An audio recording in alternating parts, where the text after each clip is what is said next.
Dong bang. The iron gates that led to Section E of the prison automatically opened. 7 tall and well-built jailers walked on the corridor to the prison cell region. Other than the person who led, the 4 other people behind were heavy-armed jailers who held riot control shields and wore a protective hat. The last 2 jailers were carrying a rectangular password-locked cabinet. The prisoners imprisoned in Section E were heavy-sentenced prisoners. It was different than the other sections that detained light-sentenced prisoners. The jail doors were iron doors that only had a small window for looking inside. Although humans entered the era of spaceships, the prisoners in the prisons did not have the qualifications to enjoy the conveniences brought by high technology. Within the jail rooms of the Hebei Supermax prison, there were no 3D projection entertainment programs. There were no radio stations, no green-colored food that was developed in outer space greenhouses.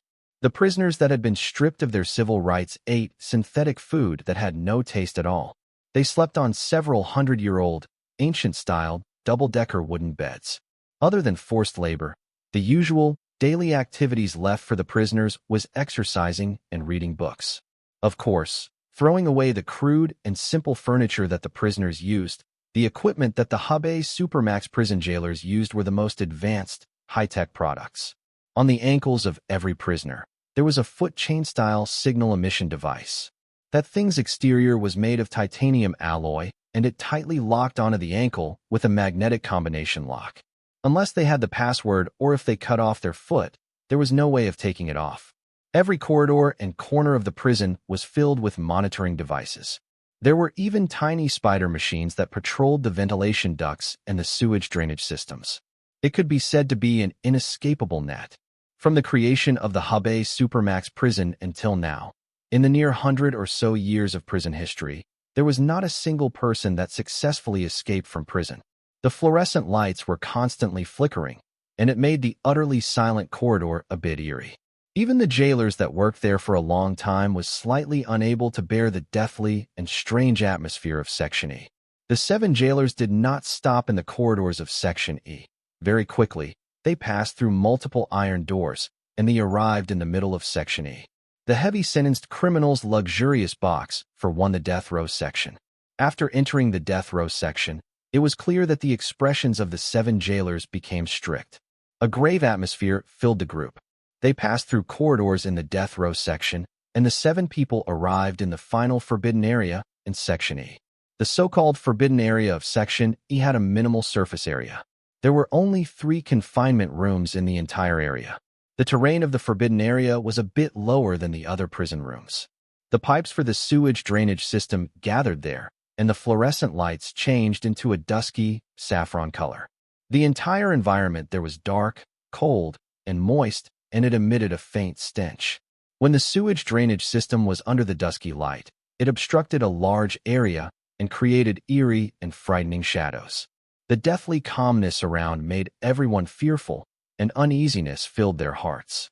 The 3 confinement rooms were used to discipline prisoners that did not follow the prison rules. Prisoners would walk in the dark corridors from the heavy-sentenced and death row prisoner rooms straight to the forbidden section. Even prisoners that did all sorts of criminal activities would be filled with fear. The hearts of those who were slightly worse psychologically would crumble, and they would not dare to break the rules of the prison. In reality, the confinement rooms were not cells that were frequently used. Most of the time, they would be empty. However, by the 3rd year that the serial killer Qin Lun entered the Hebei Supermax prison, and after he killed 5 of his jail mates and 2 jailers, he was the first person who was on death row that stayed in a confinement room regularly in the near 100 years of history of the Hebei Supermax prison. As they approached the last confinement room, a trace of nervousness appeared on the 7 jailers' faces. They diligently pulled out the electrical police truncheon from their waists.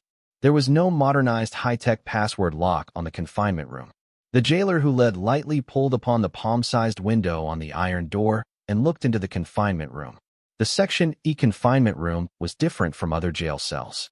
It did not have any windows, and the only hole for air was as big as a fist that connected to the jail cell's ventilation ducts. The unexpected thing was that not only did the confinement room not have the dump stench as how the corridor outside smelled like, instead, it seemed warm and dry. There was even a fresh and clean dose of fragrance. On the ceiling of the cell room, there was an embedded, bulletproof fluorescent light. There were two old-styled rows of bookshelves and paper books were filled on top of them. A desk, a bed, a flush toilet.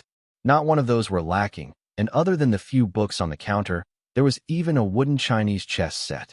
A young man who looked thin was sitting in front of the desk with his back against the cell door. He was currently flipping through a thick book in his hand. The jailer hiddenly breathed a sigh of relief. He took the key on his military belt and inserted it into the keyhole.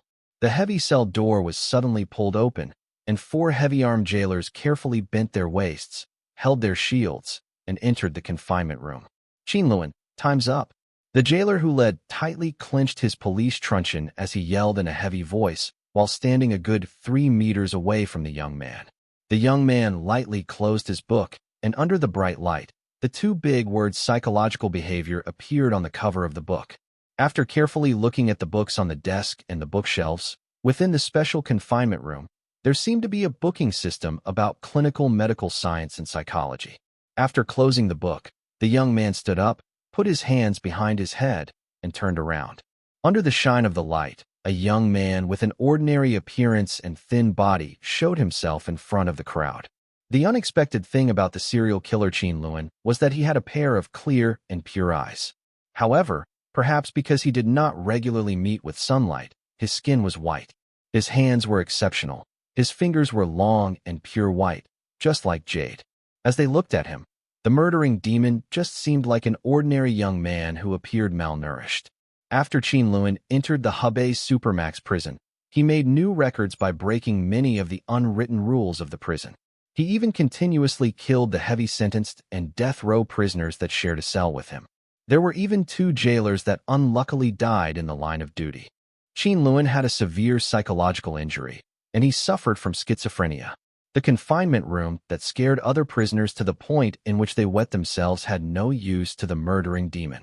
After paying the price of many lives, the psychological doctor for the Hubei Supermax prison suggested giving him a friendly environment.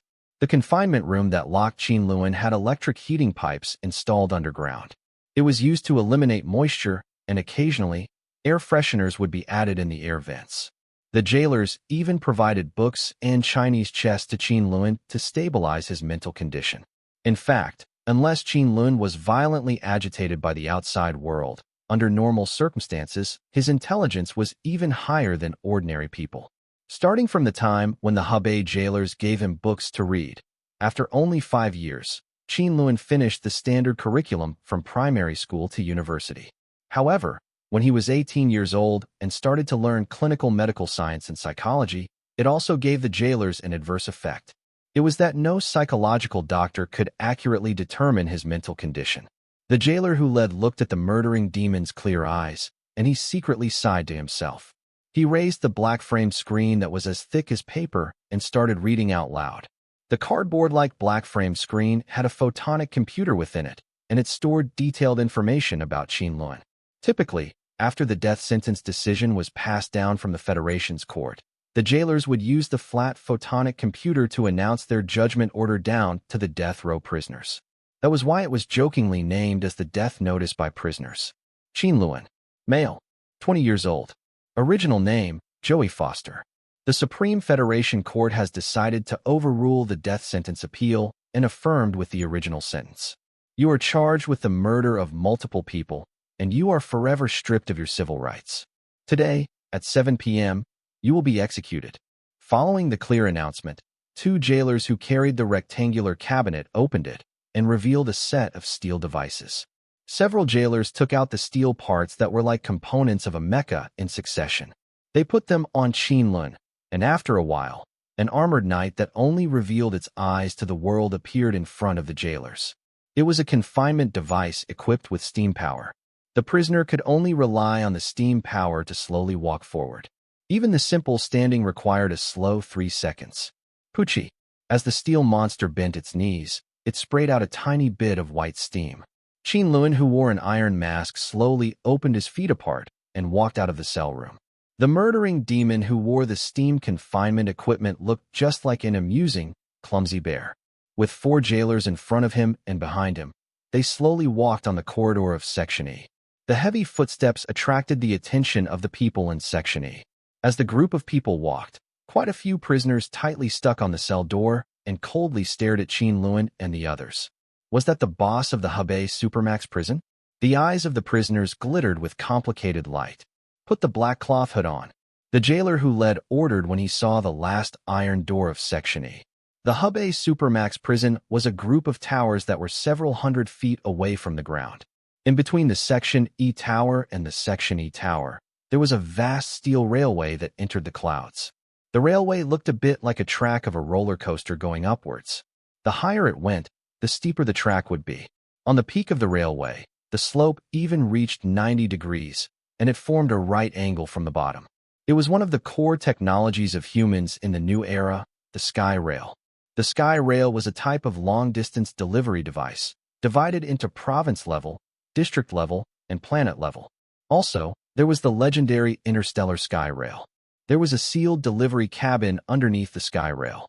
As the cabin traveled along the sky rail, it would accelerate, and at the end, it would enter an ionizing light state. It would be sent to the layer between the materialistic space and the antimatter space warp, and the long-distance delivery of matter would be completed.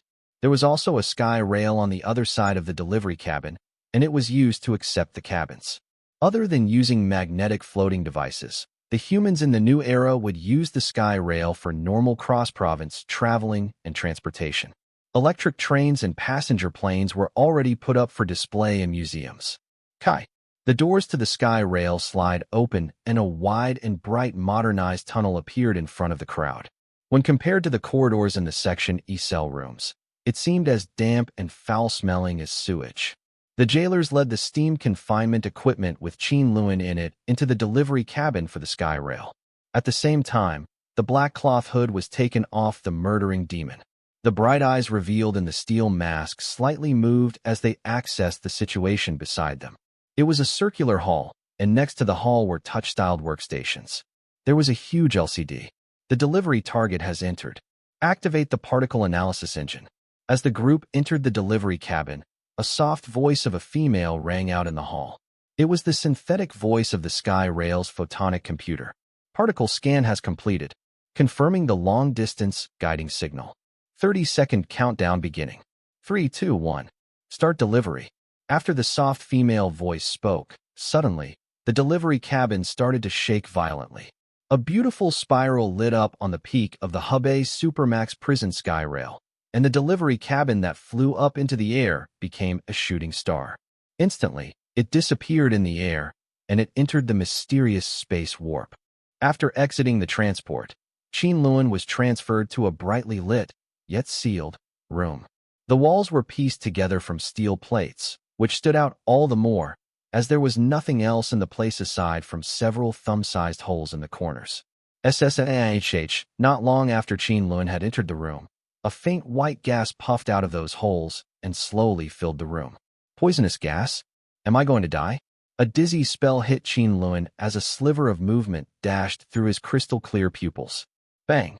The sound of a heavy steam prohibition suit crashing onto the floor soon sounded out from the room.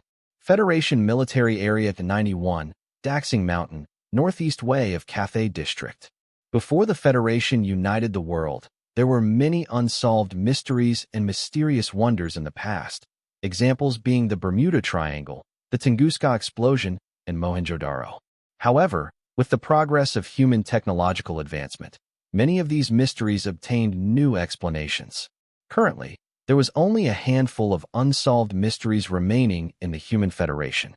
The Federation's Military Area 91 was one such mysterious place. Hundreds of years ago, in the supernation of China, a moderate-sized explosion occurred in the northeastern jungles of Daxing Mountains. After the event, the Chinese military had sealed off this area, claiming that it had been an earthquake disaster. After the Human Federation had united the world, the Federation military established Area 91 in this area and began to gather the elite scientists within its facility secretly. That explosion several hundred years ago had a small effective radius of only several hundred meters. A spherical area was marked off by the blast. In the crevice, both of the hanging cliffs on the side and the ground had turned into mirror-like crystals. Rocks and soil had been transformed into crystalline structures. The most astonishing aspect was that unstable space-time ruptures had appeared within this spherical explosion area. These space-time ruptures are of various sizes. Small ruptures appear very often, but their existence is inversely very short, usually lasting about several hundred thousandths of a second. Larger space-time ruptures take up to at least several years to several decades before they appear. Each time, these large ruptures can remain from several seconds to a few minutes of time. Hundreds of years ago, limited by the technology and knowledge of that period, China was unable to obtain much in terms of practical gains from Area 91. In contrast, following the unification, the Human Federation had enough scientific prowess to research the physical phenomenon of space-time ruptures. In a chance investigation, Federation scientists had used magnetic light rays on the ruptures and were able to obtain a small piece of a mysterious metal. This piece of metal was constructed from unknown elements. Not only was it weightless, it performed even better than the Federation's best spaceflight material under both super high and super low temperatures. At the same time, it was a memory metal, so it was able to restore itself to a fixed extent. Using this piece of metal, the Human Federation was able to obtain countless breakthroughs in the fields of spacefaring and military technology. Once they got their first taste of the mysterious technology, the Federation began to heavily invest in Area 91, to the extent that they even wanted to send military personnel into the space-time ruptures. The scientists first sent a husky through the rupture, but the expectations of an animal show turned into an episode of murder. The head that the little dog stuck to investigate the rupture disappeared without a trace and left the neck stump cleanly sliced as if by a guillotine. That said, the failure of the experiment did not scare those Federation scientists who were determined to dedicate their lives to the research. Finally, they were able to send a team of Federation soldiers and scientists into a rupture considered most stable to this day. They were also successful in retrieving the sole survivor of the research team. This scientist brought back 3 items from the space-time rupture: a medieval teapot, an extraterrestrial organism's skeletal remains, and a small spatial transporter. Leaving aside that medieval teapot, the extraterrestrial organism's skeletal remains significantly boosted the Human Federation's biotechnology research. It helped humankind to realize a true regeneration of limbs. In a similar vein, the small-sized spatial transporter was the core of the Federation's sky rail transportation technology. As one can well imagine, Area 91's value to the Human Federation was immense. Sadly, the Federation hero that returned from the space-time rupture became brain-dead instantly upon returning and turned into a vegetative state. In the most stringent sense of speaking, the whole team of 32 Federation elites had been completely wiped out. None were able to return to the human world in a conscious state. In the following 200 years, a second rupture with a similar size and stability was never seen again in Area 91. Furthermore, Federation scientists found out that the explosion region's space-time phenomenon was gradually receding. Large space-time ruptured appearance periods began to take longer and longer. As of currently, they would need at least a decade before appearing again, not to mention with shorter existence time frames. In other words, the spherical region's space-time phenomenon could very well completely disappear at some point. At the same time, it meant that the danger level of sending humans into the ruptures would also accordingly become riskier as the waiting periods become longer. Majority of the human that enter space-time ruptures would be torn into dust by the chaotic time flow. The small minority of successful entrees would mostly be lost on the other side due to the short duration of the space-time rupture. There was only an extremely small number of lucky survivors that were able to return in time through the rupture. However, these people all became brain-dead upon their return. They brought back a fantastic variety of objects, but truly beneficial things were few and far between.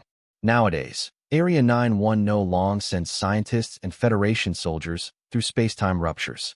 Instead, they operate as the execution grounds for the death row prisoners from every jail in the world. These prisoners would all be told a beautiful fairy tale before they were made to enter the ruptures. If they were able to return from the ruptures successfully, then they would receive a special pardon from the Federation that removed the death penalty and forced labor.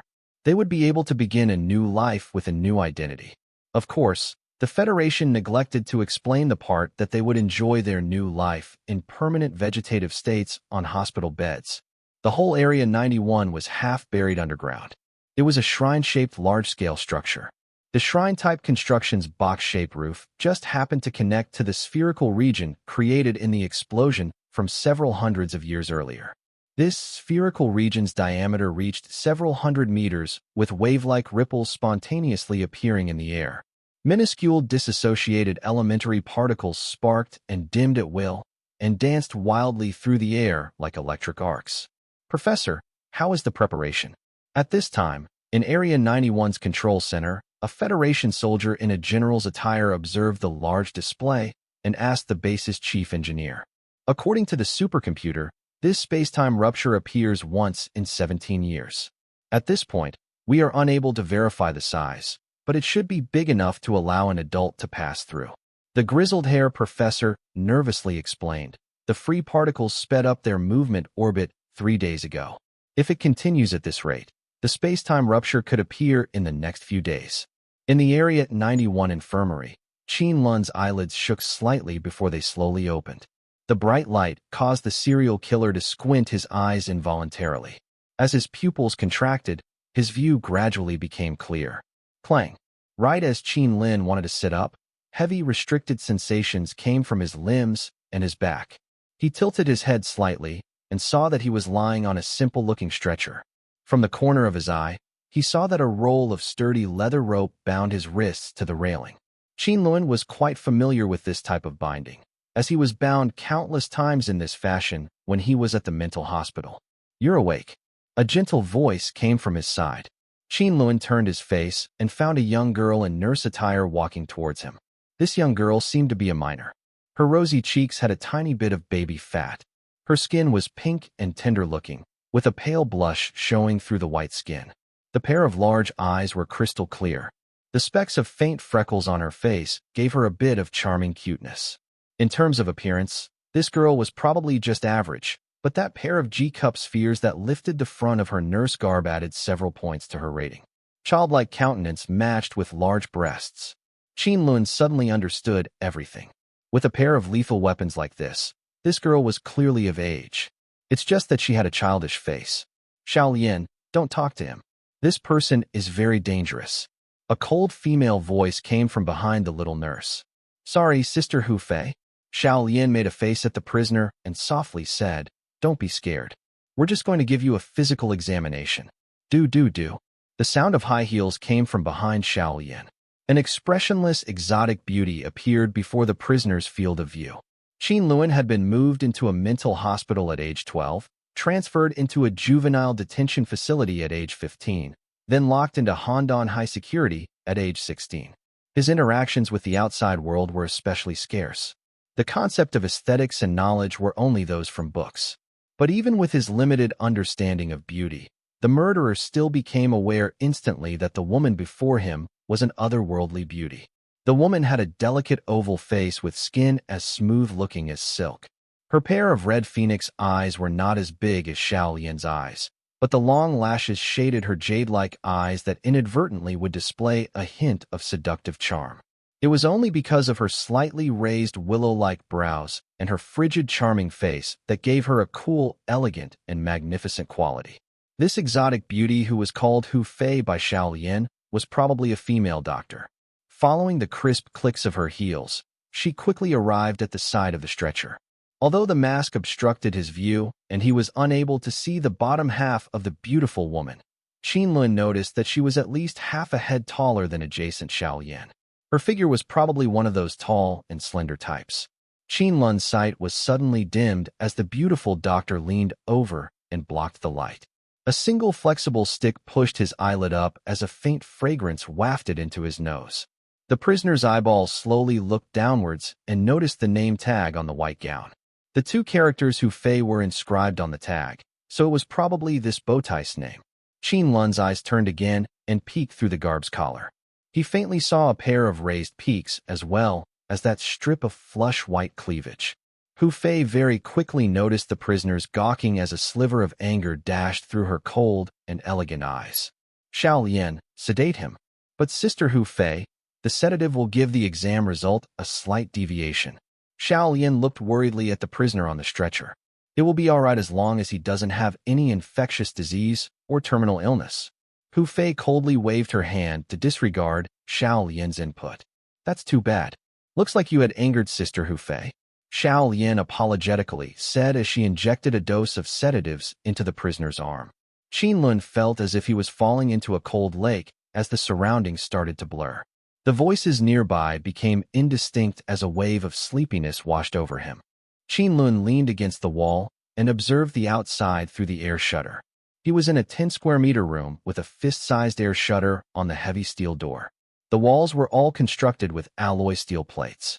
One side of the wall was adorned with a foldable hanging bed along with a flush toilet made from composite materials.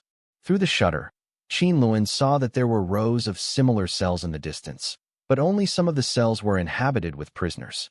He quickly found that many of these prisoners were reticent like him, so the whole prison cell sector was covered in a deathly stillness. Guards occasionally patrol through the hallways of the prison sector, sometimes bringing along new inmates into the facility. Qin Lun initially thought that his death penalty decision had received an unexpected delay since he was transferred to this prison. However, he very quickly changed his hypothesis because those occasional guards patrolling the halls do not like prison officers. These guards were suited in Federation military attire and carried the standard-issue particle laser rifle. Their movements revealed their hard to conceal their capable and vigorous physiques.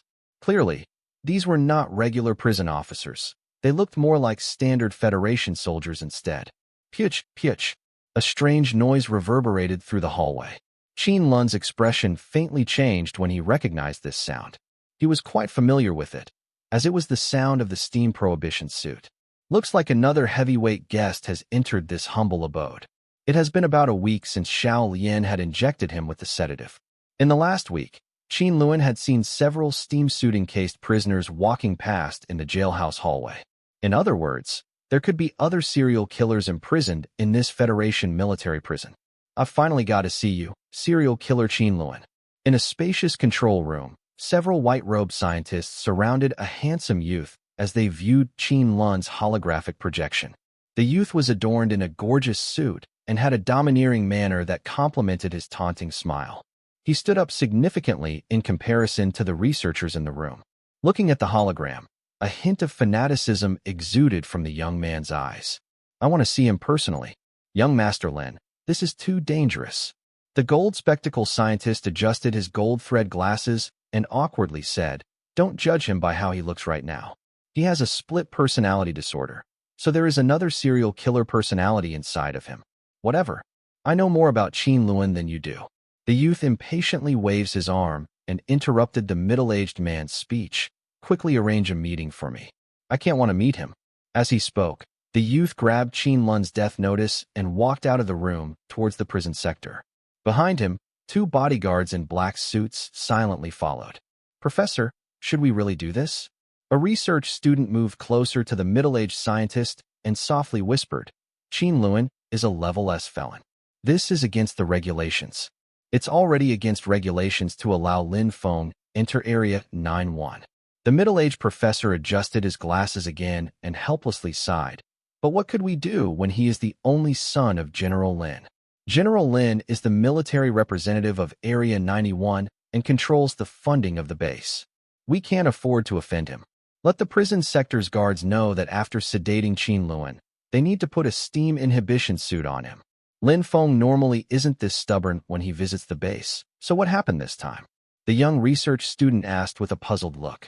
"What do you know? I heard that he is a Qin Lun fanatic and collected a lot of case materials related to Qin Lun. He also bribed the police to extract several pieces of Qin Lun's murdering tools out of the evidence vault from Handan Police Department." The middle-aged professor scanned around the room and softly whispered to his most valued student, "I also heard that Lin Feng, along with several other sons of influential families, organized a death championship for the rich and powerful crowd. Serial killers like Qin Lun all are the championship's ace players." "What?" The research student shuddered as his eyes looked with disbelief. "Do you mean that all those prisoners who died suddenly when Lin Feng visited are all?" "Shut your mouth. If you understand, then know you should keep your mouth shut." or else your research career here will soon meet its end. The middle-aged professor sternly scolded his student. Qin Lun confusedly awoke with a hint of dizziness still drifting in his mind. Moving his arms and legs, he found that his limbs were abnormally heavy. It looked like he had been suited in a steam inhibition suit again. It was set to restrict his movement, so he could do nothing but stand still silently. Serial killer Qin Lun. A handsome face appeared before the prisoner. Lin Feng looked at the pair of crystal-clear eyes within the steel mask with a fanatic craze on his face. He slowly walked towards the steam inhibition unit with the death notice that contained Qin Lun's information. Young Master Lin. The two bodyguards looked at each other and stood between the metal monster and Lin Feng. FCK off. Lin Feng angrily pushed aside the guards before him. Stretching out his arms, he hugged the steam contraption and rubbed his face on the steel mask as he grumbled softly. Your existence is too wonderful. You're practically a natural star. I've collected everything about you. News clippings, presentations, non-public information. I've even bribed the police so that they would make copies of the crime scene photos. They are all of my greatest treasures. The two bodyguards awkwardly turned their heads to look elsewhere. After spending a great deal of time with this young master, they had gotten very familiar with the master's perverse quirks. After all, the serial killer was locked inside the steam inhibition suit, so he wouldn't be able to cause any substantial amount of harm. A sinister smile gradually appeared on Lin Feng's face. Those guys in the club knows SHD. They all think that you're just a crazed serial killer. Only I know to appreciate your artistic pieces. You will become my ace and bring me the glory of the victory in the Death Championship. Oh, that's right. I brought you a gift. Lin Feng smacked his own head and took out a small cloth pouch from his suit's breast pocket. Slowly opening the wrapped layers, he said, "Look at this. I've switched out the tools that you once used in your murders and taken it from Handan Police Department's evidence vault. This thing is made from forging together a meteor shard with those weapons. Isn't this a piece of art? Isn't this beautiful?" A crescent-shaped black dagger laid in the middle of the cloth bundle. It looked like a half of a scissor, with a blade as thin as that of a paper knife. The rows of sharp teeth on the blade spine looked as if they were the sharp teeth of deadly piranhas. Though it lacked a standard leather grip, the tip of the handle was marked with a steel ring just large enough to fit a thumb. In this fashion, the dagger didn't look too different from a ninja's kunai. Qin Lun's murder methods were extraordinarily bloody and merciless. He had also used many different weapons for his murderous acts, many of which were used to dissect and dismember the victims' corpses. Of all the tools he's used for dismemberment, the serial killer's favorite weapon was still various kinds of separated halves of scissors. From the analysis by psychologists, the police were told that it likely originated from his parents. Even when he killed the male nurse at Children's Welfare Agency, Qin Lun had a sharp scissor half in his hand. The trauma from childhood turned the scissor halves into the serial killer's tool of protection and murder weapon. After seeing the crescent dagger, there was a sliver of movement in the crystal-clear eyes behind the heavy steel mask. A mysterious and complicated radiance flickered in the jet-black pupils. No need to be anxious, Qin Lun. This will definitely belong to you. Lin Feng confidently nodded. Once again, he wrapped the dagger back in its cloth bundle and stuffed it back into his breast pocket. At the same time, on the control room's large display, the spherical region was suddenly lit up with large patches of free particles, and those particles started to gather towards the middle. A small sun formed in the core as a clear space-time rupture appeared in the spherical region. "General, the space-time rupture is appearing." A programmer frantically yelled from the control desk. "How is that possible? The free particles have all been in their hibernation state for the last week. So why did they suddenly become excited?" The white-haired chief engineer opened his eyes wide as he stared at the display in shock. "Professor, how much time do we have for sending prisoners into the ruptures?" The general's expression shifted as he turned and asked. "It's too late. It's too late," the elderly chief engineer mumbled to himself as he continued to look at the screen. "Professor, when the free particles had broken the highest record of excitement rate, it seems like the space-time field is expanding." "What?" The old professor and the general simultaneously shouted in alarm. The spherical space-time field was right above the Area 91 base, so if the field started to expand, then the whole base might be in danger. "Chaya?" Without waiting for the two high-ranking officials to give out their orders, a pitch-black crack appeared on the control center's large display screen.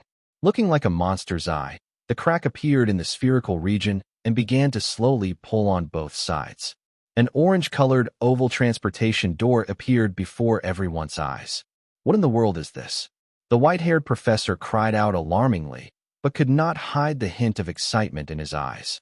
For a scientist like him, the passion for the investigation into the secrets of the universe was much more important than his own life. Following the appearance of the transportation portal, the spherical space-time field shrunk, then expanded. The formerly several hundred-meter-long diameters expanded more than tenfold and enveloped the whole Area 91 within its influence. Whoosh! The shrine-like structure of the Area 91 Federation experiment base shrunk into the size of a toy and was quickly sucked into the portal. Even the deep foundation of the building was pulled up by the roots and sucked into the portal along with a huge pile of soil and rocks. After engulfing everything in the surrounding, the eye-like space-time portal slowly closed itself and disappeared. The expanded space-time field shrunk once more into a tiny point and finally disappeared. A cool breeze swept past the empty grounds. The hundreds-years-old space-time domain finally disappeared from Huaxia District's primitive forest. There was only a many-kilometer-wide spherical pit where the military base used to stand. In Area 91's shrine-type base, time seemed to have slowed to a stop. Everyone in the base had seemingly frozen stiff in various poses and remained where they were. At the same time that the base warped into the space-time teleportation, an orange-yellow light instantly washed over the people's bodies, as well as the machines in the base. From most of the bodies, twisted human-shaped illusions appeared, as if their souls were pulled out by the forceful attraction of some outside force. These illusions gradually dispersed in the air. Aside from the orange light, there were also countless orange fragments that solidified out of thin air, as well as an extremely small quantity of orange multifaceted crystals. The sizes of these fragments ranged from small to big, but they all aimlessly flew around in the air. As they collide against objects, these shards shattered into a powder form and dispersed like smoke. The orange powder slowly assimilated into the soul-dissipated bodies in the room as they made contact. Aside from the majority of soul-dissipated humans, there were also a small few who did not experience the soul separation event. What happened to them was even more strange. The bodies of these people slowly faded until their skin, muscles, and bones became crystal clear and finally became no more than wireframe figures made up solely of thin black lines. These wireframe figures did not stop there, as those black lines began to slowly collapse on themselves. The figures ultimately transformed into tiny black dots. Immediately afterwards, these black dots regained their wireframe state. Organs began to grow out of the frames accompanied by bones, muscles, blood, and flesh. Finally, they once more became their original appearance. When Area 91 finally returned to its original state, those soul-dissipated bodies fell one after another, whereas the electronics scanned by the orange light exploded into puffs of flames. In the next instant, large and small explosions sounded throughout the entire Area 91 base. At this moment in Qin Lun's cell, the components of a steam inhibition suit also began to smoke and spark. Bang! As the steam suit's right arm part fell onto the floor, a pale white arm slowly lifted. The slender fingers grabbed hold of the steam suit and began to pull it off piece by piece, since the suit had long since lost its magnetism. Very quickly, a calm-looking young shook loose of the steam inhibition suit and appeared in the jail cell. Qin Lun glanced at the corpses around the room and quickly concentrated his sight on the death notice that Lin Feng had set aside. His thin brows slightly pricked, and he walked forward to pick up his own death notice. The black death notice was a thin tablet computer that contained the prisoner's information. When a prisoner was to be given a death sentence by the Federation Supreme Court, the prison officers would bring these paperboard-like tablets to read out the sentence at the prisoner's cell. This was why prisoners eventually gave it the name death notice. It meant that whenever this kind of tablet computer appeared, the prisoner was basically on the Reaper's list. The reason why Qin Lun had noticed the death notice was because of the strange marvel that he had just seen. During the space-time teleportation, when the majority of the base personnel had been frozen to a stop, when even their thoughts had been paused, There was an even smaller number of people who had been conscious for a while. Qin Lun was one of them. When his body was broken down by the orange light, his soul conscious had surprisingly become clearer as he watched everything that was happening in the cell. The human Buddhist stillness, the decomposition and recombination of his own body, the steam inhibition suit, and the cell barriers exploding sparks. A piece of orange multifaceted crystal colliding with the death notice and the subsequent assimilation with the tablet computer. In actuality, a majority of the orange shards in the space-time teleportation were parts of the universe code fragments of this world. The very few orange multifaceted crystals were basically some of the more complete code fragments. The world in which the Area 91 base appeared was unable to accept the biological setting of Earthen humans. Aside from a few special souls, the majority of the Earthen human souls had been dissipated, with the remaining bodies becoming non-living objects. In the split second when Qin Lun had touched the death notice, it had mysteriously transformed into a stream of murky black light and assimilated into Qin Lun's palm. Surprised by the sudden occurrence, Qin Lun splayed open his hand and saw that a small oval-shaped pattern appeared in the hollow of the palm. Most of the pattern was colored in black, while orange spots dotted the pitch-black oval, making the pattern look like a strange egg. Interesting. A strange light flashed past Qin Lun's eyes as he looked down onto his palm. Standing up to stretch out his limbs, he looked towards the several corpses in the room. Aside from him, there was also Lin Feng's 2 guards, as well as the 2 Federation soldiers guarding the door. Qin Lun bent down and felt for one of the guards' pulse, but found that the body was already cold and pulseless. However, when he examined Lin Feng, this aristocratic young master was actually still breathing, and his pulses were quite steady as well. Qin Lun tilted his head, then flipped Lin Feng over onto his back. Reaching into the young master's jacket pocket, Qin Lun pulled out that half-scissor-shaped dagger. After putting his thumb into the ring on the end, he kept the dagger tightly gripped in his hand. After retrieving the razor blade, Qin Lun did not immediately leave the jail cell. An indiscernible smile appeared on his face as he pressed the black dagger's blade onto Lin Feng's cheek and began to softly slide it back and forth on his face. This aristocratic young master's eyelids trembled as large drops sweat rolled down his forehead. As he could feel Qin Lun putting in more force, he could no longer play dead anymore. Thus, he could only helplessly open his eyes. Are you Qin Lun right now, or are you Joey Foster? Lin Feng finally managed to stammer out a question. Since you're awake, why don't you follow me out and see what's going on outside? It seems like something strange has happened in the prison. Qin Lun did not answer Lin Feng's question. Instead, he showed Lin Feng a gentle smile. That smile gave off a gentle and comforting feeling, which left Lin Feng dumbstruck. This was the famous serial killer, nicknamed the Dissector?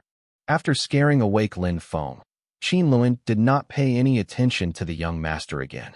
Standing up, he walked to the corpses of the Federation soldiers and picked up their particle ray rifles. Pata pata. The particle ray rifle emitted several empty sounds.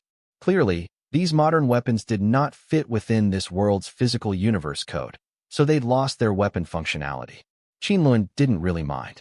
Although he was still temporarily in the dark, he had seen these rifles explode with unusual sparks during the space-time teleportation process. He was purely testing whether or not his hypothesis was true. Pushing aside the 2 corpses blocking the entrance, Qin Lun stabbed the black dagger's blade into the cracks in the slightly warped cell door and pushed open the door after a bit of difficulty.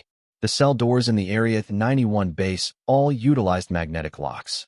Under normal circumstances, the doors were definitely not something a human could forcefully open, due to the fact that the lock's magnetism was about 100,000 newtons in force. Now that the magnetism has disappeared, there was no way the door could trap an adult behind it with merely its weight. Qin Lun walked relaxedly out of the cell and, for the first time ever, clearly saw the situation in the surrounding area. This prison sector took up a large area with its oval-shaped duplex. In the center was the sector's atrium, which was surrounded on all sides with 3 floors of prison cells. Each floor had about 40 or so cells. The sector that he was in right now was on the top floor. The hallway before his cell was surrounded by protective fences and was about 3 meters wide.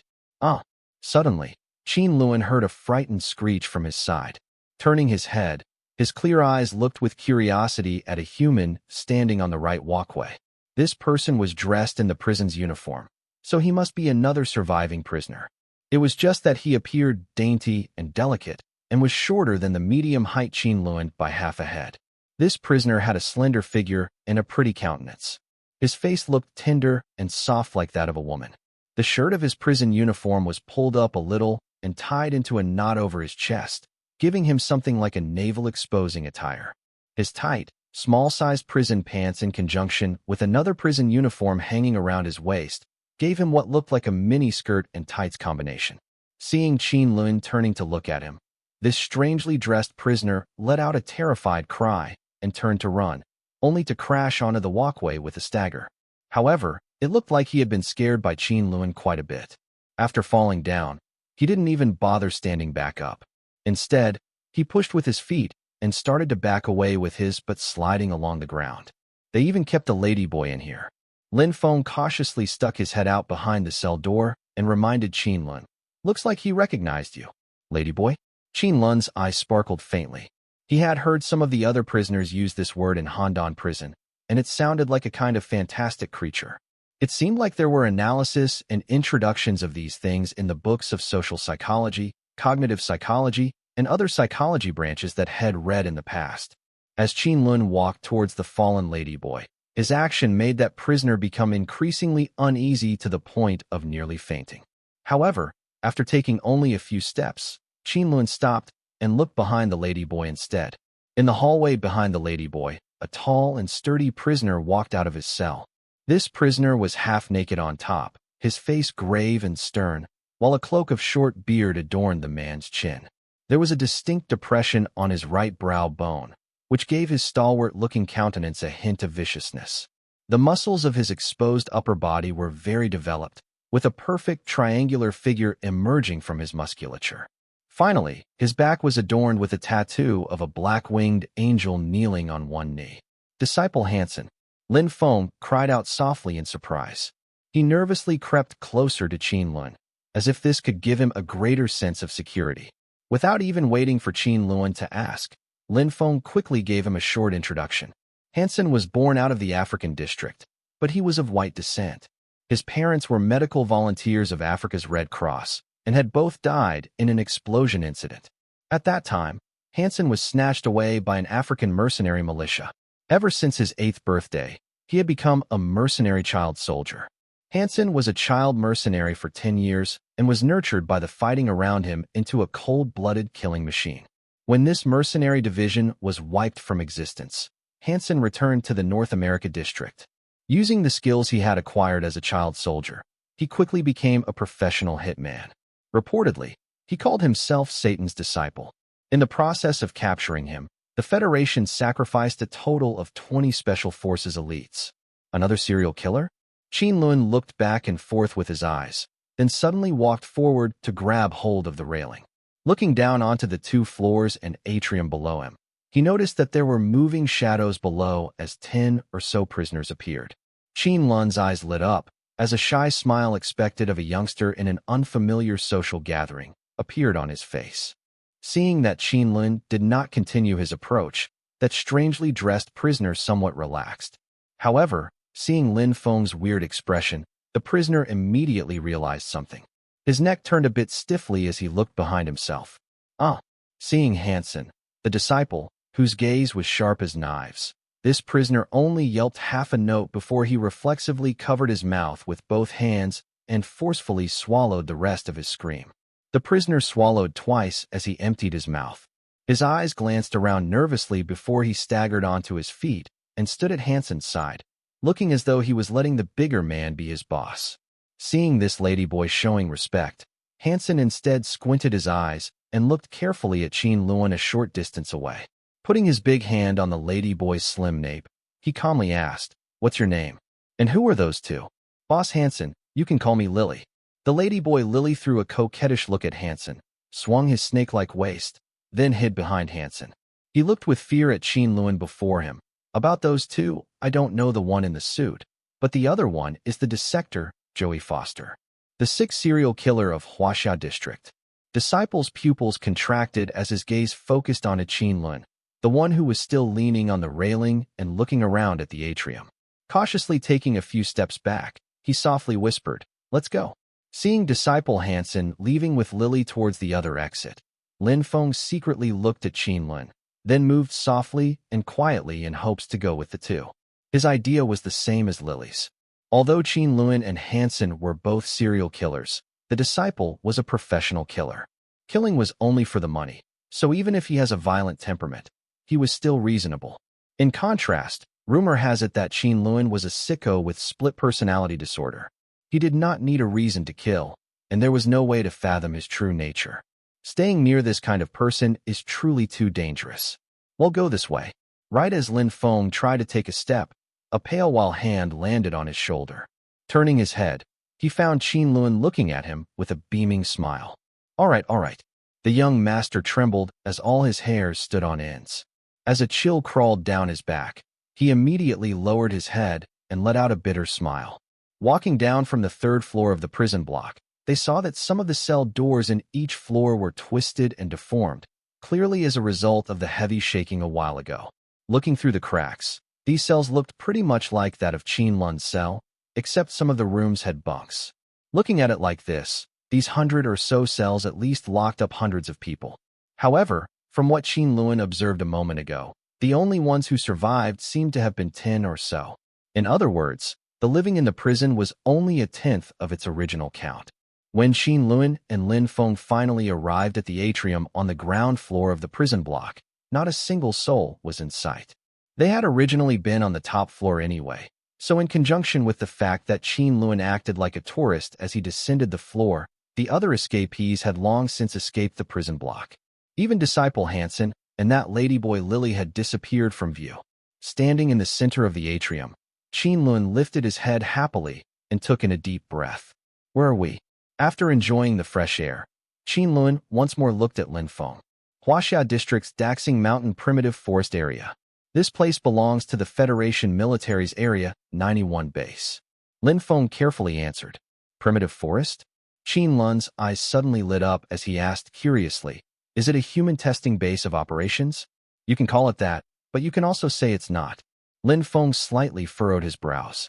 His father was a high-level officer of this military base, while he himself often visits Area 91, so he was quite knowledgeable about the inner workings of the base.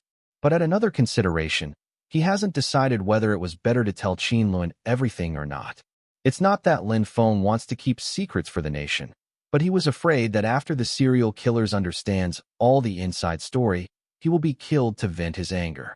Lin Feng continued pondering in his head while mumbling some indiscernible words. Right as he was about to say something, he looked up to see Qin Lun staring at him with an expression that looked like a smile, yet not a smile. His clear eyes had seemingly seen through everything. The look sent a chill down the young master's spine. From the looks of the situation, only 1 out of 10 men in the base could have survived. Furthermore, those particle rifles of the Federation military had all lost their ability to fire. No matter how the situation changes, there was probably no way for the base to control the situation in a short time. Sooner or later, Qin Lun will know of the true situation of the base, so if I talk evasively now, I'm afraid of the circumstances when he finds out. Arriving at this conclusion, Lin Feng didn't dare to continue skimping out on information and began to explain everything that he knew about the base, including the greatest secret of using death row prisoners as space-time teleportation experiment subjects. Space-time teleportation? Qin Lun asked in surprise. This answer was clearly beyond his expectation. He glanced at Lin Feng, then lowered his head and played with the black dagger in his hand. The light in his eyes blinked continuously, looking like he was deep in thought. Bring me to the infirmary. After half a minute, Qin Lun finally broke the silence. Infirmary? This time it was Lin Feng who was surprised. He originally thought that the serial killer was going to hold him hostage in order to find the exit and quickly leave Area 91. He didn't think that Qin Lun would first ask for the infirmary, since the two of them weren't injured at all. However, Lin Feng quickly remembered Qin Lun's dissector nickname, and his face instantly lost all its color. His legs went limp as he fell paralyzed on the floor. Don't worry. Qin Lun laughed as he comforted. I'm Qin Lun, not the serial killer Joey Foster. I won't hurt you. The other prisoners probably left for the cafeteria, so we should go find some medical supplies for ourselves. Outside this base is a dense jungle, so someone is bound to get injured. Lin Feng observed Qin Lun's clear gaze and calmed himself. Trembling as he stood, he carefully asked, "Should we go to the cafeteria to find some food as well?" Haha, they're not there to find food. What they want to find are weapons. Qin Lun gave a meaningful look to Lin Feng. Now that an accident occurred in the base and modern weapons have all lost their uses, I'm afraid that knives and forks are far more effective if conflicting sides were to engage in combat. Lin Feng suddenly realized that because all of the prisoners in the base were death row prisoners, now that they have such a great opportunity to break out of jail, they definitely wouldn't wait to be executed. And before they could leave the base, they would definitely have to fight with the surviving Federation soldiers. As such, the first thought in their heads when they got out of their cells would naturally be to find a weapon. The inmates in the base basically all eat composite foods, but the researchers and high-level officials would not be eating the same composite material. There must be a large quantity of eating utensils in the cafeteria, perhaps even liquor that could be made into Molotov cocktails. If this was the truth, then the first target of all the inmates would definitely be the cafeteria. Although there could be surgical scalpels in the infirmary, they were probably too small for the tastes of the death row inmates. Without large cutting tools, one might as well get a metal stick of something to use as a weapon. Understanding this point, Lin Feng's heart filled with remorse and nervousness. Even though he had never witnessed any prison insurrections before, he knew that if the inmates could not find a way out, they would definitely hold someone hostage to use as a trading piece with the Federation. In this case, he was clearly the best hostage in the whole base. "Bring me to the infirmary, and he'll let you go," Qin Lun gently stated once more, evidently having seen through Lin Feng's train of thought. "You're really going to let me go?" Lin Feng asked nervously. "Like I said before, I'm Qin Lun, not the serial killer Joey." Qin Lun waved his hand helplessly. "When we get to the infirmary, you can switch into a prisoner outfit and hide yourself. I don't have any way of protecting you before all those inmates." The infirmary was the place that the inmates most frequently visited, so perhaps for the purpose of an ease of transport, the base's infirmary was very close to the jail area. Since both were on the same floor, Qin Lun and Lin Feng arrived in front of the infirmary after passing through two empty hallways. "Huh, it's locked," Lin Feng said in surprise as he pulled on the infirmary door. "Force it open." Qin Lun raised an eyebrow and motioned Lin Feng to the door. Bam! Lin Feng held bitterness on his face as he took a step back and tackled the door with his shoulder. Ow, ow! The pain of his shoulder made this soft-skinned and tender-fleshed young master cry out in pain. He felt as if his shoulder blade had been shattered into pieces. However, the most surprising part was that another scream came out of the other end of the infirmary. "There are other people in here?" Lin Feng held his shoulder as he looked flabbergasted at the interior of the room. Right as he stuck his head through the doorway, he saw a shining scalpel flying over at his face. He was frightened to the point of freezing in place as he looked on with a stupefied expression. However, he immediately felt a tug on his collar as someone forcefully pulled him back. Having lost his balance, he couldn't help but fall on his behind and barely avoided death. Qin Lun took one glance at Lin Feng's ghastly pale appearance, then ignored him. Looking inside the room, two figures were standing side by side, one tall, one short.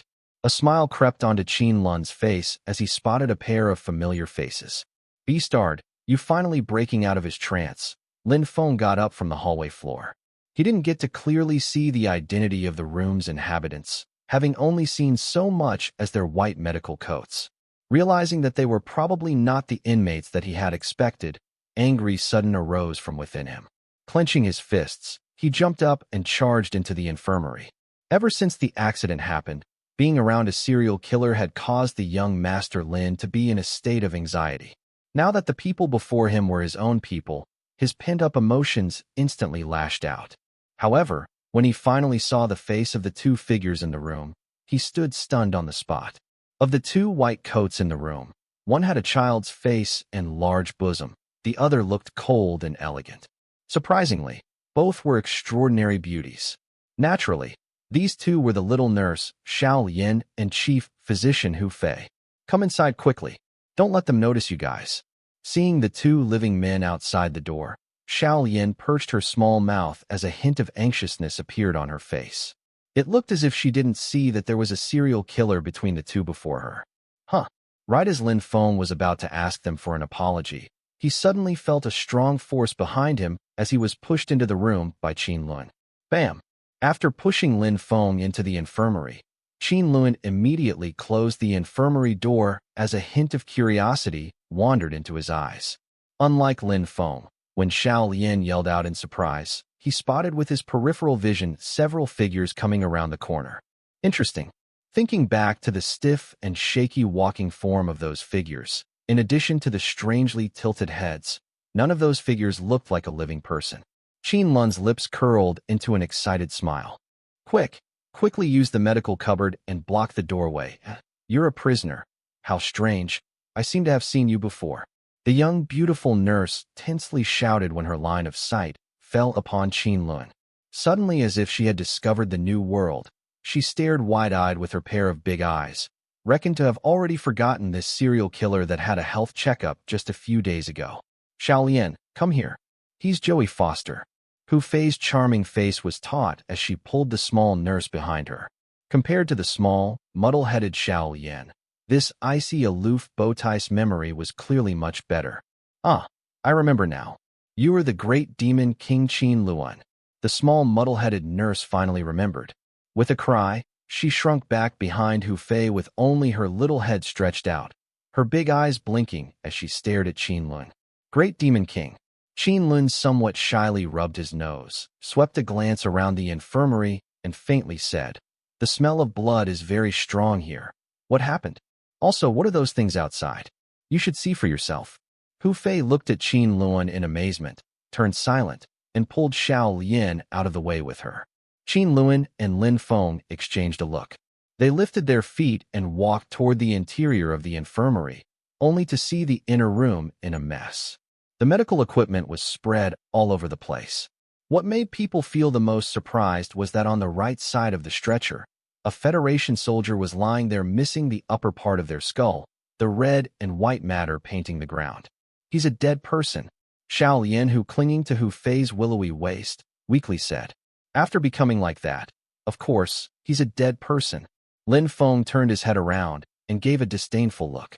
He has seen a lot of dead people at the Death Championships, so he did not feel anything in particular seeing the dead body. No, I mean, before he got killed by us, he was already a dead person. Xiao Yin unhappily waved her small plump fist around. What Xiao Yin means he's a living corpse. Hu Fei bitterly smiled, shaking her head explaining. He originally came to the infirmary for a routine health checkup. But after the incidents in the base, once Xiao Yin and I woke up, we discovered that he no longer had any pulse nor body heat. However, after 10-odd minutes, he was alive again. Moreover, he began to attack us. Wait, you mean he's a zombie? Lin Feng incredulously looked at the two. I haven't misunderstood, right? This is the truth. That zombie also bit Big Sister Hu Fei. That's why I killed it. Xiao Yin fidgeted a bit, somewhat embarrassingly said. I believe you. The silent Qin Lun that hasn't spoken until now revealed a smiling expression. When you guys locked the doors earlier, was it because there were more zombies outside the infirmary? That's right.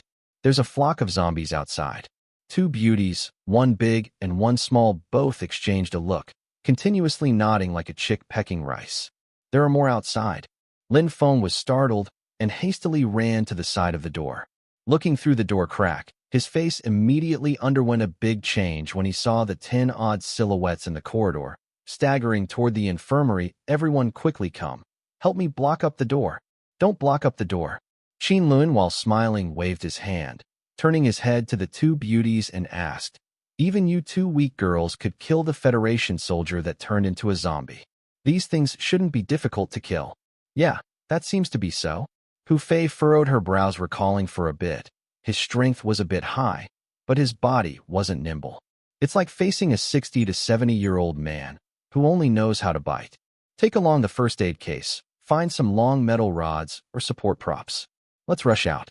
Otherwise, once they block up the doorway, we can only wait for death. Qin Lun shouted in a stern voice, yet the smile on his face didn't diminish even a little, still as pleasant as before. The other few people were stunned. Lin Feng and Hu Fei immediately started moving. Xiao Yin puffed her cheeks, fearlessly staring at Qin Lun. It's all because of you slamming the door so noisily earlier. Otherwise, we could definitively hide until rescue comes. Rescue won't come in a short time. I'm afraid that in this base, over 90% of the people have all turned into zombies. The rest that's alive can only escape the base in order to protect themselves. Qin Lun unconcernedly shook his head and laughingly said, I'm afraid these zombies rely on their instincts to act. The infirmary is filled with the smell of formalin. This will temporarily isolate the smell of blood, but in an extended time, those things will still be able to smell your scent. Xiao Yin slightly blanked, not arguing anymore. Although she's a little airhead, she's not at all unable to distinguish things. The adjacent Hu Fei's and Lin Feng's faces further paled. Earlier, they had already quietly discussed the prison situation. Based on the prison's survival rate of 1 out of 10 in the base, besides the escaping death row prisoners, perhaps there aren't many more people left. The reason is very simple. Zombies don't have intelligence, movements are sluggish. The greatest threat towards survivors is the period when the survivors just woke up. Even though the prison cell's doors are already damaged, the zombies within the prison are most likely still unable to open it. The surviving death row prisoners just so happen to avoid the attacks from the herds of zombies when they just woke up.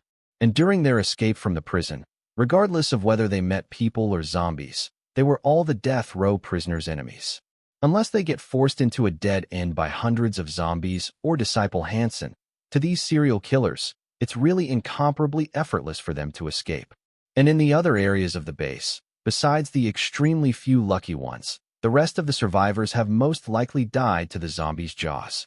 Very few survivors would realize that those staggeringly getting up former colleagues and comrade-in-arms would have already ceased to be living people. Furthermore, the modern weapons in their hands have turned into a piece of scrap iron. Bang! Lin Feng, lifting and hanging metal pole, ruthlessly smashed it onto a zombie's head, smashing it down to the ground. If it was a normal person being smashed like this, they would at the very least have a concussion and wouldn't be able to get up for at least a half a day. Ugh. However, this zombie merely shook its head as if it was being infuriated and madly roared. It unsteadily stood up, once more pouncing toward Lin Feng. In movies and TV shows, the zombie's head would be sent flying with one slice. The scene, which was akin to smashing watermelons, did not appear before their eyes. Not to mention these zombies before them just died not long ago. Even if their bodies had putrefied and become like mud, the bones are also very difficult to rot, and human skull is also the hardest part of their skeleton. Facing the 10-odd zombies in the infirmary's aisle with only a few metal frame rods, everyone could only fight while retreating, slowly advancing toward the safe passage. At the earlier short period's preparation, everyone already discussed from where to escape the base. The whole Area 91 base is a shrine architectural gigantic building, because the death row prisoners should have been prepared for the space-time teleportation at any time. The prison was located in the building's top floor. The distance to the base's exit down below is approximately over 10 floors. Currently, the base's elevators and delivery railway are out of order. They can only pass through a safe passage to descend to the base's exit. However, because the zombies are unexpectedly difficult to handle, very soon everyone was slowly caught in a predicament. Although the pursuing zombies behind can't catch them, the zombies from the floors below will eventually hear their struggles in the safe passage and gradually enter the safe passage. Although the scattered zombies were, for the time being, unable to obstruct their advance, with more and more zombies from ahead blocking and surrounding them, they can't help but slow down their speed in advancing and face the immense danger of confronting a pincer attack from both the front and rear. Huff! Lin Feng was panting as he brandished the iron frame rod, feeling a burst of helplessness watching the mass formed by the 10-odd zombies before him. When they had just left the infirmary and seeing how slow these zombies moved, he had felt the situation was somewhat unreal, but fighting till now, he only felt both his arms being limp, sore, and thoroughly exhausted. The fear in his heart that he could no longer suppress once again surged forth. Seeing his own side's tight situation, the one responsible for obstructing the pursuers in the team's rearmost position, Qin Lun, at last lost his smiling expression and his face turned pale. His forehead slowly seeped out beads of sweat, densely covering his forehead. Aware that they'll most likely be unable to leave the safe passage and will be buried in zombie jaws, Qin Lun suddenly felt a burst of dizziness in his sea of consciousness. His trembling body stooped down, bent over, and retched. "Hey, what's with you? Quickly get up, those things are coming." Seeing Qin Lun's suffering appearance, Xiao Yin hesitatingly stopped her step, turned around, and supported the youth by the arm. "Don't worry about me. Hurry and leave." Qin Lun's left hand shakenly covered his face. The bangs that got moistened by his sweat stuck to his forehead. He looked like he was suffering extremely. His right hand that's propped up against the tunnel with all fingers widely spread, dug 5 impressions on the wall as he snarled in a deep and low voice. "Quickly leave. He's about to come out. What's with you? Don't scare me. You're after all the great demon King Qin Lun. How can you die like this?" Seeing the zombie that has already come up behind Qin Lun, Xiao Yin's voice carried with it a bit sobbing. Her bright big eyes flickered with sparkling and translucent teardrops, pulling Qin Lun with all her strength, wanting to prop him up. The foremost position Lin Feng finally paid attention to this side. Seeing Qin Lun's odd condition, his face suddenly underwent a big change, and his tired body suddenly erupted with a burst of strength. He consecutively sent several zombies flying and with quick steps rushed down the corridor, increasing the distance between him and the other 3. Xiao Yin quickly let go of Qin Lun. "Come here." Seeing Lin Feng's actions, Hu Fei seems to have remembered something. Her constantly peaceful and unperturbed face at last had a slight change in countenance, and she anxiously shouted, "Why?" Xiao Yin was slightly dazed and was a little confused like usual. However, she suddenly felt the man's arm which she was supporting stopped shaking, and suddenly, he took something out from his chest, almost causing her to stumble. The girl resentfully pouted, turned her head and looked, but was immediately unable to move her body. A burst of chilliness surfaced from the bottom of her heart. Merely seeing the Qin Lun before her had already straightened his body. His face that's being covered by his left hand was once more letting out a smile. Except between the gaps of his fingers, showed a tiny bit of the deep abyss within his eyes that revealed a wisp of brightly colored crimson.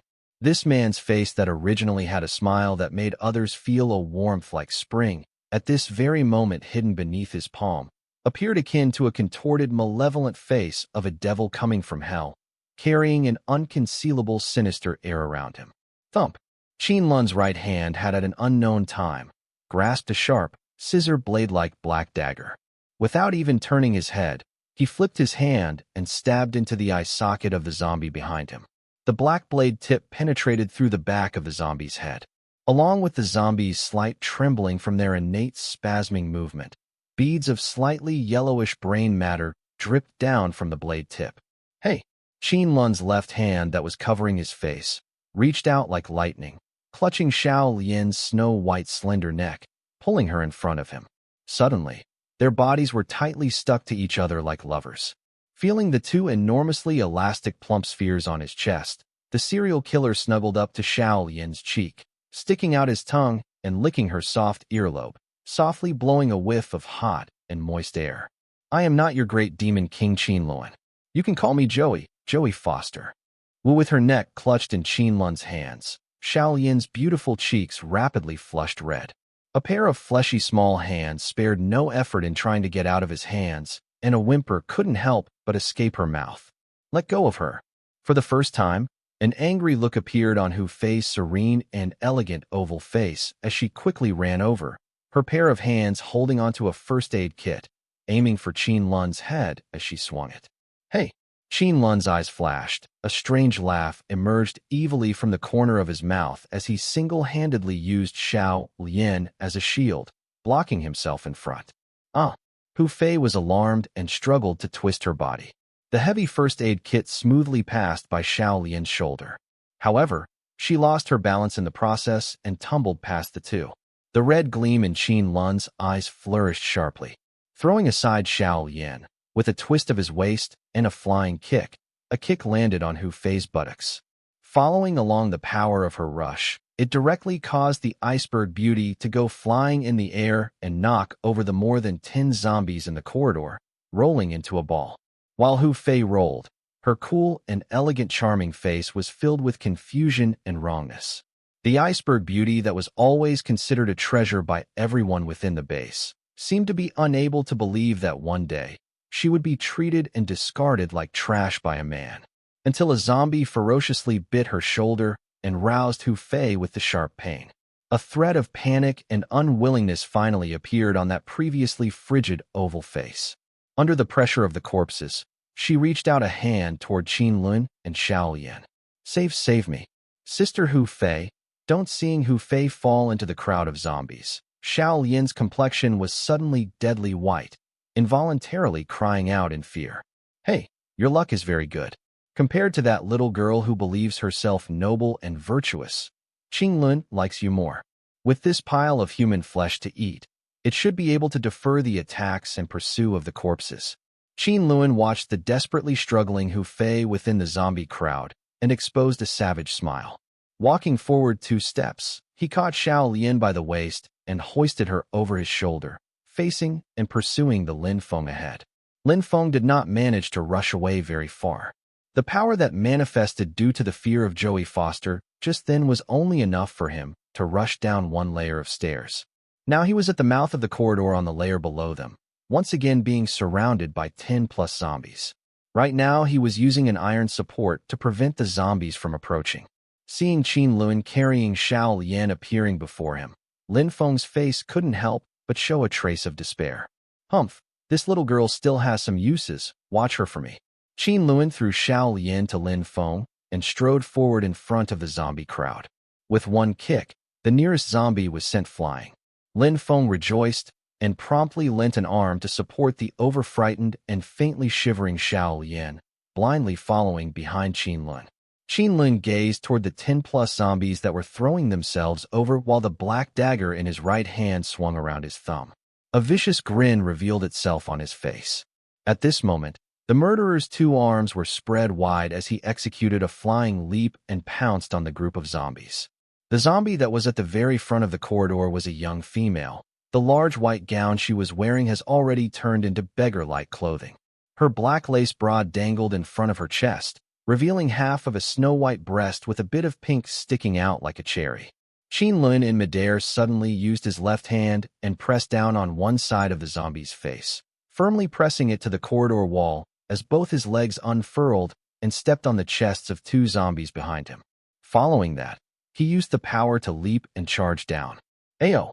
The female zombie snarled repeatedly, the half of her face that was pressed into the wall dragged out a long bloodstain. The other 2 zombies were also helplessly staring skyward as they fell down the corridor, bringing along the other 10 or more zombies to the ground with them. Bang! The group of zombies fell down the next corridor and became a pile, recklessly struggling.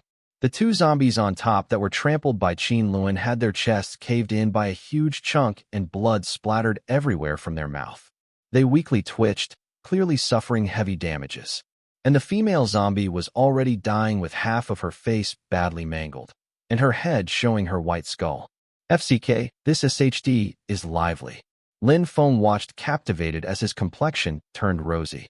One climax after another, he has completely forgotten about his previous fear.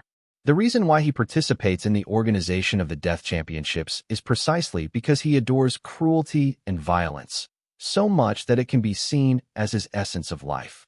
Stepping on the zombie's body, Qin Lun rushed out the encirclement, his white face warped so much it appeared even more malevolent and fearful.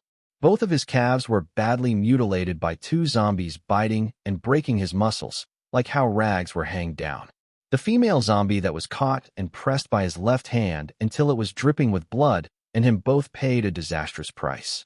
After dealing with the zombie group that was surrounding them, the corridor in front was completely clear, although there were still scattered zombies below them that were entering the safe passage one by one. Even if they wanted to block them like they did just then, it isn't an easy thing to do. Wah! After they rushed down several levels, Xiao Yan, who has been half supported and half dragged by Lin Feng all the while they rushed down the stairs, finally came back to her sense. With her small mouth drawn back, she burst into tears. Her round, plump face was suddenly filled with snotty tears. You quiet down. Hurry up and shut up. Don't cry anymore. With a head full of sweat, Lin Feng covered up Xiao Lian's mouth and snuck a peek at Qin Lun in front. Ah, foul brat. How did you learn to be like zombies and bite people? Just when Lin Feng let out a breath of relief, a burst of sharp pain traveled through his palm, only to see Xiao Lian ruthlessly biting down on his thumb. Let go. If you don't let go right now, your father will throw you to the zombies right now. You two bad guys caused Sister Hu Fei to die. I'm going to bite you to death, Xiao Lian very fiercely said as she wiped the tears from her eyes. That has nothing to do with me. Lin Feng shook his head excessively, softly mumbling. Then you'll go back with me to save her. Xiao Lian scowled miserably, pleading to Lin Feng. It's too late. If you want to die, then you can go back by yourself. Lin Feng sighed and released the arm that was supporting Xiao Lian's arm. He paused for a moment before saying, however, I would like you to cherish the life that she sacrificed herself for to give you a chance for survival. Xiao Lian went silent, no longer crying noisily, but her tears still continuously dripped down like before. Silence.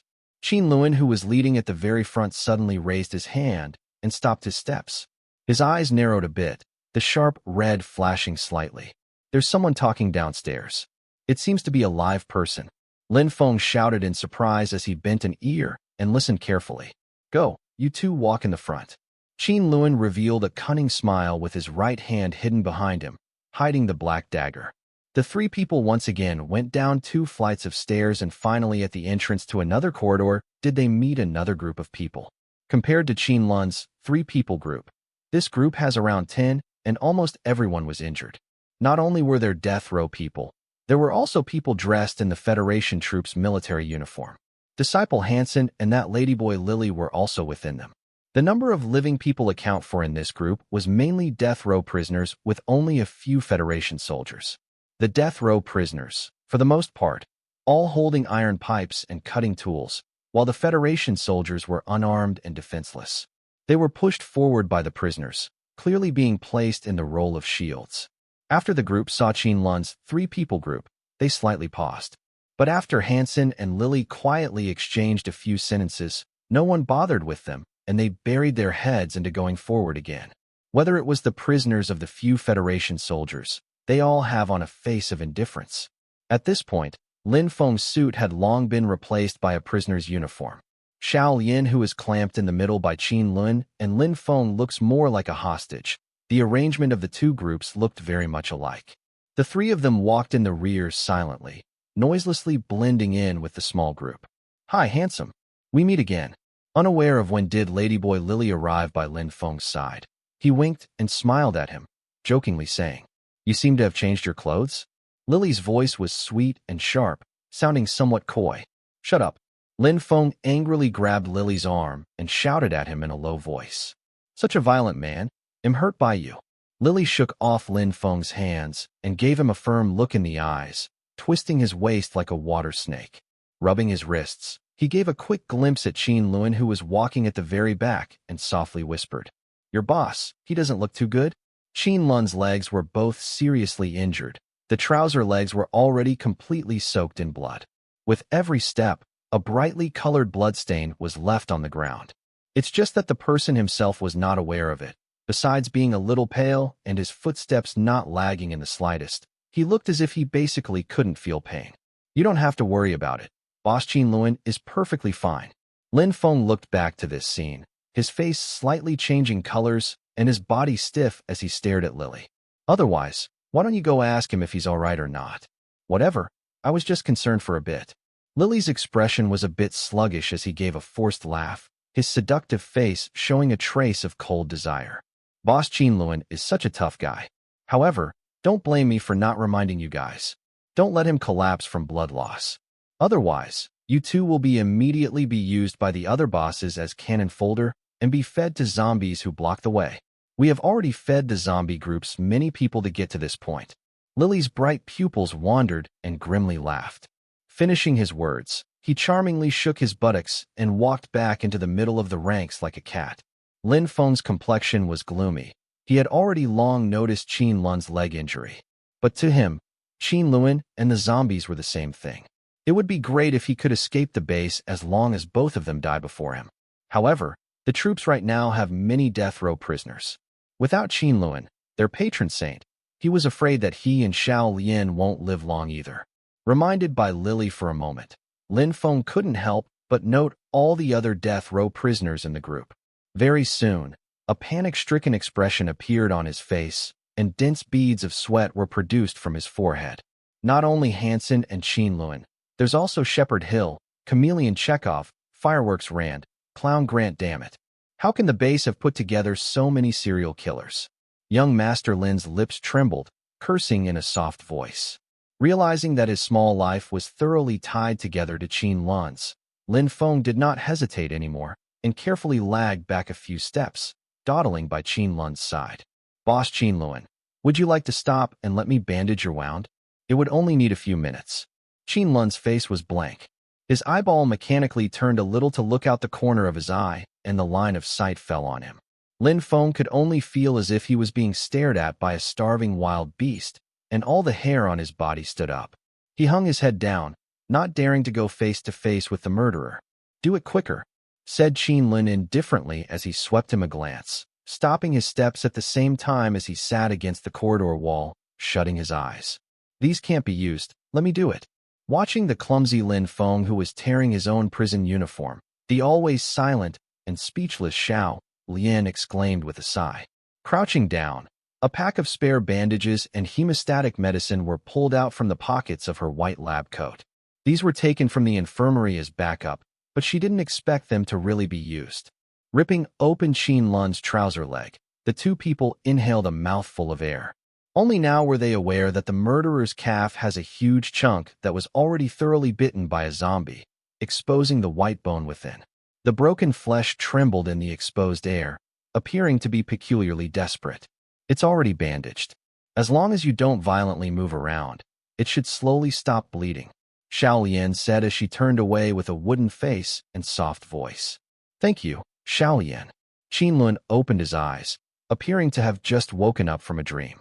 The sharp red in the depths of his eyes have already disappeared, and his two eyes were clear and pure. A soft and gentle smile revealed itself on his happy and content face. Great Demon King Qin Lun. Xiao Lian was stunned as she turned her head around, a pair of beautiful large eyes overflowing with sparkling and translucent tears. Great Demon King Qin Lun, woo woo woo. Sister Hu Fei died. Xiao Lian's nerves became bigger as she embraced Qin Lun's neck, sobbing her grievances. I'm sorry. When I'm exposed to danger, Joey will appear, Qin Lun said as his gaze dulled, patting the little bowtie's back. Let's go, we're lagging behind the group. Seeing Qin Lun returning back to his normal state, Lin Feng let out a breath. The pressure of being beside Joey was too intense. That string within his heart was almost about to break. At the next set of corridors, the small mixed group once again met a few waves of zombies. But when faced with the over 10-strong group of people, the small groups of zombies were unable to block the passages and cause peril. However, two more of the Federation soldiers that were used as shields died, and all the prisoners were injured. After catching up with the group, several people were found in a disjointed conversation with Ladyboy Lily. They were able to learn quite a bit about this mixed group of theirs. It turned out that after the death row prisoners had escaped from their jail and obtained cutting tools from the dining hall, they were herded by the scattered zombies to the control hall of the base, along with the surviving research workers and Federation soldiers. Originally, the team had more than 50 people. There were over 20 Federation soldiers and around a dozen base researchers, 4 times the number of prisoners. Besides a few people who had hidden themselves in the corners of the base, they had already brought together the overwhelming majority of the survivors. In the beginning, the Federation soldiers were the majority. It's just that they had to take care of the fragile researchers while also fearing the possibility of getting infected by the zombies. Battling in a constrained manner allowed the zombies to nibble away at their numbers, and at a certain point, they were reduced to becoming shields for the prisoners. The death row prisoners were originally seeking life in the midst of death. They were unafraid of death when fighting the zombies. They completely lacked any misgivings while in melee combat, committing all sorts of crimes for survival. It was a bloody battle the entire way from the base's control hall to a safe passage. Although everyone carried injuries, only a few people had died. As such, they could suppress the Federation soldiers. As time passed, only 12 people in the 3-people teams remained alive. They'd at last entered the safe staircase to the exit corridor. This strip of corridor was more than 7 meters wide and more than 30 meters long. The floor had an automatic transfer guide rail, but it was no longer functioning. The iron gate at the corridor exit was around 10 centimeters thick and exceptionally hard. Although a block and tackle were fitted at the bottom, pushing it open was still not an easy thing to do. After the group exited the safe staircase, the zombies at the ground level of the base had already taken note of them and began to stagger over to them, slowly approaching. With more than 100 zombies in the enormous hall, this was not something a group of injured prisoners could go up against and win. They would only have a chance at life if they pushed open the base's iron gate. After entering the exit passage, Qin Lun could no longer hold on and took a seat in a corner of the passage. He had lost too much blood, and his face was snow white, cold sweat incessantly spilling from his forehead. "Great Demon King, what's wrong?" Xiao Yin anxiously asked as she squatted in front of Qin Lun. "Don't stray too far from me," Qin Lun whispered as his gaze swept over to the group of death row prisoners who were engulfed in a strange atmosphere. Saying that, he closed his eyes to rest, no longer paying attention to Xiao Yin. At this point, the 3 prisoners who were standing behind the Federation soldiers signaled each other with their eyes, each showing a sinister smile. They quietly raised the daggers in their hands and ruthlessly stabbed the 3 Federation soldiers' waists. "Ah!" 3 short screams rang out at the same time. The Federation soldiers' faces were full of hate as they collapsed to the ground. They were then dragged by their feet to the end of the corridor where they were disposed of. While they were fighting zombies, the prisoners had discovered that the zombies did not carry some kind of infectious virus, nor did they have the slightest hint of intelligence. All they had was the instinct to eat. As long as there was good in a place close to them, they would turn a blind eye to anything in the distance. The best way to resist them wasn't to fight, but to leave a dead body in front of them. In this way, everyone else was safe before the food was cleaned off. It seems that 3 corpses aren't enough for hundreds of these zombies to share. Within the group, a bald man who had a violent face revealed an eerie smile. "It's best to have a few more trash and contribute to everyone a little more." This famous bald old man was Chekhov, a Russian mafia boss who was also a serial killer. His nickname was Chameleon. Chekhov stood at approximately 2 meters, with a tough and stocky build and a weight of at least 240 pounds. He was simply like a city wall standing there. Although his muscles weren't as developed like Disciple Hansen's, they were still clear-cut. He was clearly not a foolish man. Compared to the ladyboy Lily who had the weakest body among the prisoners, it was simply like the difference between a child and an adult. When no one answered, Chekhov's eyes narrowed. The already tattered prisoner uniform was torn, revealing the purple tattoo that covered his upper body and was the source of his chameleon nickname. The Russian prisoner with a ferocious face examined the others with a vicious gaze. His line of sight soon fell onto the shortest one among them, ladyboy Lily. Looking into Chekhov's vicious eyes, Lily shivered from head to toe and appealed for help from Disciple Hansen standing beside him. Without batting an eye, Disciple Hansen walked forward a step, the corner of his mouth drawn back as he covered Lily behind him, a cold gaze sweeping chameleon Chekhov. A competitive spark danced in the air as the 2 pairs of devilish eyes met. Humph! The fierceness on Chekhov's face slightly twitched as he coldly snorted and moved his gaze away. Although there were several killers among this group of death row prisoners, there were still distinctions between killers. This distinction was mainly reflected in the Federation's evaluation of the degrees of danger of the killer. It was also how the killers weighed each other. When looking at the number of people killed by this group of death row prisoners, if Disciple Hansen claimed number 2, no one would dare claim number 1. He was, after all, from a family of mercenaries. He had already reeked of blood when he stood on the battlefield as a child soldier. This was why the Federation Area 91 had him imprisoned on the highest level. On the 3rd floor of the prison cells, there was another serial killer of the same grade. That was Qin Lun, the dissector Joey Foster. Qin Lun's situation was different from Disciple Hansen. The number of people he had killed amongst all the serial killers wasn't much, but the degrees of danger evaluation given by the Federation wasn't any less than Disciple Hansen's. The reason for that was because many of the serial killer's targets were ordinary people. But ever since Qin Lun had entered the Handan Senen's prisons, the majority of his kills were death row prisoners. Some were even other famous serial killers. The name the dissector Joey Foster was a taboo among the death row prisoners. He could be said to be a killer amongst killers. This is also why the ladyboy Lily had almost peed his pants when he recognized Qin Lun's identity.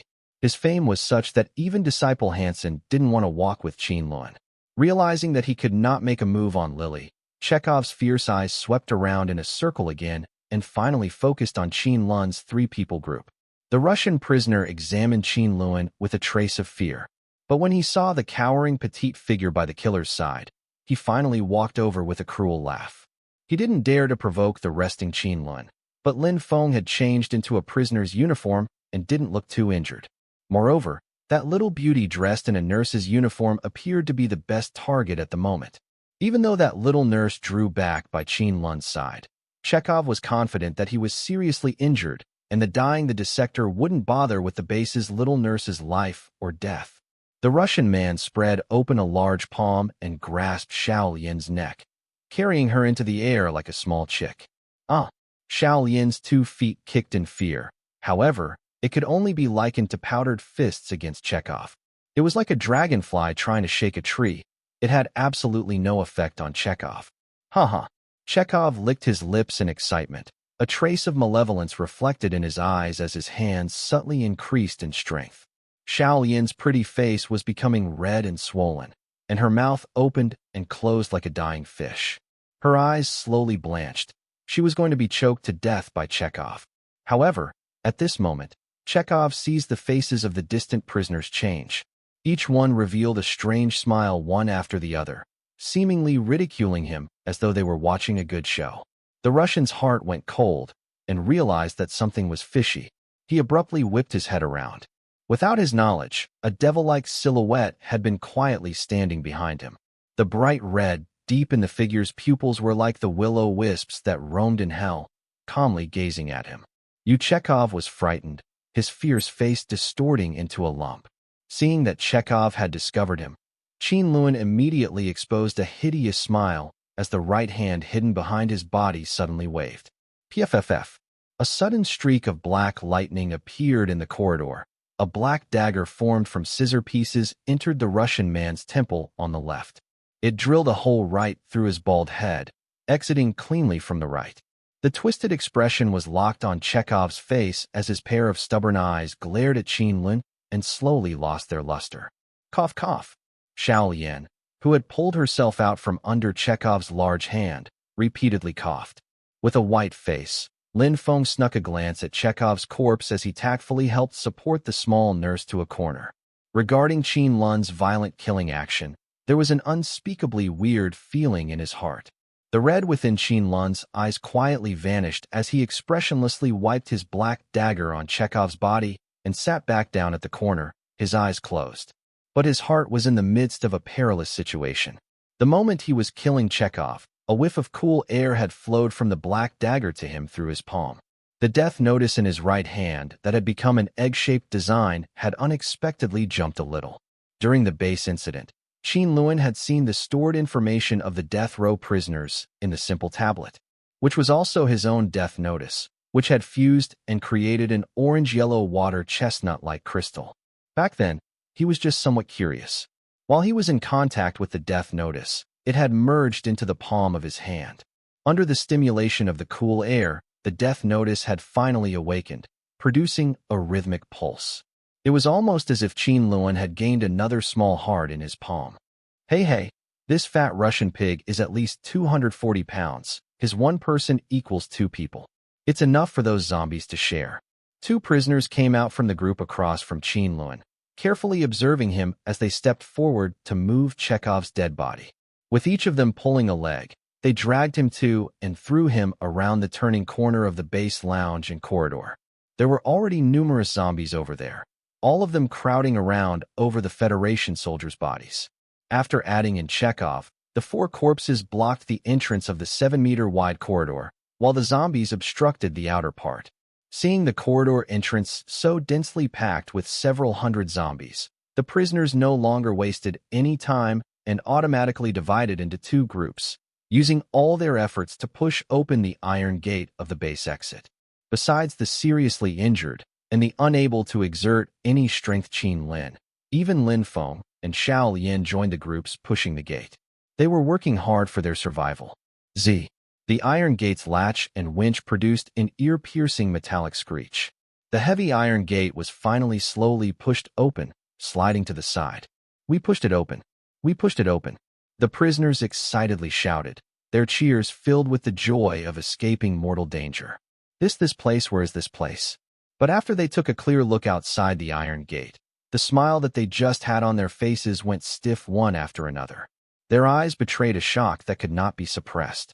The outside of the base's iron gate wasn't the originally exuberant forest of the Daxing'anling mountain range. For as far as the eye could see, dotted with strangely formed rock cliffs that looked like weird monsters, was a barren Gobi desert. The earth that was entering the new century, thanks to the development of science and technology, had no such scenery beside a few primitive forests and the North and South Poles. The olden days of deserts and wastelands had all undergone environmental renovation so that they could contain a higher population. Something like the Gobi desert-like wasteland in front of their eyes could only be seen in historical photos. However, this was still not the part that created the most amazement. The most baffling thing was that about a kilometer away from them, this entire piece of continent had a fault. In front of the continental fault was the vast and boundless starry sky of the universe. Within the quiet and deep starry sky hung many shining and extinguished stars. However, when they took a more careful look, these stars were apparently not huge celestial bodies, but rather many continents of varying sizes suspended in midair. Each of their surfaces were shrouded in a spherical orange-yellow colored light cover. The distant and remote continents suspended in the air were indistinct like fireflies. The closest continent was like the tray of a mill. The mountains, plains, and rivers were clearly distinguished. Moreover, their base exit was unexpectedly in midair, at least more than 30 meters away from the ground. It was evident that the underground construct of Area 91's base has risen to the Gobi Desert's surface, suspending the original floor that held the corridor of the exit in midair. No wonder those people who died would turn into zombies. No wonder the Federation soldiers' particle rifles failed. No wonder all the modernization instruments on the base couldn't be used. It actually turned out that this place simply wasn't Earth. Even the scientific laws were different from Earth. The death row prisoners quickly realized that the Gobi Desert their Area 91 had landed in was also a continent suspended in midair. Their small group of people had already associated that spherical object above Area 91 as a space-time domain, and that their current situation was bound to have something to do with space-time teleportation. They just didn't know where the entire base had been transported to. "This isn't Earth. Where the hell are we?" One of the prisoners who returned to his senses cried out involuntarily in alarm. "Those 4 corpses are about to be eaten clean by those zombies. The safe passage to the exit is also blocked up. What are we going to do?" "Climb down. Only if we climb down do we have a chance to survive." The death row prisoners quickly realized that they could not stay around watching helplessly and wait for death. A few impatient prisoners immediately clambered onto the outer wall of the base exit and started to climb down. What was fortunate was that the underground construct of the base was apparently piled on top of the Gobi Desert's surrounding rock and soil, forming the precipitous slope of a small hill that allowed them to have footholds to climb down. Lin Feng grabbed an iron frame on the hillside to find a path. Xiao Lian supported Qin Lun, who had injured both of his legs, and followed behind him. Since the hill had formed using the underground construct of Area 91 as its core, the rocky soil attached to this small hill wasn't really formed naturally, and a lot of places were very loose. A height of over 30 meters, saying it's high, was also not high. But once your feet stepped on empty air and fell from the steep slope, then it was absolutely 9 deaths, but still alive. They didn't want to just escape from the zombies' ferocious jaws only to fall to death on this desolated Gobi Desert. Without the threat of the zombies, the alliances between the small groups within the prisoners had completely dissolved. Including Qin Lun's group of 3, the survivors numbered a total of 12 people. The 12 people were composed of the dissector Qin Lun, Disciple Hansen, Shepherd Hill, Fireworks Rand, and Clown Grant. Each of these 5 special-grade killers to the core formed a small group of 2 to 3 people. It wasn't that the death row prisoners were unwilling to unite in the face of this new world, but that it was really difficult for them to have mutual trust in each other. 5 of the killers all more or less had psychological problems, and their way of thinking was very hard to guess. They simply couldn't be regarded as normal people. Granted, even the other prisoners who had no choice but to cling on to them didn't want to be too near them. After 20 minutes, with the help of Xiao Yan, Qin Lun finally reached the ground. Stepping on the sandy ground of the Gobi Desert, a warm feeling rose from the soles of their feet.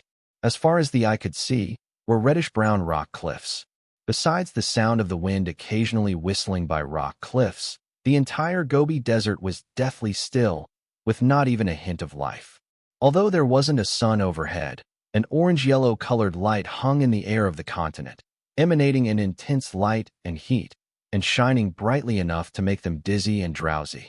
Qin Lun's 3-people group found a large rock below the base facing against the wind, and sat there to rest for a bit. Can we still go back? Xiao Lian hugged her knees and bowed her head, her shoulders shaking from her sobs. Lin Feng remained silent, his face blank as he looked upwards. He seemed extremely depressed. From the mouth of some prisoners, he was able to confirm one piece of bad news. His father was already dead. The prisoners at the control hall of the base had seen a zombie wearing a general's uniform. The only person in the base wearing a general's uniform was his father. Qin Lun gently closed his eyes, greedily breathing in the warm and dry fresh air. Speaking from his perspective, as long as he could obtain freedom, there weren't any differences between Earth and this world. The only concern in his heart was his younger sister, whom he has separated from when they were young. Ever since that event happened, he hadn't gotten any news on his younger sister for over 10 years. Perhaps having his sister away from him, assuming the responsibility of 2 people's happiness, was the best choice. As for him who was carrying the responsibility of stripping the lives of a dozen people, no matter the truth of that event, he had already started on the road of a killer's fate. He could never go back. From within his wild and fanciful thoughts, he opened his right hand and stared at the black oval, egg-like pattern on his palm. From the time he killed Chekhov and obtained that cool air later, the oval-shaped pattern was always moving about in a lively manner. The source of that cool air seemed to be the oval pattern, sort of like blood, cycling in a systematic way throughout his body. Each cycle would weaken this cool air, and now it couldn't be observed anymore. However, each time the air weakened, his fatigue and pain would also disappear a bit, as if a new power was bubbling forward within his body. Even the injuries on his calves seemed to have rapidly improved. It seems as if this cool air is greatly beneficial to him, slowly improving his constitution. Qin Lun curiously stretched out the thumb of his left hand and rubbed the oval pattern, wanting to feel that regular rhythmic pulse. But his eyes promptly widened, and his heart pounded. A simple back tablet computer suddenly appeared within the abyss of his consciousness. Even the design of its information storage was exactly the same as the death notice. Along with the reappearance of the death notice, the oval pattern on his right palm changed again. It unexpectedly turned into a small human head skeleton. Moreover, in the cavity of the skeleton's 2 eyes, 2 points of scarlet fire were gradually brightening them up. You guys look. What's that over there? Just when Qin Lun was about to try and investigate the functions of the death notice, the distant cries of a prisoner reached his ears. Qin Lun's concentration scattered, and the death notice also quietly vanished from the abyss of his mind. Shaking his head a bit, he stood up and gazed into the distance. In the Gobi Desert, more than 10 kilometers away from the base, suddenly appeared a black line. In merely a few short minutes, the black line has become a dust dragon formed of sandy soil, coming nearer and nearer. It's an aboriginal organism from this world. Disciple Hansen's face changed and shouted toward the prisoners. With his accomplishments of being a soldier for hire, he has already recognized that this was not a natural phenomenon, but rather was caused by numerous objects advancing at extremely high speeds. For example, something along the lines of horses, vehicles, or things like that. The originally scattered prisoners quickly ran towards the central location. At such a time, regardless of whether they were willing or not, they must all unite to confront their unknown fate.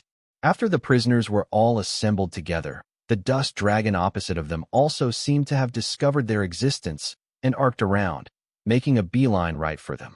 Is this a motorcycle? Waiting until the dust dragon came closer, the the prisoners distractedly discovered that it was a motorcade made up of dozens of vehicle types, and immediately went up into an uproar. There were all kinds of vehicles, with no discernible uniformity in style. Some were similar to the Earth's old century two-wheeled motorcycles, but there was also the technologically advanced single-wheeled motorcycle. There were also some Caterpillar Trax-type vehicles, and at the very end of the motorcade were even giant multi-layered vans in the shape of spiders. Since they even have vehicles, then they must be intelligent life? The prisoners gathered together once more, the vigilance in their heart raised to the peak. A four-wheeled vehicle emerged from within the motorcade and parked in front of the prisoners. From the motorcycle, a human-shaped organism jumped down, arrogantly walking toward them. His whole body was hidden by a hooded cloak, and a thick pair of motorcycle sunglasses nearly obscured half his face. The mouth of a huge firearm peeped out from behind his back, and two bandoliers crossed over his chest, hanging from each shoulder. Swinging his hands. Each step was 3 swings, his whole body exuding the feeling of I am who? Lordly aura. But why does his chin only reach everyone's kneecaps? Looking at this domineering pocket-sized motorcycle flying big shot, all the prisoners had the comedy-like feeling of not knowing whether to laugh or cry. The motorcycle flying big shot walked in front of the prisoners and arrogantly took off his leather gloves, motorcycle sunglasses, dropped the hood of his cloak, and started to inconsiderately shouting wah wah wah at everybody there. It's not an exaggeration to say he was waving his arms and exerting himself by stamping his foot and reinforcing his voice. All the prisoners stared blankly at this friend performing a self-guided solo act. Many people's faces were starting to twitch. All the people here were able to understand that the beings in front of them were intelligent organisms, must be the indigenous inhabitant of this world. But unexpectedly, the prisoners felt that these organisms were also very familiar. Green skin, an aquiline nose, the slender curl of an ear, the large eyes that occupies 1/3 of its face, the short arms with its 4 fingers. Green dwarf? Green pygmy? Gnome? Goblin? A large question mark emerged on top of all the prisoners' head. This condensed version motorcycle flying big shot was unexpectedly very similar to some of the small monsters in the games from Earth. Seeing these tall humans in front of him turning a deaf ear to his words, the flying motorcycle big shot became somewhat amazed. His body language became all the more intense, and the speaking language he was speaking also switched. The prisoners looked at each other, and towards the motorcycle flying big shot, then cautiously shook their heads. The motorcycle flying big shot very quickly noticed he was playing a lute to a cow. These people just didn't understand what he is saying. However, he didn't seem to be very disappointed. Rather, his eyes revealed a happy look and stopped with its solo performance of its Walla Walla, and started to patiently go through several human languages. After confirming that the humans in front of it completely do not understand any of the common human languages, the motorcycle flying big shot was overjoyed at the unexpected good news and carefully took out a wallet from its jacket's pocket then and pulled out a small pocket watch-shaped tool. Sha, they didn't know which button the motorcycle flying big shot pressed, but an echoing noise was resounding in the prisoner's mind, and they couldn't help but covered their ears one after another in pain. However, they soon discovered that this kind of noise was something directly directed into their minds. Covering their ears didn't have any use to it at all. What's fortunate was that the echoing noise only lasted for a few seconds before stopping. In the next moment, all the humans present heard a stiff machine-like voice in their minds.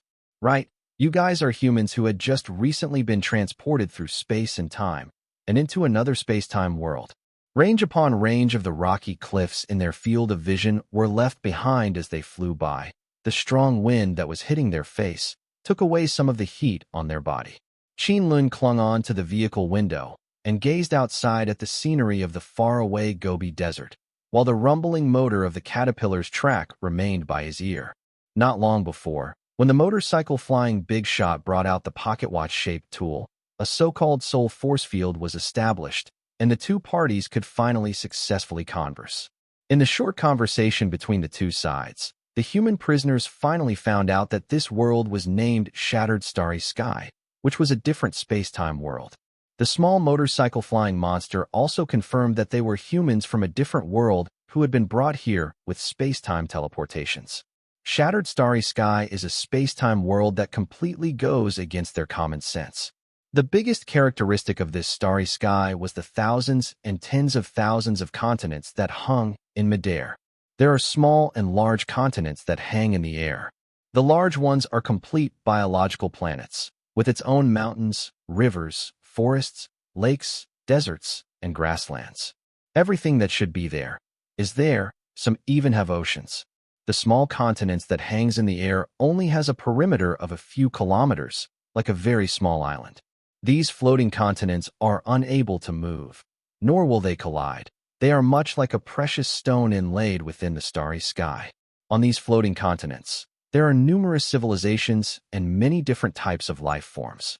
Among them, there isn't a lack of intelligent races either.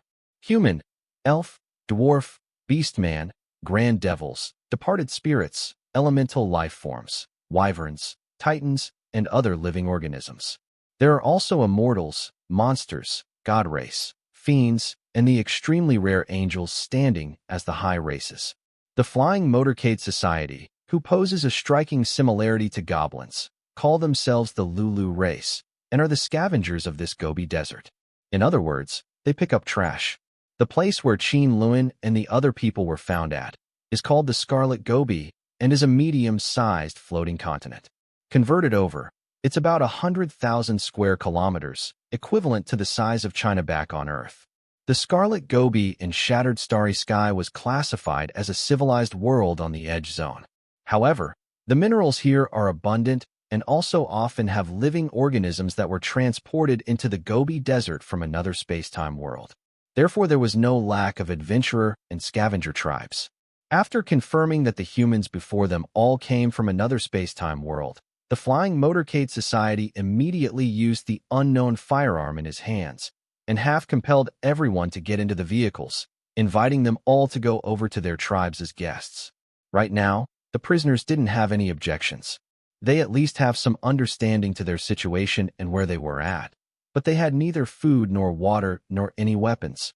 They were fundamentally unable to survive by themselves. Speaking in another sense, this group of goblins had actually saved everyone from a plight. However, after the prisoners got on the vehicle, they discovered that this group of goblins didn't immediately take them to their tribe. Rather, they sent people to climb on the hill of the base. And when the goblins found the crowd of zombies at the entrance, not only were they not amazed, they were instead crying out in excitement. It's quite clear that this was not the first time this group of goblins had seen zombies. In their eyes, each and every one of these zombies was like walking gold coins and could bring them very generous earnings. The prisoners watched the goblins' strings of operations in a detached manner, wishing to obtain some more information from them that they do not know. From the place they were looking from, they couldn't see what the goblins were doing to the zombies. However, the prisoners did know that the goblins do not regard the zombies as food because after some goblins came down from the base, although they were covered in blood, they did not bring back any of the pieces of meat from the zombies. To the contrary, they picked up a lot of stuff from the base. Overall, it was only some damaged tools and metal goods. From top to bottom, Area 91 had a total of 30 floors. Standing tall and upright on the ground is 100 or more meters tall hill. These goblins in a short time were simply unable to empty the base, and not to forget that there are also a few thousands of zombies inside. As these scavenger goblins realized that the base is a treasure grove, they no longer continue to go deeper into the base, but instead left a part of their people in the surroundings of the base and took the prisoners with them, deciding to first return to the tribe. After the motorcade sped through the Gobi Desert for a few hours, Qin Lun suddenly raised an eyebrow, softly making a sound. The youth that was clinging to the vehicle window the entire time and surveying the distant lands discovered that the orange-yellow cover that surrounds the floating continents unexpectedly started to slowly darken from the horizon. The vehicle was pulling out a long shadow on one side. The floating continents that have neither a sun or a moon unexpectedly still had a day and night time. Interesting. The corner of Qin Lun's mouth slowly raised up into a smiling expression. Before the color of the sky had turned completely dusky, the scavenger goblins' motorcade finally arrived at their camp. This is a place similar to the giant parking lot of Checheng. All around, large vans formed a wall surrounding them, Mid-sized compact vehicles made up the second defensive circle, and in the middle was where all sorts of small tents were placed. In the very center of the land were the Lulu race conducting all sorts of operations. The 12 personage were split up. Qin Lun's 3-person group were also given a small tent. The facilities inside the tent were extremely simple and crude and were spread with a nameless animal's fur on top of which all sorts of appliances were piled at the corners. The only thing to rejoice about is that there were not any weird smells within the small tents. It looks like these Lulu race aren't like real goblins who didn't like hygiene. By the time the sky's color has totally darkened, bright lights lightening up within the camp. A female Lulu race goblin brought Qin Lun's 3-person group a small desk lamp, along with some food that looked similar to mashed potatoes and a pot of drinking water. The quantity of the mashed potatoes was very ample, had been heated up and tasted somewhat salty. However, Qin Lun's 3-person group, who has been hungry for a whole day, weren't picky. They very quickly cleaned off their plate. They'll go out and take a look. After Qin Lun had his fill, he stood up, just that the tent was a little low, so he could only bend his body as he did so. Can we go out? Lin Feng looked distracted. Have they prohibited us from going out? Qin Lun faintly smiled. Don't worry, I won't come across any trouble. Have you guys noticed? The attitudes of these goblins toward us is very strange. We cannot be regarded as captives, but we also cannot be regarded as guests. Forcing us to stay and entertain us like this, they must have a reason. What you're saying is very true. I have the same opinion. Seems like looking for you to discuss this with was the right choice. Before Qin Lun could finish speaking, a deep voice from outside of the tent sounded out. Immediately after, a tall and sturdy silhouette lifted open the tent flap from the outside and made his way in. Disciple seeing who came in, Lin Feng's face lost its color. However, he only spoke halfway before he came to his senses and covering his mouth with his hands. Welcome. Qin Lun gave a friendly smile to Disciple Hansen. You seem to be completely unsurprised at my appearance. Hansen deeply glanced at Qin Lun and said profoundly, right now everyone doesn't know the true aim of these goblins, but they also haven't restricted our freedom and naturally people will find each other to discuss things. Qin Lun indifferently stated, but I just didn't think that someone would come and find me. Hansen revealed a forced smile. It was because he was also out of choices that he would come find Qin Lun to talk with. In the late night, at the same time, Disciple Hansen and Qin Lun were busy exchanging conversation. On a certain safe floor within Area 91, there was a sudden movement within a pile of more than 10 dead zombies. A hand extended from the small crack. The zombies that were piled together were slowly pushed away by the hand. A bloodstained slender silhouette difficulty crawled out from within the dead bodies.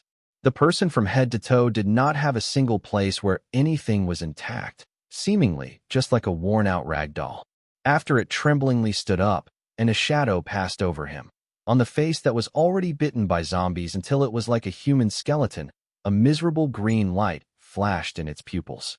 The person's left hand was holding onto an empty needle tool with an X on it, while the right hand held a surgery knife that was flickering with a cold light. Ah, Joey Foster. The shadow of a person raised its head. The badly damaged vocal cords and tongue issued ghost-like howl filled with vague words. If it's possible, I would rather move alone. Hansen reluctantly sighed. However, these goblins seem to attach great importance to us. Perhaps if we had some more people, we would have more power to speak. Of the 5 serial killers, Shepherd Hill was the oldest and most profoundly knowledgeable. He was originally a Catholic chaplain, but in secret, this guy was actually an old pervert who ate human meat, afflicted with severe paranoia. Fireworks Rand, one of the others among all the serial killers, was the individual with the lowest degree of danger and a bizarre existence that endangered society the most. If we were to take it seriously, all the people that were killed by him were all classified as indirect harm. Rand's occupation before he was arrested was as a firefighter, but he also moonlighted as a terrorist that created many bomb explosion cases behind the shadows. He suffered from some kind of social personality disorder, nearly holding some kind of strange enmity with pretty much everyone. The final one, Clown Grant, was majestic in physique, even taller and sturdier than Chameleon Chekhov, who was disposed of by Qin Lun. He could almost be called a small giant. He was, nevertheless, a deformed child, so his appearance was quite ugly, and his 5 sensory organs were defective. He was also afflicted with severe dermatosis, receiving discrimination from both his family and neighbors since young. Grant thus sunk into a severe autism and low self-esteem, giving rise to a type of extreme prejudicial mental sickness. After he grew up, Grant, who lived alone, began to hunt the good-looking women in the surrounding city and peeled their faces off before gluing them to his own face. This is also the source of his nickname, the Clown. In short, among the 5 serial killers, besides Disciple Hansen himself, the mental states of the other 4 were very questionable. However, compared to the other 3, in the time Qin Lun had not become Joey Foster, he could have reluctantly been considered a normal person. Therefore, with this in mind, Disciple Hansen could only seek him for consultation. So what are you planning to do? Qin Lun was silent for a moment, before opening his mouth and asking, "Let them go out." Hansen swept a glance at Lin Feng and Xiao Yin, who were at the corner of the tent, and indifferently said, "Lily is outside the tent as well." Qin Lun nodded his head at the two, and they immediately hurried out of the tent like a pair of rabbits. To speak the truth, they didn't have even the slightest bit of interest in the discussion of 2 serial killers. Despite knowing that the 2 men temporarily wouldn't harm them, the pressure from standing before 2 serial killers was too insufferable. Just sitting there, they felt as though they were about to choke. Those goblins seem to attach a lot of importance to us. Perhaps we can be a little tougher and directly go find their head to discuss. After following the 2 people out with his eyes, he started to narrate excessively. We can at least feel out their true motive. Qin Lun stared at the expressionless disciple, his gaze slightly flickering before he finally nodded. "That's fine. When I first entered the camp, I had already observed the arrangement of the camp. That large tent right in the center of the arrangement was guarded the strictest. I presume that should be where the head of these little guys lives. We should go out right now into the night and explore a little. It would be even better if we can find a way in. What do you think?" Hansen raised an eyelid, his gaze exposing a thread of happiness. "That's fine." Qin Lun laughed slightly, hardly hesitating as he stood up. Raising the tent, he stretched out one hand. "You first." When the 2 people left the tent, they found Lin Feng and Xiao Yin surrounding Lily and laughing quietly. These 3 people were actually rather harmonious, and there wasn't the slightest bit of ill feelings between them. Seeing the 2 serial killers come out, the 3 people immediately shut their mouths and scattered. "Come with us." Hansen gave them an indifferent glance and ordered them with no trace of politeness. A party of 5 walked through the camp, and the sky was now completely dark, with the camp surroundings being illuminated by 10 or so orange-yellow crystal lamps. Regarding the goblin guards, it was as if they did not see 5 people party. Only when they got near some defensive structures did guards suddenly show their alertness. A cold light shone in the eyes of the one walking at the fore, Hansen. An evil grin slowly floated up to the corner of his mouth. Just as he wanted to make some sort of movement, a shadow flashed beside him, blocking his way. "What are you doing?" The person blocking him was Qin Lun. Hansen immediately got angry and bellowed in a low voice. "It should be me asking you, what are you trying to do?" But as before, a light and soft smile was on Qin Lun's face in sharp contrast to his ice-cold stare as he attentively looked over the tall and sturdy Hansen. "The tent where the goblin head lives in is closely guarded. I can only properly start if I get a hold of some weapons." Hansen slightly narrowed his eyes and said with a deep voice, "These large horn-like firearms are all simple and crude. They shouldn't be hard to operate. I only agreed to go with you to discuss with their head, but I did not agree to go with you to be violent." Qin Lun stated with a smile that was yet not a smile. Hansen turned taciturn, the ominous glint in his eyes nevertheless slowly intensifying as he watched Qin Lun attentively, not saying a word. Qin Lun likewise curbed his smile. With a flip of his right hand, a black dagger slipped from his sleeve into his palm, his pupils gradually becoming a flourishing red. The 3 people behind the 2 serial killers were immediately filled with cold sweat. If these 2 suddenly started to fight, then everyone's cozy life would come to an end. The goblins would probably never be so polite to them again. "Since you are so unwilling, then I'll comply with you." Hansen suddenly exposed a strange, insincere smile and said this one verse between the gaps of his teeth. "Haha." With a flip of his hand, Qin Lun put away the black dagger and glanced at Disciple meaningfully before taking the lead. heading for the large tent in the center of the camp. But after he turned his back, a sneer showed itself on the corner of his mouth. Back when Qin Lun was in the small tent, he was already clear that the reason why Hansen came to find him wasn't something as simple as he was saying. Hansen had been a mercenary since he was small. He was adept with the technical ability of military affairs, but he also had a habit of using military force to settle questions. The Lulu race is a very mobility-type scavenger tribe. This camp only had a very simple defensive arrangement. So long as a degree of confusion happened, it was very difficult to trap a seasoned mercenary like Disciple Hansen. Of course, Hansen wasn't Rand. He still needed other people to help him share the pressure. Therefore, he went to find someone like Qin Lun. He simply wanted to use the other four as bait to conveniently let him pillage some weapon, ammunition, and a motorcycle to escape from the goblin camp. As a mercenary for hire, he was very confident in being able to find a way to survive by himself in this barren Gobi desert. However, this wasn't some kind of good news to the others, especially to the people coming along with Qin Lun who would be forced to conform to Hansen's plan. By the time the goblins took control of the situation, no matter how much importance these little monsters attached to them, they would probably never be polite to them again. The reason why Qin Lun would agree to go out with Hansen was because he felt that the surface reason Hansen used as a cover-up for his true purpose was very reasonable and coincided with him. He was different from Hansen. Hansen was a soldier, his nature unyielding, and doesn't like other people arranging things for him, preferring to have his fate in his own hands.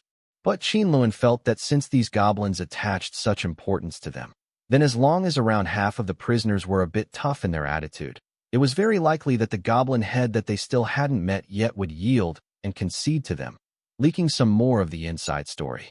However, what they didn't expect was that as Qin Lun's group of 5 neared the tent, the goblin guards outside unexpectedly just hesitated for a moment before taking the initiative to let them through into the goblin head's tent, before they even asked for it. Qin Lun and Hansen looked at each other in dismay, and both saw in each other's eyes amazement. They really hadn't foreseen that this kind of situation would happen. But as they entered the large tent, their faces couldn't help but expose a thread of understanding. So it turns out that there were already 5 other prisoners sitting in the large tent. It was precisely Shepherd Hill and Clown Grant and the 3 little brothers that were under their control. The only ones missing were Fireworks Rand and another man. However, when you think about it, it was very normal. Fireworks Rand suffered from social personality disorder. Besides that rebellious, psychologically stressed young prisoner that followed him, pretty much everyone was an enemy in his eyes, so naturally no one would try to go find him and consult. No wonder those goblin guards were willing to directly let them in.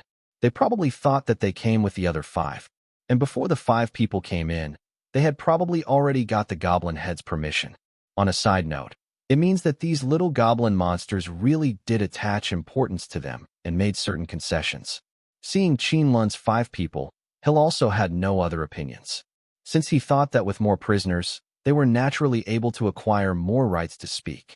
After Qin Lun's 5 people came in, they nodded toward Hill and then silently went to find a corner to sit, sizing up the current situation in the large tent. In the middle of the large tent sat an obese old goblin with age spots. Sitting on his right was the motorcycle-flying big shot they met that morning. Between the 2 people was a small coffee table with tea water on top of it. There was also that small pocket watch-like tool set up there where everyone could see. Guest from another space and time, I am the elder of this Lulu race. The one beside me is my oldest son Gerd, and also the Lulu race's current head. The old goblin opened a pair of muddy eyes, slowly speaking. The stiff machine sound once again echoed in everyone's ears. I know what you guys want to ask. I will tell you all everything. However, my vitality isn't too good, so I ask everyone to remain quiet and patient as I speak. When the head of the Lulu race, Gerd, found them that morning, he had already given an introduction to Shattered Starry Sky. The introduction given by the Goblin Elder was virtually the same, though it was just a bit more detailed in some areas. However, the next few words that the Goblin Elder said comprising why the Lulu race would show this kind of strange attitude toward them and attach such importance to them, would set off waves in Qin Lun and the others' hearts. Even if they were savage and cunning death row prisoners, they still thought that this was somewhat inconceivable and wonderful. Shattered Starry Sky was a wonderful independent world. It possessed numerous intelligent races and powerful high-class organisms. These aboriginal races living on some of the giant floating continents formed various entirely different civilizations. According to the Goblin Elder's memories, when he was young, he had been to many different floating continents. While going out on risky adventures, he had once seen too many diverse kinds of civilizations. Among these civilizations, there were some that were similar to Transformers, those that were living machines.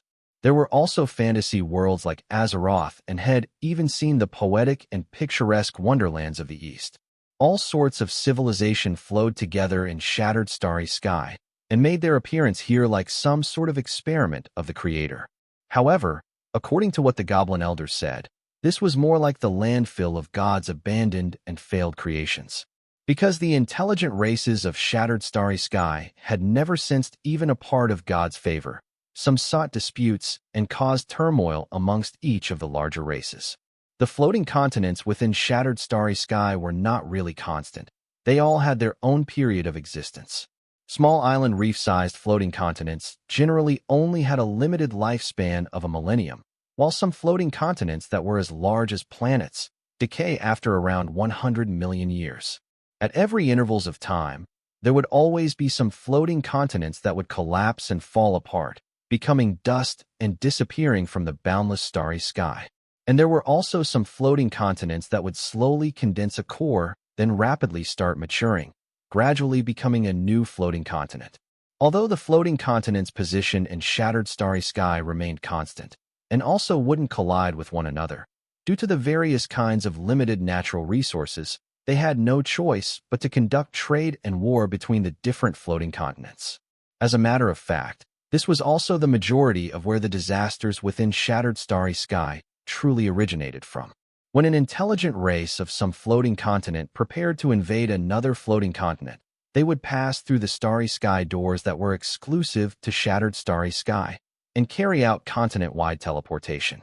This kind of transportation method wasn't really like space-time teleportation. It was merely limited to within Shattered Starry Sky and ignored distance and matter. The only restriction was the size of the Starry Sky door.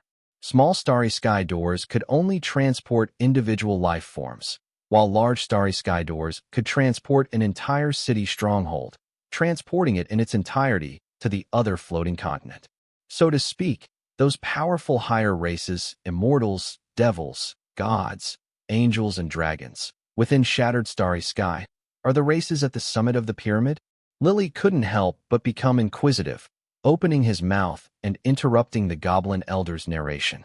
His complexion couldn't help but become deathly pale after he returned to his senses. However, the present serial killers around him also really wanted to know the answer, so they didn't pay any attention to him for this time. No, those higher life forms are all basically in a concealed state. They are unlikely to show their faces so easily. The races that occupies the ruling position of Shattered Starry Sky are the ones that the individuals are not regarded as powerful, but their population is numerous. They are races with large potential and wisdom. For example, human, elf, beastman, dwarf, departed spirits, machine life forms, elemental life forms, and so on. The Goblin Elder switched to a more comfortable position as he spoke with a somewhat strange expression. In fact, these circumstances and you people who have teleported through space and time from a different world have a large relation. Everyone's eyes faintly brightened. They have a premonition about the Goblin Elder's following words will perhaps uncover the ulterior motive as to why the Lulu race attached such importance to them, who have come from a different space and time. So it actually turns out that in Shattered Starry Sky's floating continents, not only did Starry Sky doors exist, a type of space-time teleportation gate that couldn't be predicted also existed.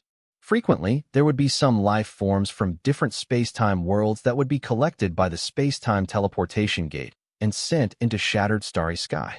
Being different from the aboriginal organisms of Shattered Starry Sky, when these different space-time life forms traversed through the space-time teleportation, they would combine with the Shattered Starry Sky world's magic to have their souls and core form a unique law body. The law body of the people who have passed through when compared to the ordinary people did not differ in any way. They could still fall ill and bleed, even sustain injuries and die. However, as a result of the law Bodhi's special nature, the otherworldly people would have almost unlimited potential. Some of the strong, otherworldly people were even capable of destroying heaven and earth, their strength being like the gods and devils. So much so that even if the brain, heart, and the other vital parts of the body were seriously damaged, they would not immediately die. However, because the otherworlders are not the aboriginal residents, they would all receive the shattered starry sky's rejection over time. With the passing of time, this rejection would become more and more violent. As a result, every once in a while, these otherworlders would be transported to another space-time world by shattered starry sky. The randomness of this space-time teleportation was very big. No one knew where the otherworldly people would be transported to. Every time the otherworlders were transported, some different world missions would appear in their minds. Even they do not know the origin of these missions or the motives behind them. If they could not complete the mission, the otherworlders' souls would become weaker and weaker, eventually leading to their death.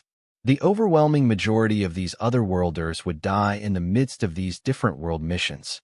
However, as long as they finished the mission before they were teleported back into shattered starry sky, they would be able to gain tremendous benefit.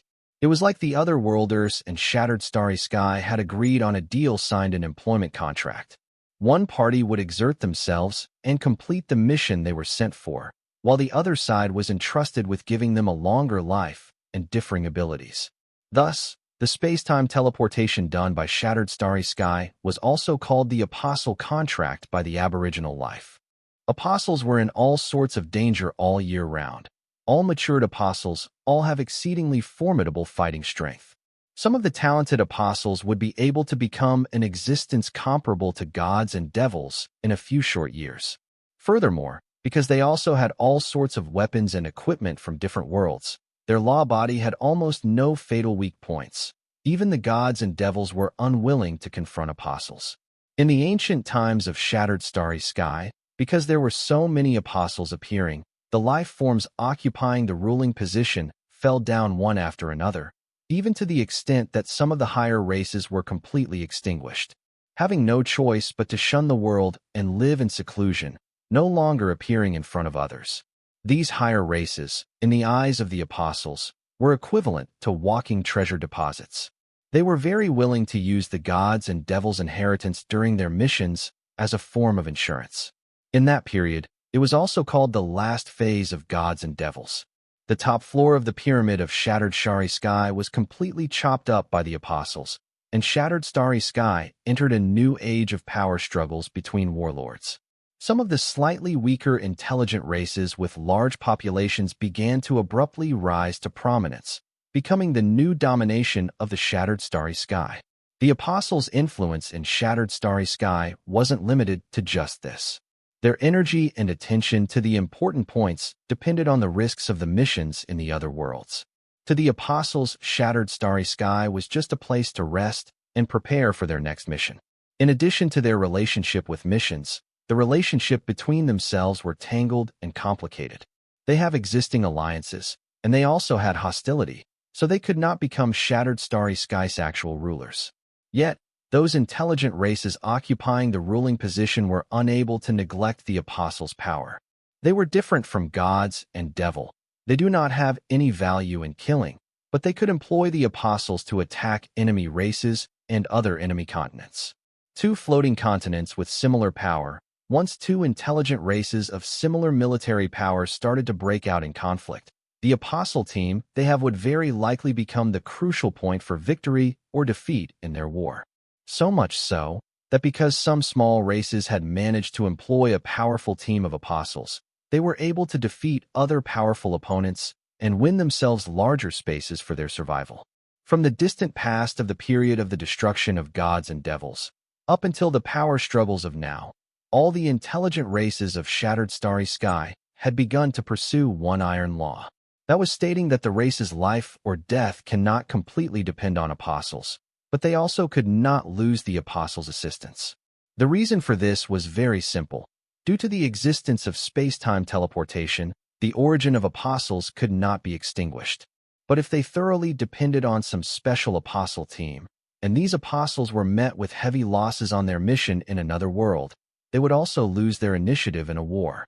This kind of strange and silly phenomenon induced Shattered Starry Sky to give birth to a special object. That is the drifting city that some intelligent races had concentrated their everything to construct. These immense cities, due to the difference of civilization, the source of power were also not completely identical, but they could all move as they wished on the floating continents. At the same time, they were also able to use the Starry Sky Gates, and were able to conduct teleportation at every floating continent. As the basis for the existence of the intelligent races, they serviced the apostles with these special locations. The intelligent races that have these drifting cities could rely on the city, increase and maximize their survival abilities, and would also be capable of attracting apostles to enter and stay at a steady flow. In this way, they were entirely not worried anymore about losing their military strength of apostle teams during war periods. There were all kinds of drifting cities. They were both large and small, and any style of them to be found. They differentiate between the different civilizations. There were science and technology cities, fantasy cities, biochemistry cities, ability cities, etc. They were also differentiated by the types of service for apostles they offered. There were educational cities, entertainment cities, trade and commerce cities, war strongholds, etc. No matter what type of city they were all very courteous to the apostles. Besides some basic material benefits, they could also especially draw up an entire set of service legislation for apostles. These service legislation basically all follow an equal exchange principle. After all, not every apostle could become an existence that was on par with gods and devils. The majority of the apostles would meet their end in a mission in another world. In order to plunder apostle resources, the drifting cities would set dates for dealings at every floating continent. Up to the present, the intelligent races that didn't have any drifting cities either slowly walked in the direction of their destruction or become the subsidiaries of the other races. The number of drifting cities and their sizes have already become the only standard of the floating continent's rich and powerful intelligent races. What made people feel odd, though, was that floating continents that had races with large populations often had very few space-time teleportation gates. Instead, the places that were similar to this scarlet goby, where people were sparse, would have environments with wild and small floating continents, which would often have space-time teleportation gates, and people that came from another space-time world, which were preparatory apostles. Preparatory apostles don't have formidable military force, but it was better to send charcoal and snowy weather than adding flowers to a brocade. 1. While the drifting cities were at their weakest, they could offer a fixed amount of assistance.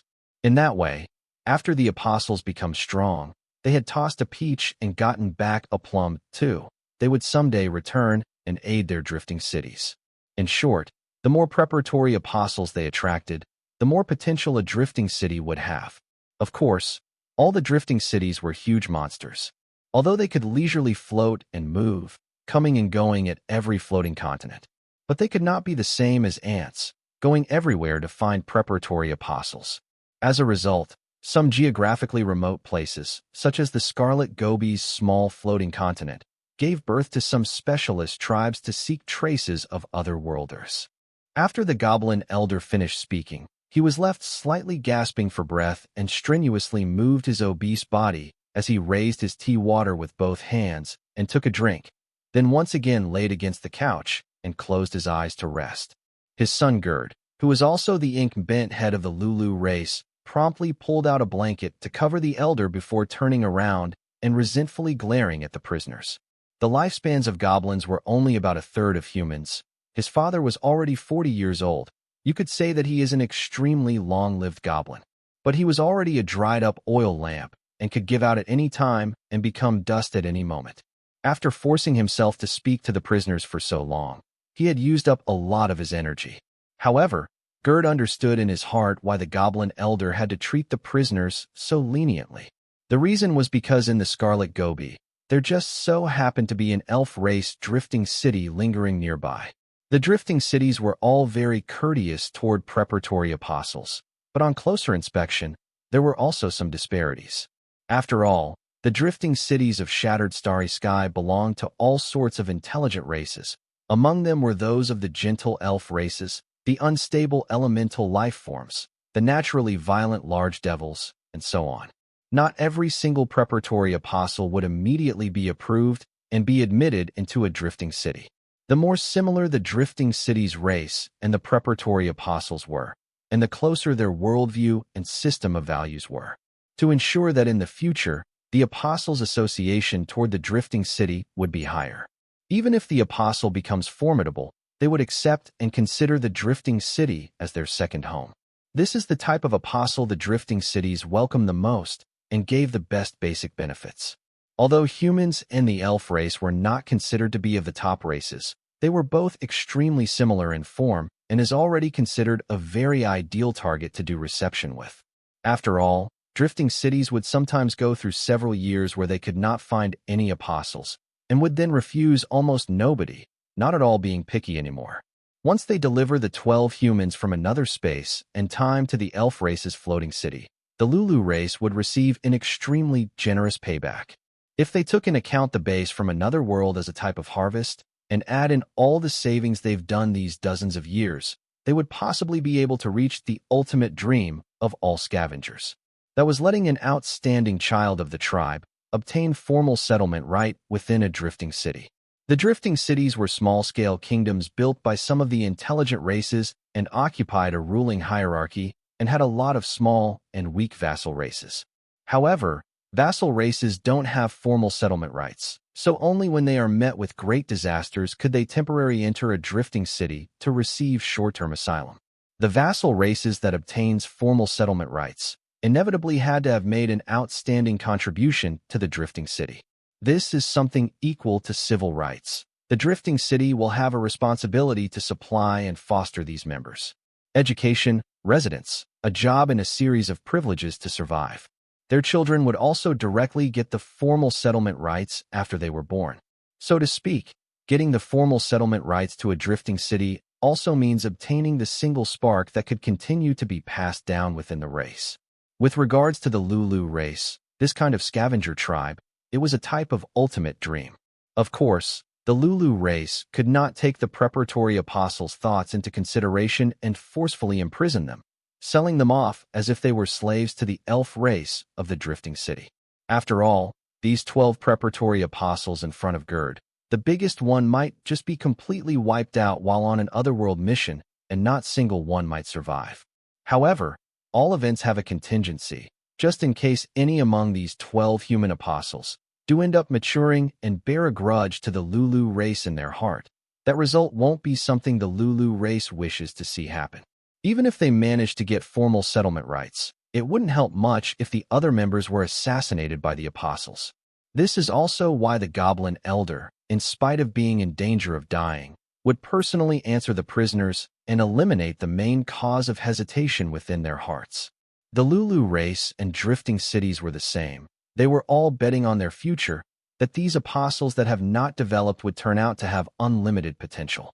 After obtaining the answers they wanted, the prisoners were nevertheless silent. The atmosphere in the large tent was somewhat strange. Relying on their heart and opinions, the prisoners don't have any other options. If they want to continue surviving, they had to rely on the assistance of the Aboriginal races, otherwise they wouldn't even be able to walk out of the Scarlet Gobi, not to mention the future otherworld missions. However, being considered as goods to sell around, the savage death row prisoners were somewhat unhappy. I know that my guests are somewhat discontent. However, please believe in this rotten old man.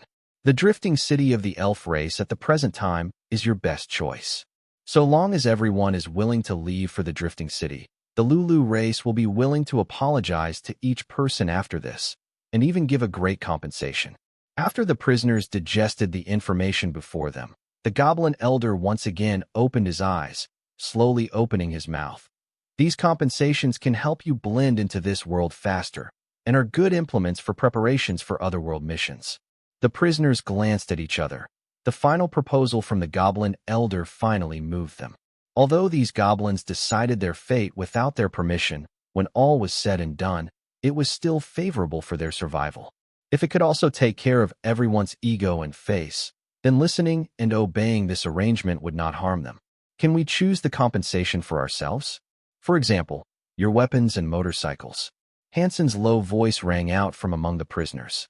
You naturally can, but in order to guarantee everyone's safety, we can only give you the weapons and motorcycles in front of the drifting city. The old goblin elder's face finally piled up a smile. The other types of compensating can be given immediately, though. This world's currency, food, fresh water, even the scarlet gobi's special minerals. Elder, those minerals. Gerd was startled and suddenly stood up. Gerd, shut up.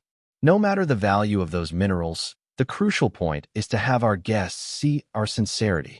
The old goblin drew back his mouth and smiled meaningfully. Weapon, motorcycles, minerals, everything within our Lulu race camp. You can choose from them as you wish. If our guest would like someone to attend to them, our Lulu race can offer a few young and pretty female clansmen. After the prisoners came out of the goblin elder's large tent after what seemed like a lifetime, they all silently separated to the direction of their own tent. The information they gained today was just too much, so they need to carefully digest it. The goblin elders seemed to know that they need a bit of time to reflect on it, and told them to come alone tomorrow to find him for their compensation. After Qin Lun's three-person group returned to their tent, they quickly found a corner for themselves to rest in. However, from the occasional turning and moving from the other two people, Qin Lun knew that they were like himself, also unable to fall asleep. Drifting city, apostles, otherworld missions, continent war, all kinds of numerous and confusing thoughts were like riding a horse to turn off the light. 1.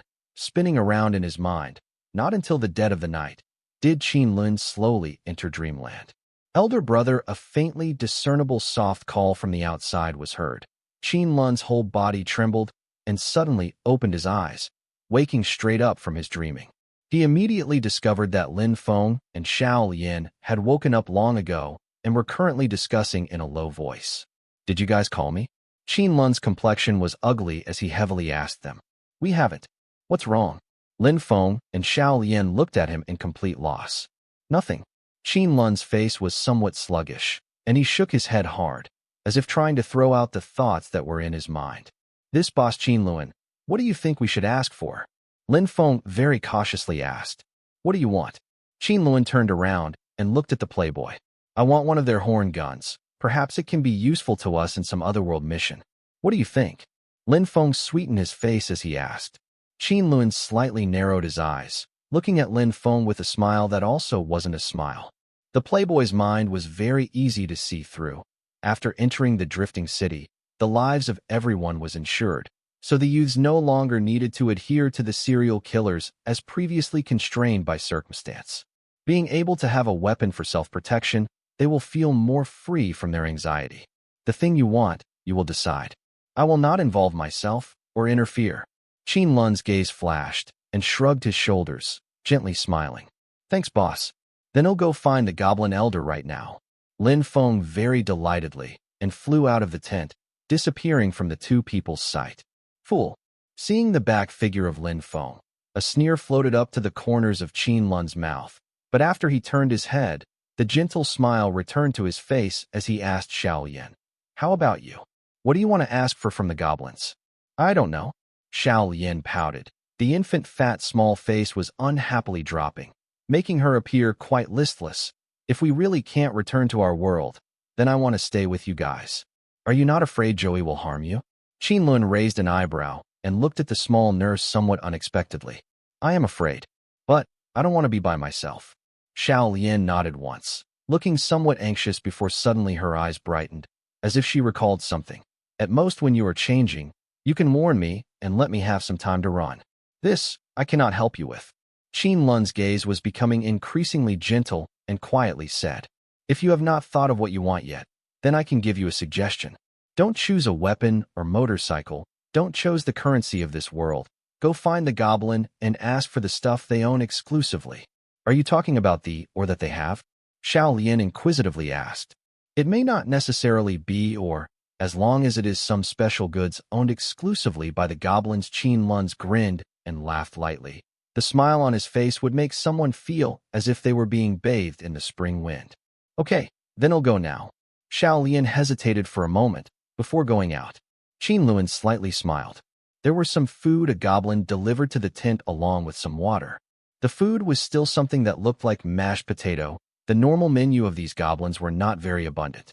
Washing his face, Qin Lun sat on the ground, not urgent to go out as he slowly filled his stomach.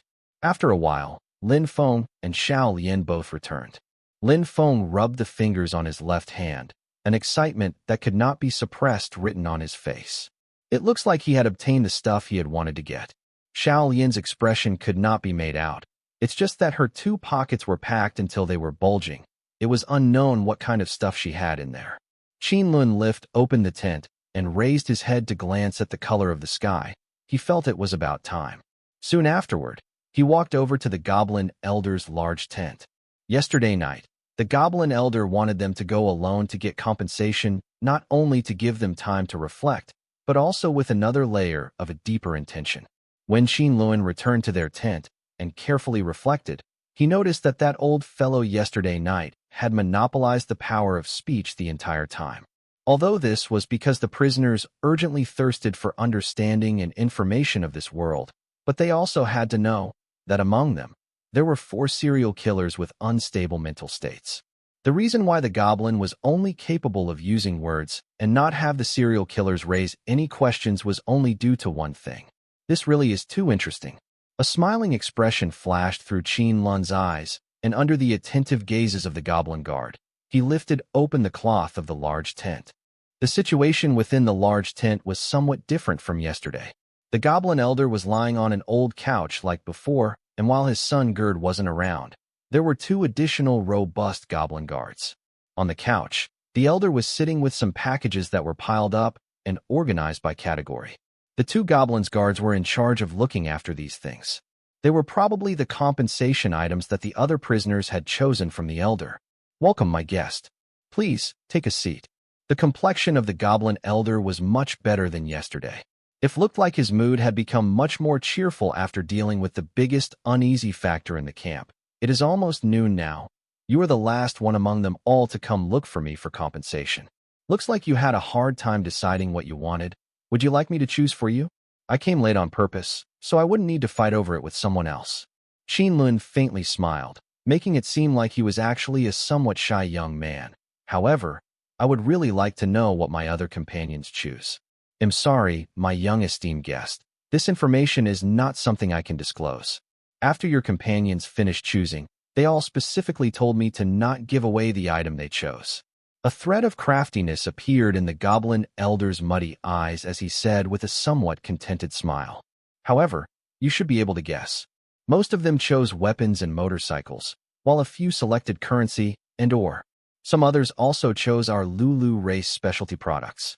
The old goblin had already begun observing this group of people from another space-time since last night, and he had seen that there was no trust between them, and that was why he let them come by on their own to choose their items. He even specifically sent some people to explain the circumstances to the 2 who didn't participate, Fireworks Rand and the young man that was with him, for the Lulu race.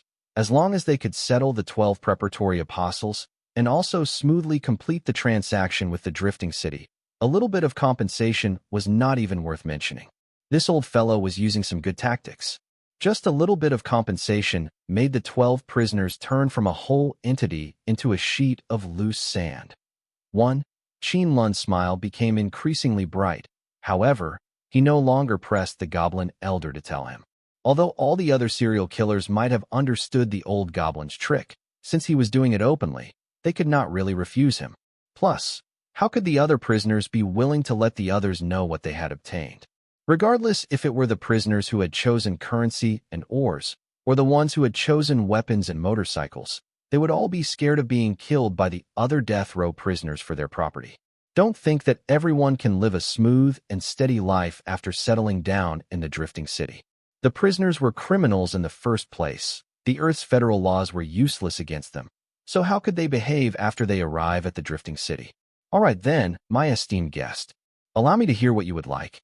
The Goblin Elder leaned against the couch, his narrowed eyes somewhat sizing up the somewhat shy-appearing young man in front of him. But there were no contempt to be seen in his eyes at all. "Or perhaps you can listen to my suggestions. How about a premium gun made by the dwarf race?" Along with the Goblin Elder's words, the 2 goblin guards behind him opened up a bundle that was on the ground. A horn-shaped firearm was taken out, and placed on the small table between the two. This short-handle horn gun appeared glossy and brilliant. The trigger also had the luster of engine oil. It looks like it should be a new item that the Lulu race preserved. This kind of magic bullet gun is simple and convenient. The recoil is light and has great power at close range. It is a very good self-defense weapon. Even a newcomer that had never used a firearm before would find it easy to use. The old goblin slightly leaned forward, his voice full of temptation. If you chose this gun, then I will also give a soul force field watch to you. Soul force field watch. Qin Lun's eyes lit up as he immediately thought of the small pocket watch that allowed the two sides to communicate at the soul level. This is indeed a good thing. However, he only smiled and soon after was shaking his head. Then, some common currency of shattered starry sky? A pretty motorcycle filled with fuel? Looking at the young man who was repeatedly shaking his head, the goblin elder finally slightly frowned. Then what do you want? I want something the drifting city would not prepare for me. Qin Lun seemed somewhat embarrassed as he hung down his head and quietly said, all these things you are giving us, the drifting city has already prepared for us, right? The old goblin's face went rigid. The wrinkles on his face faintly trembled, and a thread of light flashed through his muddy eyes. He sized up the young man in front of him once more. It looks like after meeting the other 11 preparatory apostles, this final young man who was wearing a smile would probably take up a lot of his energy. My young guest, you have more brains than the great majority of your companions. The old goblin meaningfully said. Then I suggest that you choose our Lulu race extracted from the Scarlet Gobi is of enormous value. These are things that the drifting city is unable to provide you all with. Facing Qin Lun's questioning eyes, the gold goblin immediately gave a simple explanation. As a matter of fact, all the weapons and equipment our Lulu race gave to everyone can only be used within Shattered Starry Sky. It cannot be brought to another world by the apostles, nor can weapons of another world be brought into Shattered Starry Sky. The magic of the two worlds are different. And if they were to think about the particle rifles and modern instruments that failed to work, they would know this at once. On this point, most of the prisoners all have misconceptions. What apostles genuinely needed were weapons and equipment that are spiritual equipment and were certainly somewhat related and joined with their souls, so that it is capable of following their soul and law body to travel from Shattered Starry Sky and another world. The special or extracted by the Lulu race could be further extracted for the metal materials needed to manufacture spiritual equipment. This is also the survival fundamental of all scavenger tribes. As a matter of fact, the value of anything that is capable of attracting apostles' attention in Shattered Starry Sky is very high. So much so that some floating continents even go to war for these mineral resources. How about it, clever young man?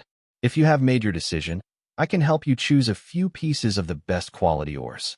Noting the light of interest in Qin Lun's eyes, the old goblin's face shook a bit and he grinned heartily. I don't want it. Qin Lun's reply was brief and to the point. The refusal was exceedingly firm, letting the smile on the old fellow's face immediately become rigid. Perhaps the value of these ores was really high, but with Qin Lun's physique, how much could he take? How much spiritual material could be extracted by a couple tens of pounds, 100 grams, or 200 grams? Besides, the material and finished goods were different. If he just used these ores and exchanged it for money at the drifting cities, why won't he just ask for some common currency right here and now? Then what do you want? The goblin elder finally felt a bit uneasy and rubbed his somewhat aching forehead. Qin Lun was silent, not speaking a word while his face carried the same smile from before. A pair of bright and clear eyes closely stared at the goblin elder. While he was in prison, Qin Lun had read extensively and self-studied an entire set of clinical medical science and psychology.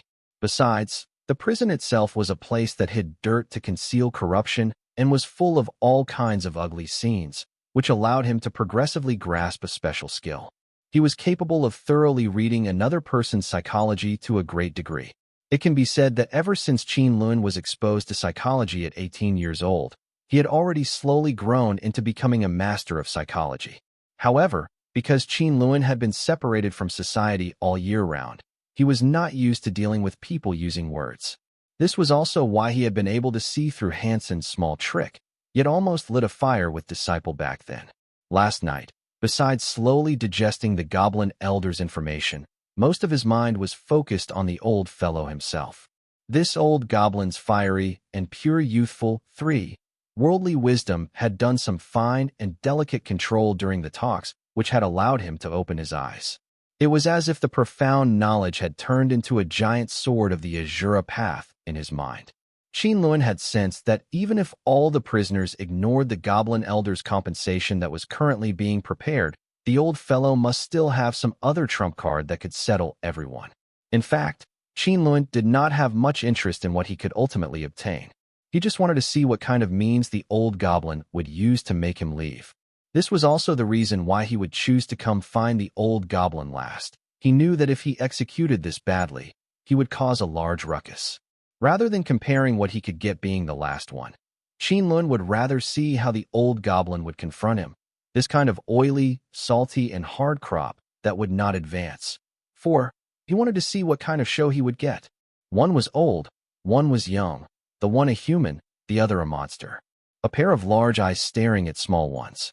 There were two completely different people faced each other, and the atmosphere in the large tent started feeling slightly frozen. The Goblin Elder's muddy eyes were wide open. It was unknown when they were completely opened, and light shone all around his eyes. The senile look from before completely vanished. When the old goblin had been young, not only was he an unconventional member among the Lulu race, his body was also sturdy with wisdom that far exceeded his other tribesmen. He was also filled with a spirit that tried to improve himself and take on risks. He was different from the large majority of his tribesmen and had left his hometown when he grew to adulthood in order to go adventure outside. He had followed many formidable apostles and left behind many tracks in many floating continents and drifting cities.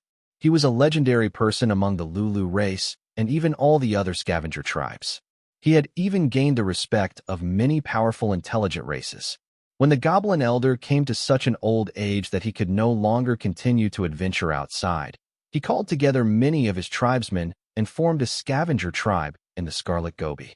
The Lulu race was weak individually, but to be able to have a scavenger paradise in this Scarlet Gobi, it was all because they were relying on the old goblin's immense popularity of the past. However, the old goblin had been getting increasingly old, and he knew that he was about to die soon. When that happens, he was just afraid that the Lulu race's easy and comfortable life would come to an end. It was why he spared no price to obtain formal settlement rights in a drifting city. However, the elf race probably still won't accept the Lulu race just by relying on his own prestige. They need another opportunity. The 12 preparatory apostles in front of the Goblin Elders are the opportunity that he had been waiting for persistently. He would not permit anyone to come and destroy his life's goal. Apart from this, when the old goblin first saw the prisoners, he had sensed that these groups of otherworldly humans were different from the preparatory apostles from before. They had the smell on them, and some of their bloody scents were even stronger than official apostles. The young man in front of him that appeared shy and not good at words was one of these. Perhaps he really was old, to not even be able to deal with such a young man and even have to go through such a thorny problem. The light in the Goblin Elder's eyes was slowly restrained before he took out a small pouch from his bosom. From the pouch, he took out small orange-yellow colored crystal fragments around the size of rice and placed them on the table. Take it, that's what you want. However, you must vow on your soul to never reveal what you have acquired today. Looking at the rice grain-sized crystal fragments on the table, Qin Lun's eyes flashed. He really didn't think that this old goblin would back down so easily. However, was the old fellow that confident in these crystal fragments and wasn't worried that he'd continue arguing? Qin Lun reached out his hand, his heart filled with curiosity. But just as his finger touched the crystal fragment, that human skull design that lay dormant in the hollow of his right hand suddenly reacted. After yesterday's cool feeling of finally digesting something from the skull design, the originally rhythmic pulse had slowly weakened until it had finally disappeared. No matter what Qin Lun had tried, that strange simple computer had never appeared in his mind again. But when Qin Lun pinched these crystal fragments, the eye sockets of this skull design once again had 2 dots of scarlet fire and was beating rhythmically again. Along with this undetectable rhythmic beat, the center of the skull design suddenly developed an attractive force, as if it was a baby holding a pacifier in their mouth. it automatically started to suck in those orange-yellow crystal fragments. A weak, cool air went along Qin Lun's finger and traveled into the small skull in the center of his palm. The crystal fragment visibly shrunk and unexpectedly disappeared right under the old goblin's and Qin Lun's eyelids. "This is a magic jelly bean?"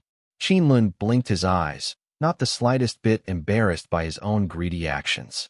Instead, he reached out his hand again to pick up another orange-yellow crystal and watched as it slowly disappeared his fingertips.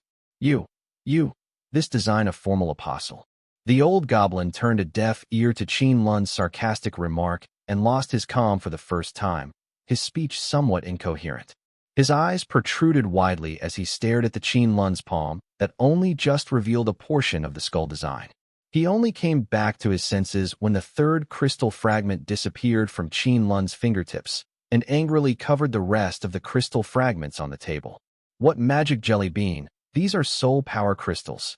The goblin elder looked at Qin Lun with a complicated face. "The design on your hand isn't a tattoo and only appeared after you arrived in Shattered Starry Sky, right? Do you want to know what it is?" "What is this?" Qin Lun slowly collected his smile and sat straight in his chair. Although he did not care about worldly affairs, he still knew that when you ask others for advice, you needed to be humble and respectful. This isn't some confidential secret. When you go to the drifting city, they will tell you anyway. The old goblin sighed, and his face was a bit vacant, as if he was immersed in some old memories. When apostles first enter Shattered Starry Sky, they would all come in contact with shattered law crystals when they are in the space-time tunnel.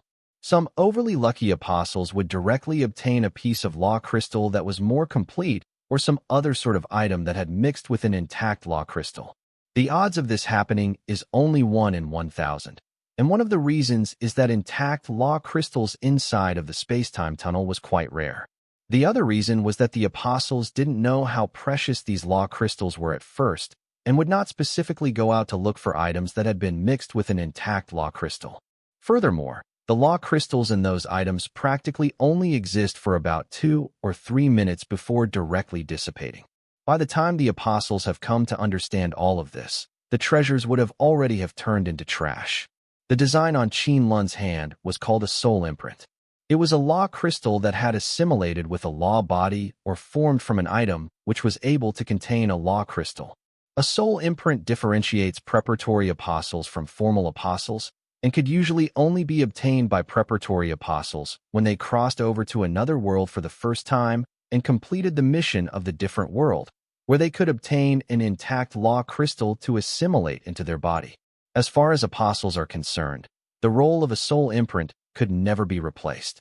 Through the soul imprint, apostles could monitor their law bodhis condition at any time, store numerous spiritual equipment, and obtain all sorts of combat skills and lineage ability. To say it in another way, the soul imprint was like the second soul for the apostles. It counted as their lives' treasure. That was why they were called soul imprints. An apostle could only have one soul imprint. So when they obtain other law crystals, they could only use it to increase their original soul imprint. A soul imprint was the true embodiment of an apostle's will. No matter what kind of mixture their law crystal had, their outer appearance was only one kind. At the beginning, soul imprints are like infants have just been born and are very weak. Their ability can only mature step by step by using soul force crystals to feed them, which allow the apostles to control them. The goblin elder cast a glance at Qin Lun and snappily said, "You know the preciousness of the soul force crystal now, calling the magic jelly beans humph." Hee. Qin Lun laughed a little and rubbed his nose. There wasn't any sign of embarrassment on his face. So if there aren't any soul force crystals, then the soul imprint will have no effect? No. Even without soul force crystals, the soul imprint can still mature, but it will do so by directly absorbing the apostle's vitality. And even a mature soul imprint will continue to consume some of the apostle's vitality. The old goblin opened his large mouth and laughed.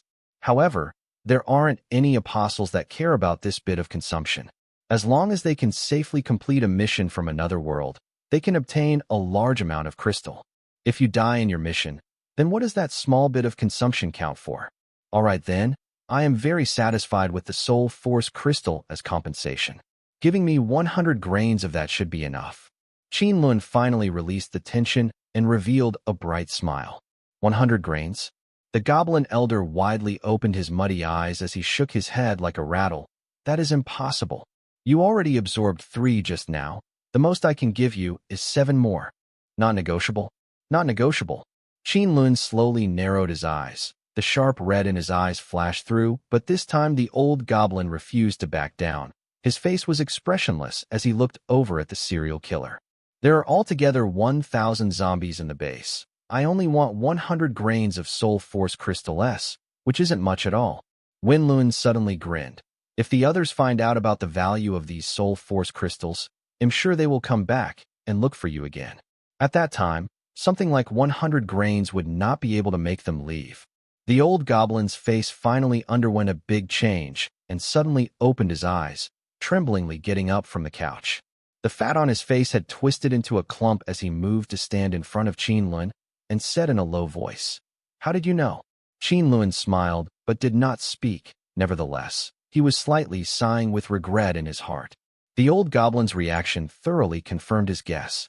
The zombies in the base don't have any intelligence, nor were they infected with any virus. That was something all of the prisoners knew. Otherwise, they would have long since died. Then those zombies who have lost their souls, what exactly was supporting their biological instincts? This question had never been answered. In fact, when the prisoners first met Gerd's flying motorcade society, the Lulu race's reaction after seeing the zombies had caused Qin Lun to become somewhat suspicious. But because Gerd had quickly taken them away from the scene, he could only bury his suspicions at the bottom of his heart. When Qin Lun picked up the Soul Force Crystal and discovered the cool air from the Soul Force Crystal was exactly the same from the cool air he had obtained when Head killed Chekhov, he couldn't help but become suspicious about whether these so-called Soul Force Crystals were actually the product of a law crystal fragment in a human body. In other words, when he killed Chekhov, the mixture of law crystal on the Russian man merely became a cool stream of air and hadn't been completely absorbed by him. As a result, it had been forcefully sucked out of Chekhov's body by Qin Lun's fused soul imprint. Under such lucky chance and coincidence, if Qin Lun could still not make the connection between the Soul Force Crystal and the zombies, then he really would be wasting a good brain. However, these things were not necessary to tell the old goblin. Since the Soul Force Crystals had such a great function, then he could only give up the opportunity to appreciate the old fellow's act and try his best to win some crystals. The old goblin's face was changed unpredictably, but he only waved a hand to dismiss the 2 goblin guards that made to attack Qin Lun. After quite a while, the goblin elder's face gradually returned to tranquility, and he once again leaned against the couch, throwing over a small pouch onto the table while he was at it. Soul Force Crystals is the crystallization of a law crystal and an intelligent life. If the intelligent life loses its soul during the space-time teleportation, then under the support of these crystals, they will temporarily turn into zombies until they have used up all of the crystal in their body. As the old goblin opened his mouth again, the expression on his face became more and more gentle until his eyes were unexpectedly shining while he smilingly looked over at Qin Lun. There are many types of Soul Force Crystals.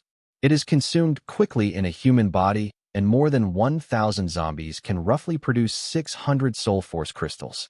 Including the 3 you have just now absorbed, there are 156 grains of Soul Force Crystal in this bag. It is everything that Gerd has obtained in while taking care of the Lulu race until now. I can give you all of it, as long as you can agree to one of my conditions. Qin Lun slightly frowned, but didn't reach out to take the small pouch of Soul Force Crystal. He raised his head cautious and asked, "Tell me the condition first." Sigh, the young people these days really don't respect the old or cherish the young by even a bit. It's not like this old man will let you suffer a loss. The goblin elder unhurriedly waved at the 2 goblin guards behind. "Go. Bring over DD." Very quickly, the goblin guards brought a small goblin into the tent. It was a goblin youngster that was weak and thin in stature, with tender arms and long ears that still had a bit of down on them. The eyes of goblins were originally large, but the eyes of this small goblin were incomparably large and were blinking with a barrel-like brightness. DD is Gerd's youngest child and is also my grandson. He is 6 years old this year. By human standards, he is a youngster that is just about to become an adult. He liked to listen to my adventure stories since a young time and has been determined to walk out of the Scarlet Gobi to see the foreign world. The old goblin lovingly rubbed Dee-Dis' small head. I will hand him over to you. Wait a minute. I don't know how to take care of children. Qin Lun interrupted the old goblin's words with an expressionless face. There is no problem. Dee can take care of himself. I am very dangerous. He isn't safe by my side. Life and death are ruled by fate. Out of this tent, Dee is your servant.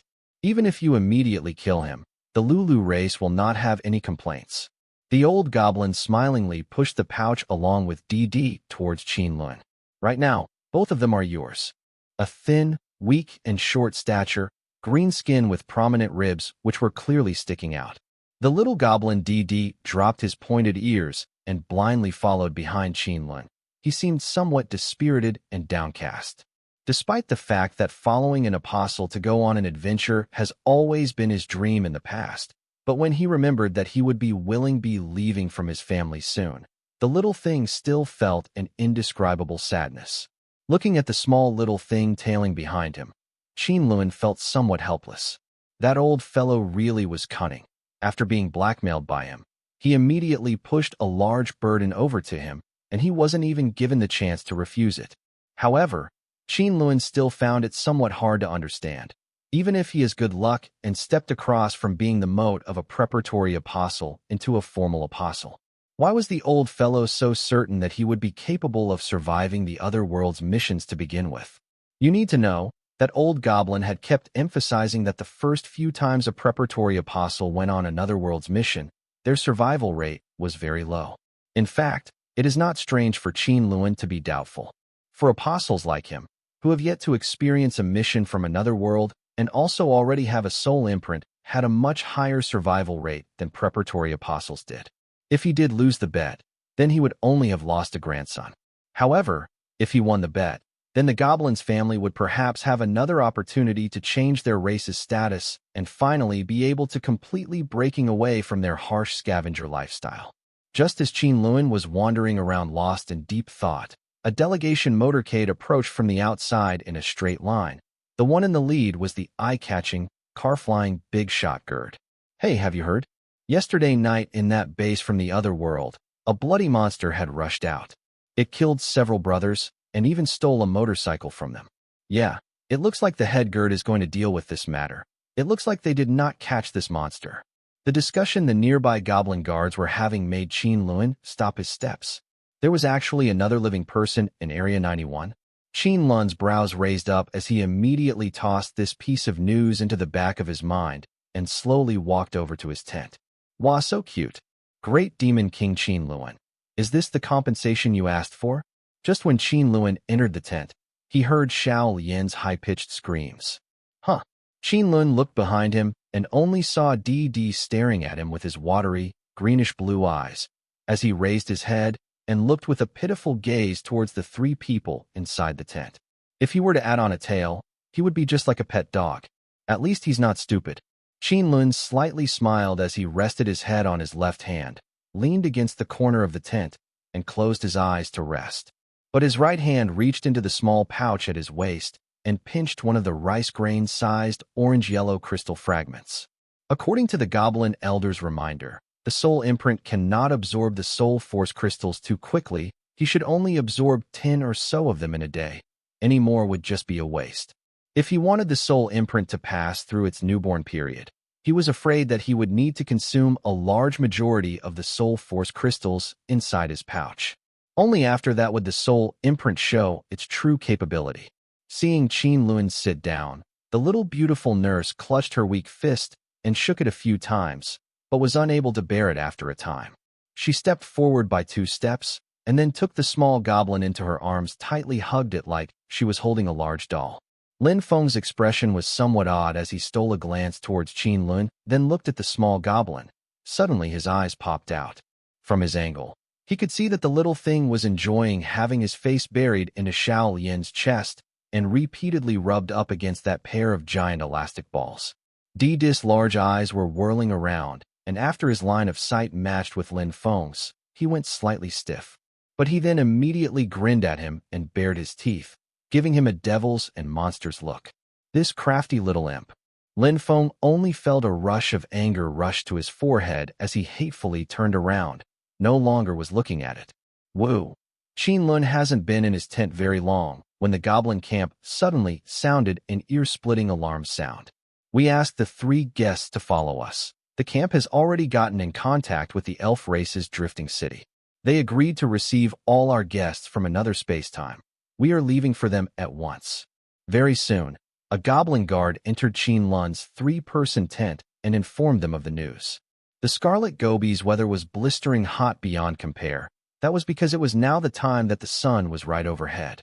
All of the vehicles had thick sailcloth hanging over them to avoid the temperature inside the vehicle from becoming too hot. But in this way, the stuffed vehicle would still have a faint smell of sweat. The little goblin DD was sleeping soundly beside Qin Lun. His translucent saliva was even dangling from the corner of his mouth. The violent shaking of the vehicle seemed to not affect him at all.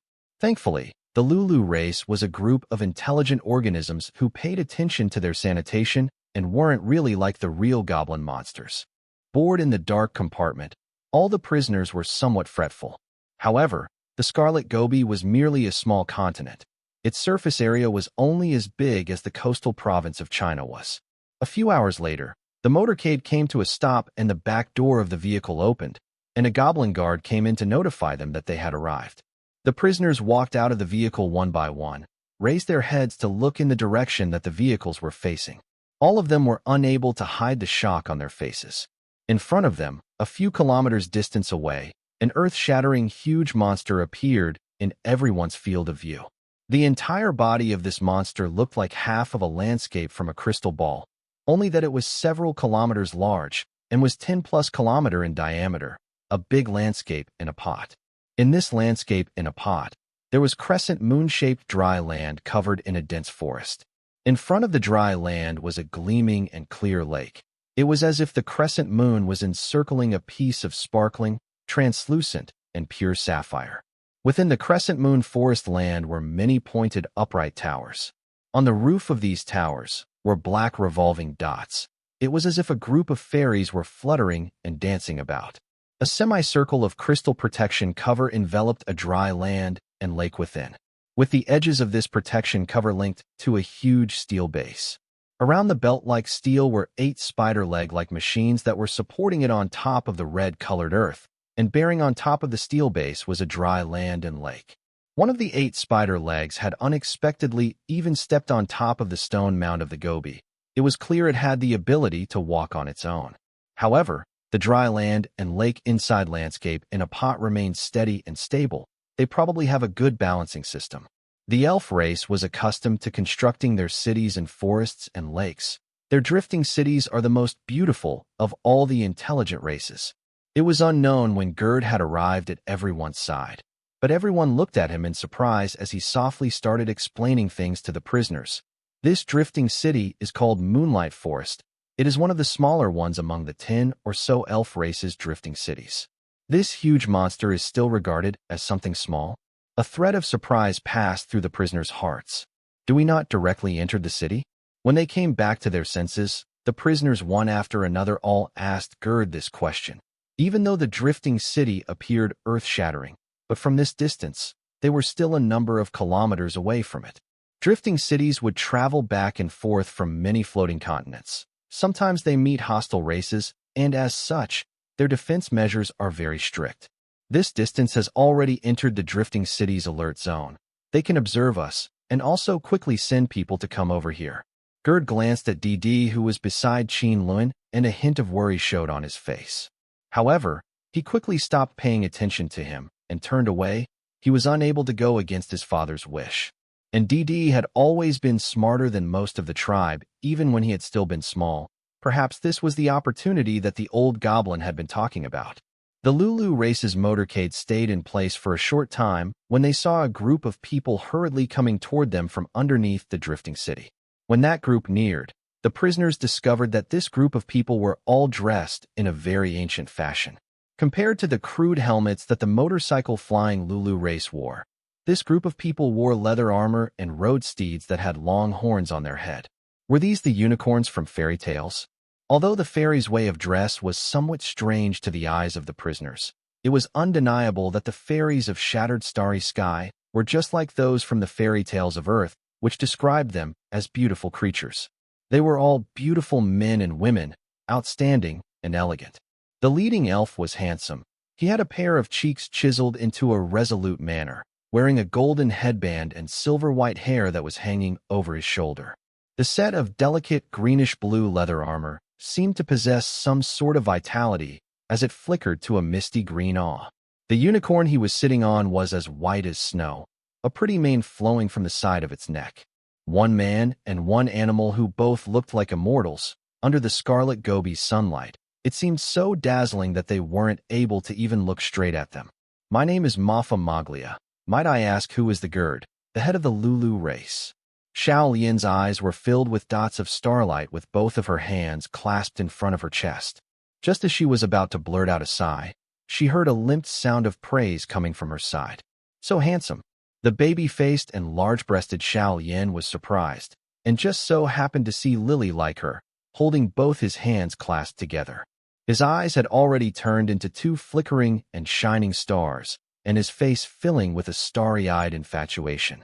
Xiao Lian felt a cold chill and hastily released her hands, retreating back 2 steps to hide herself in the crowd of people as she stuck out her tongue and patted her towering chest.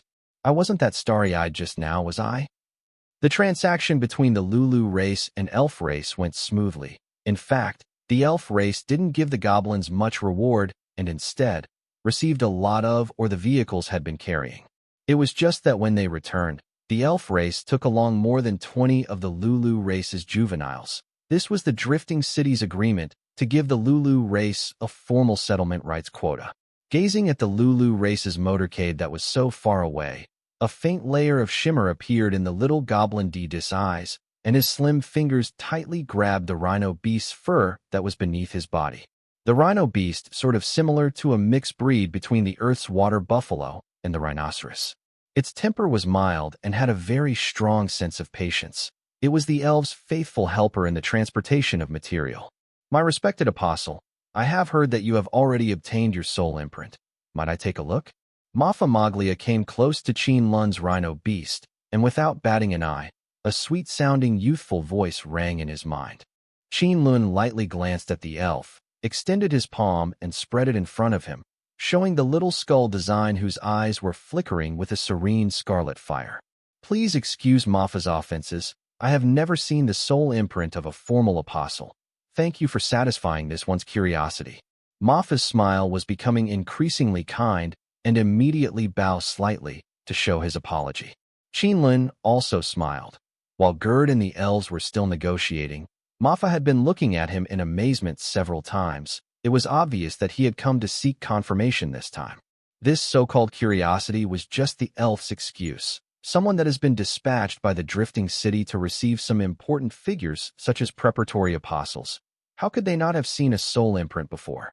When Mafa bowed, Qin Lun's line of sight crossed over Mafa's shoulder and fell on the jadeite crossbow on his back. This crossbow was fine and exquisite. The whole piece appeared greenish-blue, like a kingfisher that was spreading its wings. Compared to the large, rugged bows behind the other elves in the cavalry, this crossbow seemed somewhat offbeat, since the crossbow was very short. He also wasn't sure about how much power it would have. Mafa Maglia very quickly sensed Qin Lun's line of sight, and a cultured and refined smile appeared on his handsome face. With his right hand, he took the jadeite crossbow from his back and handed it over to Qin Lun. This is my Maglia family's heirloom. If you like this crossbow, when we return to Moonlight Forest, I can get my family to send one over for you as an apology for early. The bright green on the delicate little crossbow's surface seemed to flow, as if it had a soul of its own. Qin Lun played around with it a little before he returned it to Mafa, then smiling saying, "No need, I don't know how to use a crossbow. I was just appreciating it." The brief journey quickly came to an end. The elf cavalry guarded the 12 preparatory apostles coming to the bottom of Moonlight Forest. Everyone could clearly understand just what kind of huge monster this drifting city was when they could survey it from a close range. Don't mind the thin piece of dome-like transparent protection cover. Even the steel guard fence in the middle of the tight hoop base was comparable to the tall city walls of ancient times. The bottom of the city wasn't something made from steel, like they all had believed at first, but rather several layers of thick and solid pillar-like plant roots that were intertwining with each other and condensed into a green base. When they arrived, the base of the plant roots slowly squirmed and weaved out an expansive green corridor, which was enough for 4 horses to move through it in parallel. Even the rhino beasts being ridden by Qin Lun and the others could be entered side by side. It was very magical. After the prisoners had walked out of the long corridor, they discovered came to a gravel path. This path stretched through the vibrant forest with both sides full of large treetops. Some young-looking elves were sticking their heads out to explore. Their lovely eyes were opened wide and gazed at the group of guests from who had come from another space-time. It was like a beautiful spring day within this forest. From time to time, there would be all sorts of rare birds and strange beasts that scuttled around in front of the group. These things did not seem to be afraid of these unfamiliar guests at all. They would frequently stop unguardedly and cock their head to observe the humans in the group, letting the prisoners have the strange feeling of suddenly having become animals in a zoo. Among these beasts, there was a stag, one with white all over, along with some pink blossom spots, and even looking valiantly and spirited as it barred the group's way. It unwillingly left in an arrogant march after being driven off by the elf guards to disappear in the depths of the forest. As they went deeper into the forest with the group, Qin Lun and the others all finally saw the elves' houses that had been constructed in the treetops. The tree houses' style was plain and simple, seeking to not destroy the original structure of the tree as much as possible, and making it have a type of natural beauty. Beautiful moments were always brief. When the sound of rushing water could be heard ahead of the group, they finally noticed that they had already passed through the forest and were at the edge of an azure lake. Maglia had been observing the prisoners' expression this entire time. Whenever Moonlight Forest welcomes preparatory apostles, they always took them through the forest encampment once. This place held within a profound purpose. When people from another space-time see these beautiful and peaceful environments, a lot of people would unconsciously reveal some of their inner emotions. The elf race can then use this as an evaluation as to which preparatory apostles like this kind of living environment and which apostles coveted the rare birds and beasts of the forest, thereby formulating a relatively corresponding policy and increasing the preparatory apostles' acknowledgement of Moonlight Forest. Are we not living in the forest? Qin Lun asked with some disappointment. In his entire life, from the moment he could think of himself, he had never really come in contact with nature. 8 years in Children Welfare Agency, he could only look outside at the small yard and at the birds which flew in the sky. When he was 12, he had entered the mental disorder hospital and soon after, moved into the juvenile and felony prison, and from that moment on, all that he could face was the pale, empty jail walls. Hearing Qin Lun's question, Mafa's smile became all the more joyful as he detailedly explained. We elves love to be close to nature. Our life is simple. Our diet is simple. And since most of the apostles are on the verge of life and death all year round, they like to enjoy life even more. As such, we have specially constructed an apostle paradise at the bottom of Moonlight Lake in Moonlight Forest for our honored guests' living quarters. In the wake of the two men's soft chat, Qin Lun quickly saw the right side of the lake very soon. It was 10 meters long and 5 meters high and faced in the direction of the semicircular colored glass corridor wall. Through the corridor's colored glass walls, they could all see the various strange-looking fishes in the water, as well as the other bright and multicolored underwater plants. Although the corridor was quite long, they were still able to appreciate such a fantastic world of the lake's bottom that even the most unreasonable prisoners did not show any impatience. While they were looking back and forth, the 2-kilometer-long corridor had already come to an end and a small, medieval-like town had appeared in front of them. On top of the small town was a layer of thick colored glass that held off the Moonlight Lake. Sunlight shined through the pure, transparent water and reflected on the small town, leaving behind some meandering thread-like flows on the ground. The entire environment was quiet and serene. This is Apostle Paradise? The houses of the small town were for the most part relatively short and were basically all wooden structures. Qin Lun reached out a hand to touch one of the wooden house's wall, and immediately, A cool feeling flowed through his hand. These woods were very hard, and the surface had a simple grain. The entire town appeared interesting and appealing, full of a tranquil, serene, and elegant style. Is this different from the paradise, one of your world? Mafa revealed a mysterious smile. You will understand very soon the implications of the so-called paradise. However, I would like you all to come with me first. After every one of our guests are settled, if you wish, I can act as a guide for you and show you around the town. Please call me Qin Lun. Qin Lun nodded, very interested in this place. As you wish, you can also directly call me by my name. Mafa's eyes had a hint of happiness as he gracefully smiled. For the Moonlight Forest, everything Qin Lun showed were all very much in line with their requirements. A personality that liked the simple life, liked nature, had a refined bearing, and was someone with a sole imprint of a formal apostle among the 12 other worlders. Mafa Maglia sometimes would have some kind of misconception that this man in front of him, who was always wearing a smile, was not a human from another space-time, but actually a member of the elf race. Following everyone, they arrived at the town's surroundings, the elf guards, because to break up into groups and respectively brought each of the 12 preparatory apostles to their individual residence. Qin Lun had Mafa to personally guide him. Of course, the elves still inquired on the opinion of every apostle, allowing the preparatory apostles that wanted to use the same place to stay in the same wooden house. Outside of the wooden house's surroundings, there were elf guards patrolling back and forth. Mafa's explanation was that in the small town, there were some senior formal apostles, and the temperament of apostles were varied.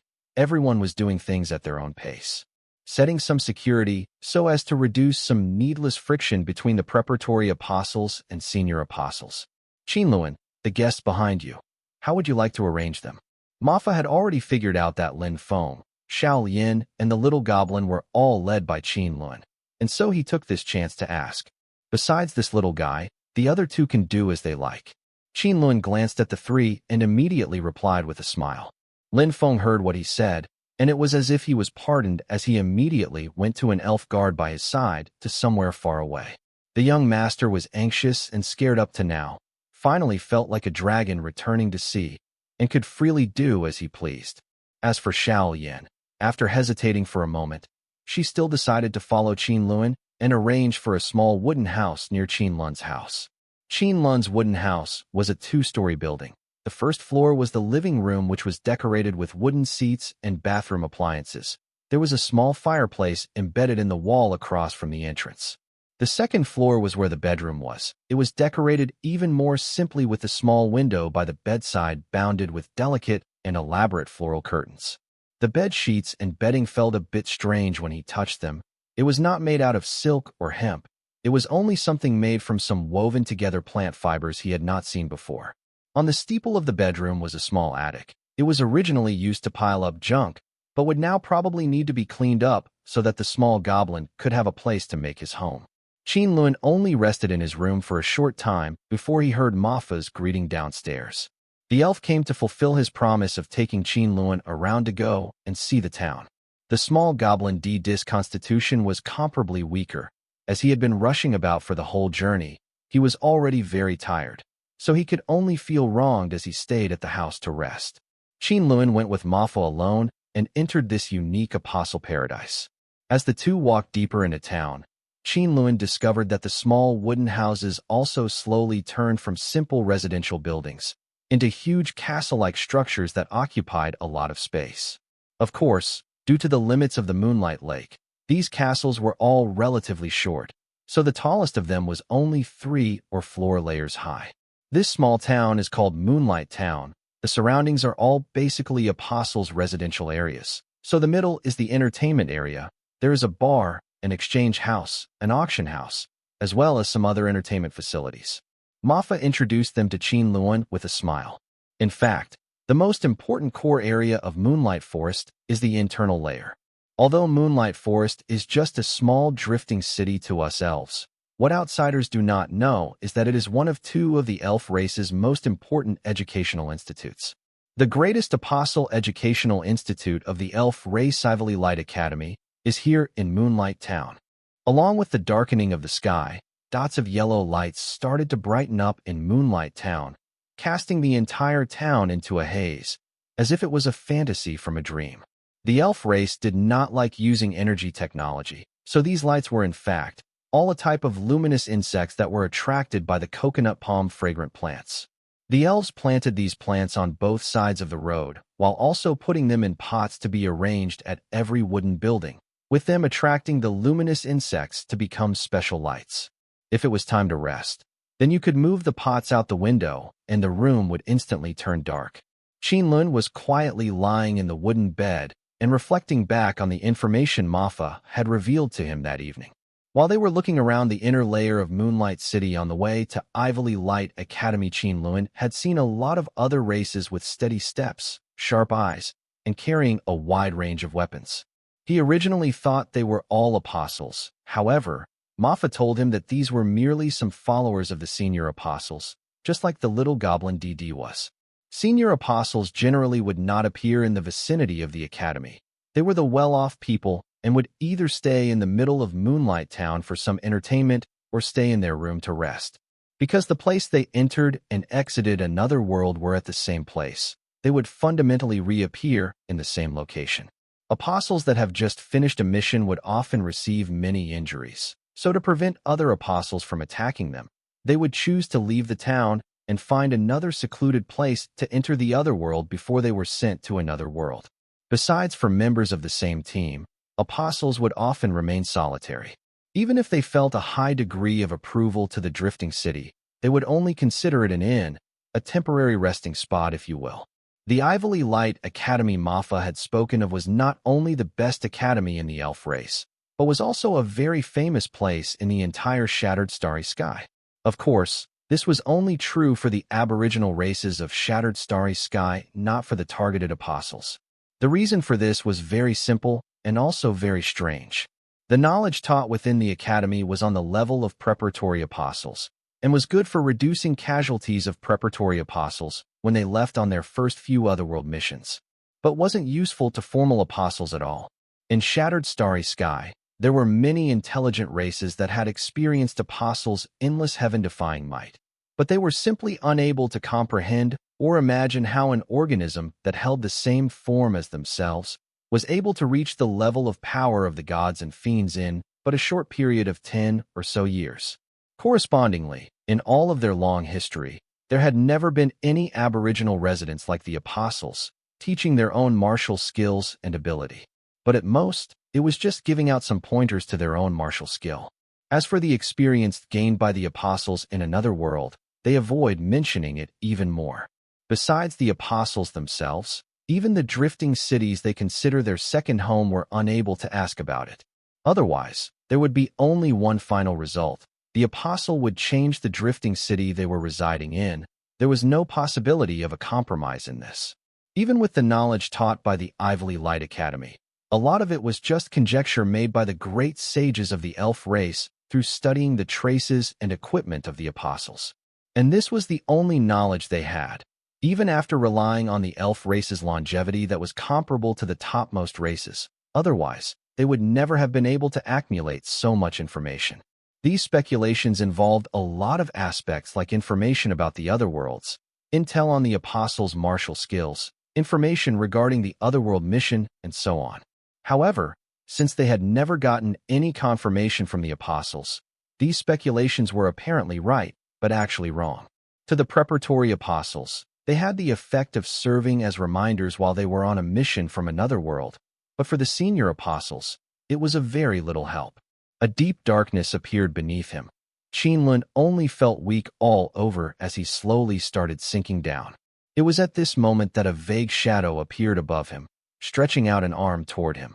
"Big brother." Bang, bang, bang. The sound of drums seemed to come from the distance. The darkness and figure instantly disappeared. "Ah!" Qin Lun shouted as he woke up. His chest was hurriedly rising and falling. He sat up on the bed and used a hand to cover his face, and he found that his head was full of cold sweat. "I dreamed about it again, Joey. Did you see her clearly?" Qin Lun muttered as he got up and pulled open the window curtains next to the bed. The bright and beautiful sunshine not only caused him to narrow his eyes, but also slowly dispersed the haze that was covering his heart as the sound of birds, and the scent of flowers came drifting through the window. Bang, bang, bang. The drums in his dreams once again sounded out clearly. Qin Lun slightly frowned. Only then did he figure out that this was the sound of a knocking on his door downstairs. "Master, I'll go open the door." The knocking sound had clearly also woken up the small goblin DD who had been resting in the attic. After spending a whole day adjusting, the little thing had already adapted from being a youngster of the Lulu race to being a servant of an apostle. "It's you guys?" After doing a simple wash, Qin Lun went down to find that he had a visit from Lin Feng and Xiao Yan. "Yes." "Huh." Xiao Yan did not have the image of a virtuous lady as she yawned, her eyes still somewhat sleepy and a touch of dark circles around her eyes. She had been forcefully dragged along by Lin Feng.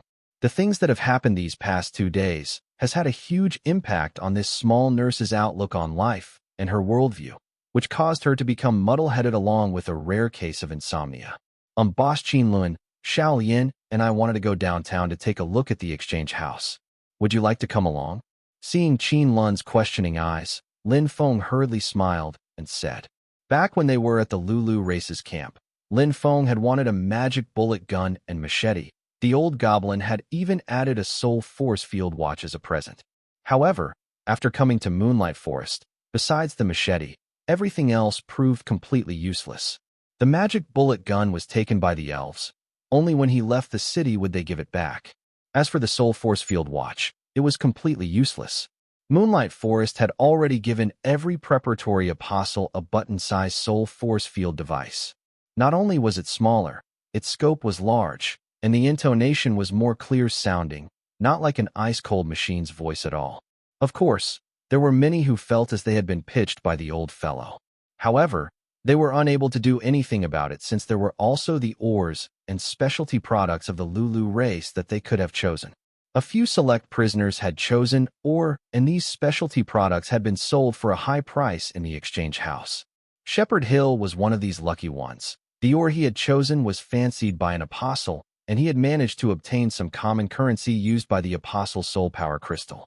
What was fortunate was that although the drifting city had taken away their weapons and motorcycles, they were given some compensation in shattered starry sky currency, which meant that everyone could select some other equipment. The reason why Lin Feng had come to find Qin Lun before he went to the exchange house was that right now, he was extremely lacking any sense of security. He had seen the head of the elf guards yesterday, and Mafa Maglia's attitude toward Qin Lun. It was clearly better than the way Head treated the other prisoners. Mafa's attitude counted as the drifting city's attitude, so bringing along Qin Lun was also him wishing to get some convenience while at the exchange house. Qin Lun lightly smiled and looked at Xiao Yan, who didn't even know that she was being used as a shield. But he still nodded his head. Mafa had already told him yesterday that there were some real spiritual weapons in the exchange house, so he decided to go and take a look at them.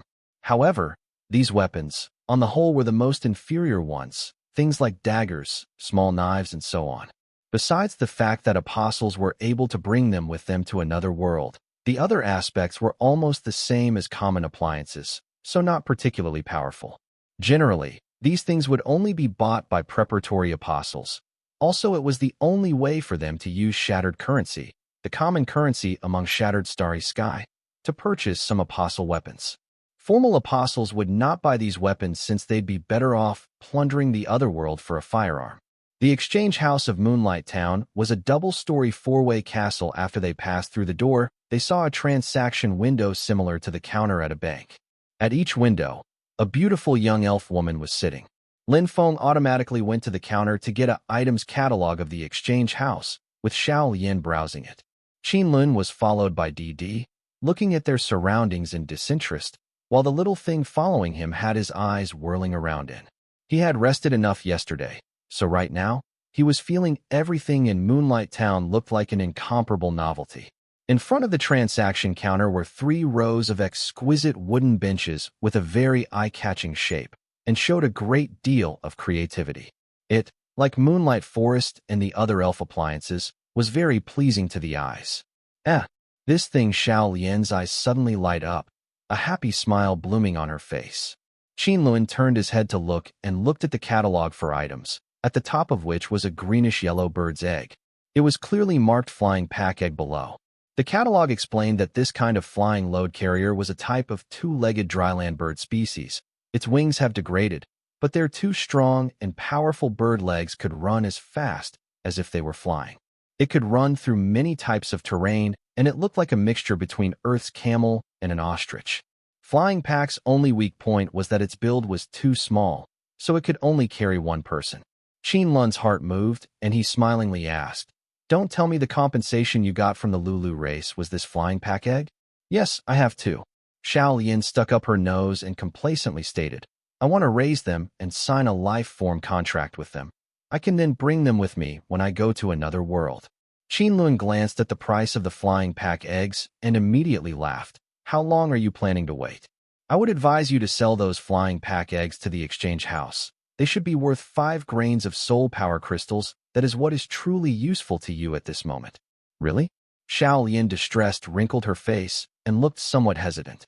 Lin Feng by the side slightly clenched his teeth, and a great deal of jealousy started seeping into his heart. He obviously knew that Xiao Yin should have received Qin Lun's guidance when she chose the flying pack eggs, which was a real specialty product. However, he then immediately felt helpless. He didn't dare to be like the muddle-headed girl Xiao Yin and get so close to Qin Lun. Who knew when that serial killer would turn into Joey Foster again? If that moment ever came, he was afraid he would likely become the next sacrificial victim. "My 3 esteemed guests, I finally found you all." An elf guard came in from the exchange house doorway. "The academy classes are about to start. I would appreciate it if the 3 esteemed guests attend lecture." "We'll go right now." Qin Lun's eyes flashed. Ivy Light Academy's lecture. There was still a lot of knowledge that was needed for the survival of preparatory apostles. So from their point of view, this was the most important matter to attend to at the moment. 2 weeks passed by in a flash. The 12 celebrity kind of preparatory apostles were very content these 2 weeks. They have fundamentally already finished the Otherworld Survival course taught by Ivy Light Academy.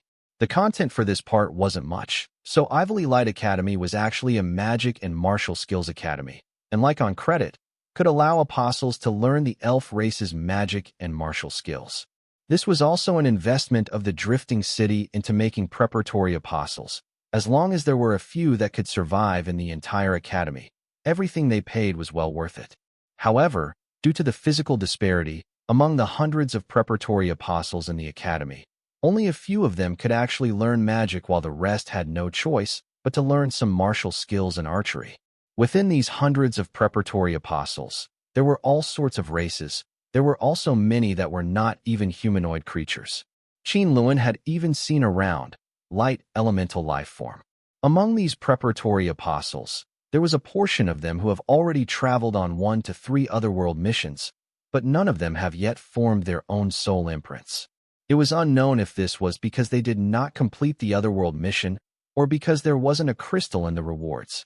If they had not formed their soul imprint, it indicated that their souls had not been able to get soul power crystals to replenish themselves.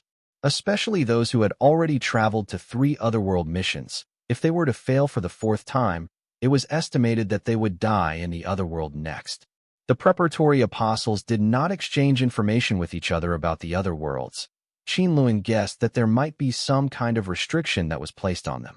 Most of the preparatory apostles would be sent to another world by Shattered Starry Sky within half a month to half a year. The interval was different for each race and constitution, so there could be large differences.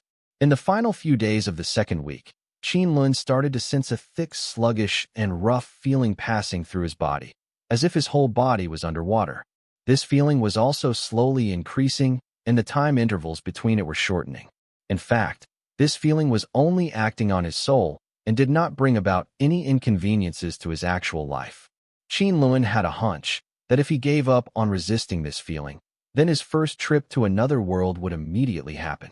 But if he resisted it to the end, then by the time interval between each sluggish feeling disappeared, he would forcefully be taken by Shattered Starry Sky. Today, Qin Lun did not go to the academy and lied quietly on the wooden bed, concentrating his attention and trying to maintain an ethereal kind of state. Gradually, the tablet's death notice emerged from the depths of his consciousness. A few days ago, after Qin Lun had absorbed the soul power crystals, The death notice had finally grown to the point of being usable. It's just that when he summoned the death notice, he needed to maintain a high degree of concentration. Once he received any outside disturbances, the death notice would directly withdraw itself. Qin Lun felt that this might have to do with the suppression Shattered Starry Sky had over apostles. However, he discovered that after continuous practice, this kind of summoning would also become more skillful. He believed that soon, even if there were some external interference, he could call the death notice to appear in his mind at any time or any place he might be.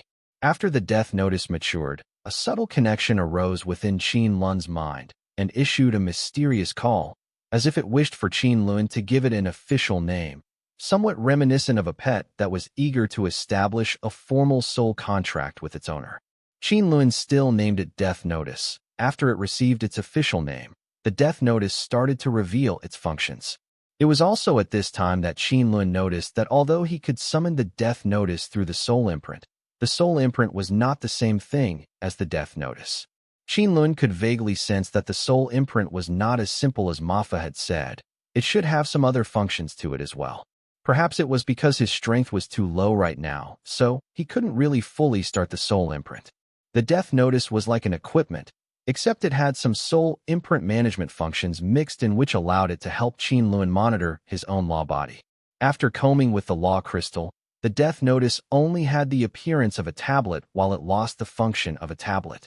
According to Qin Lun's own understanding, he started to do some installations on the Death Notice.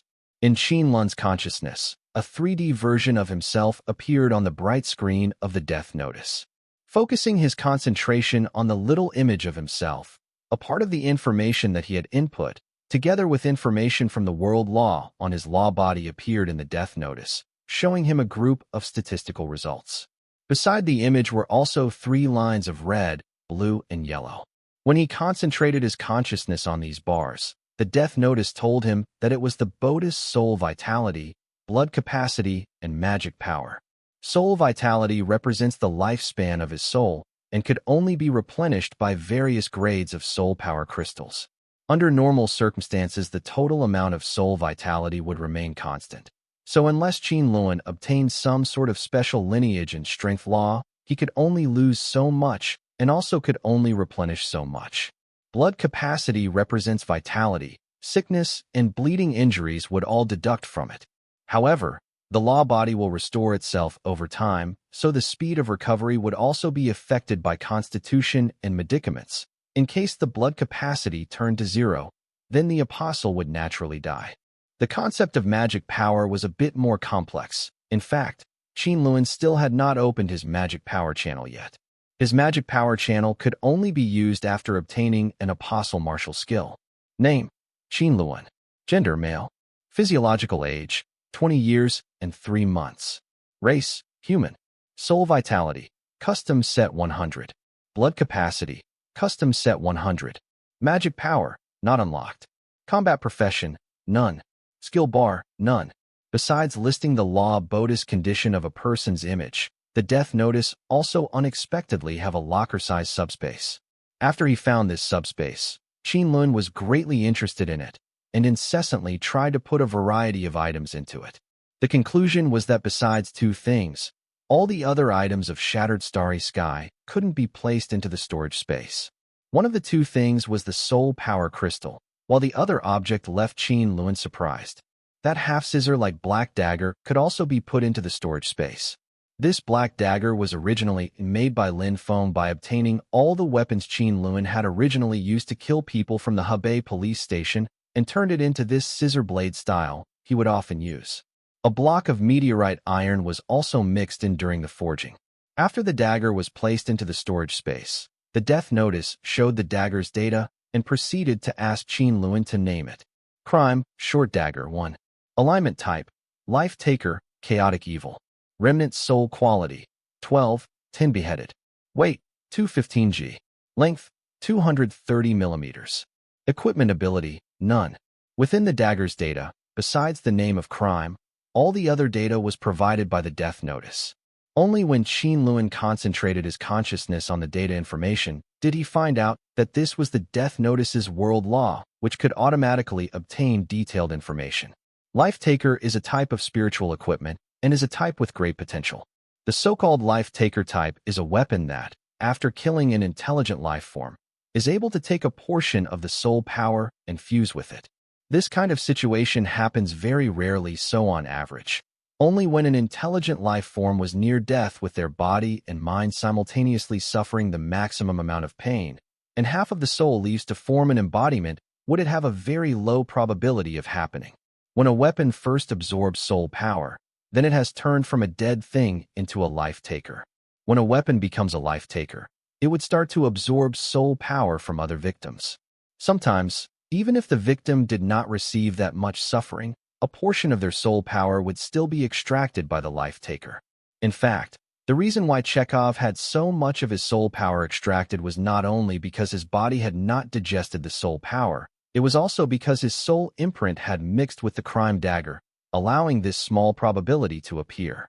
There are many types of life takers, but under the world law of shattered starry sky, they can also be differentiated by their alignment.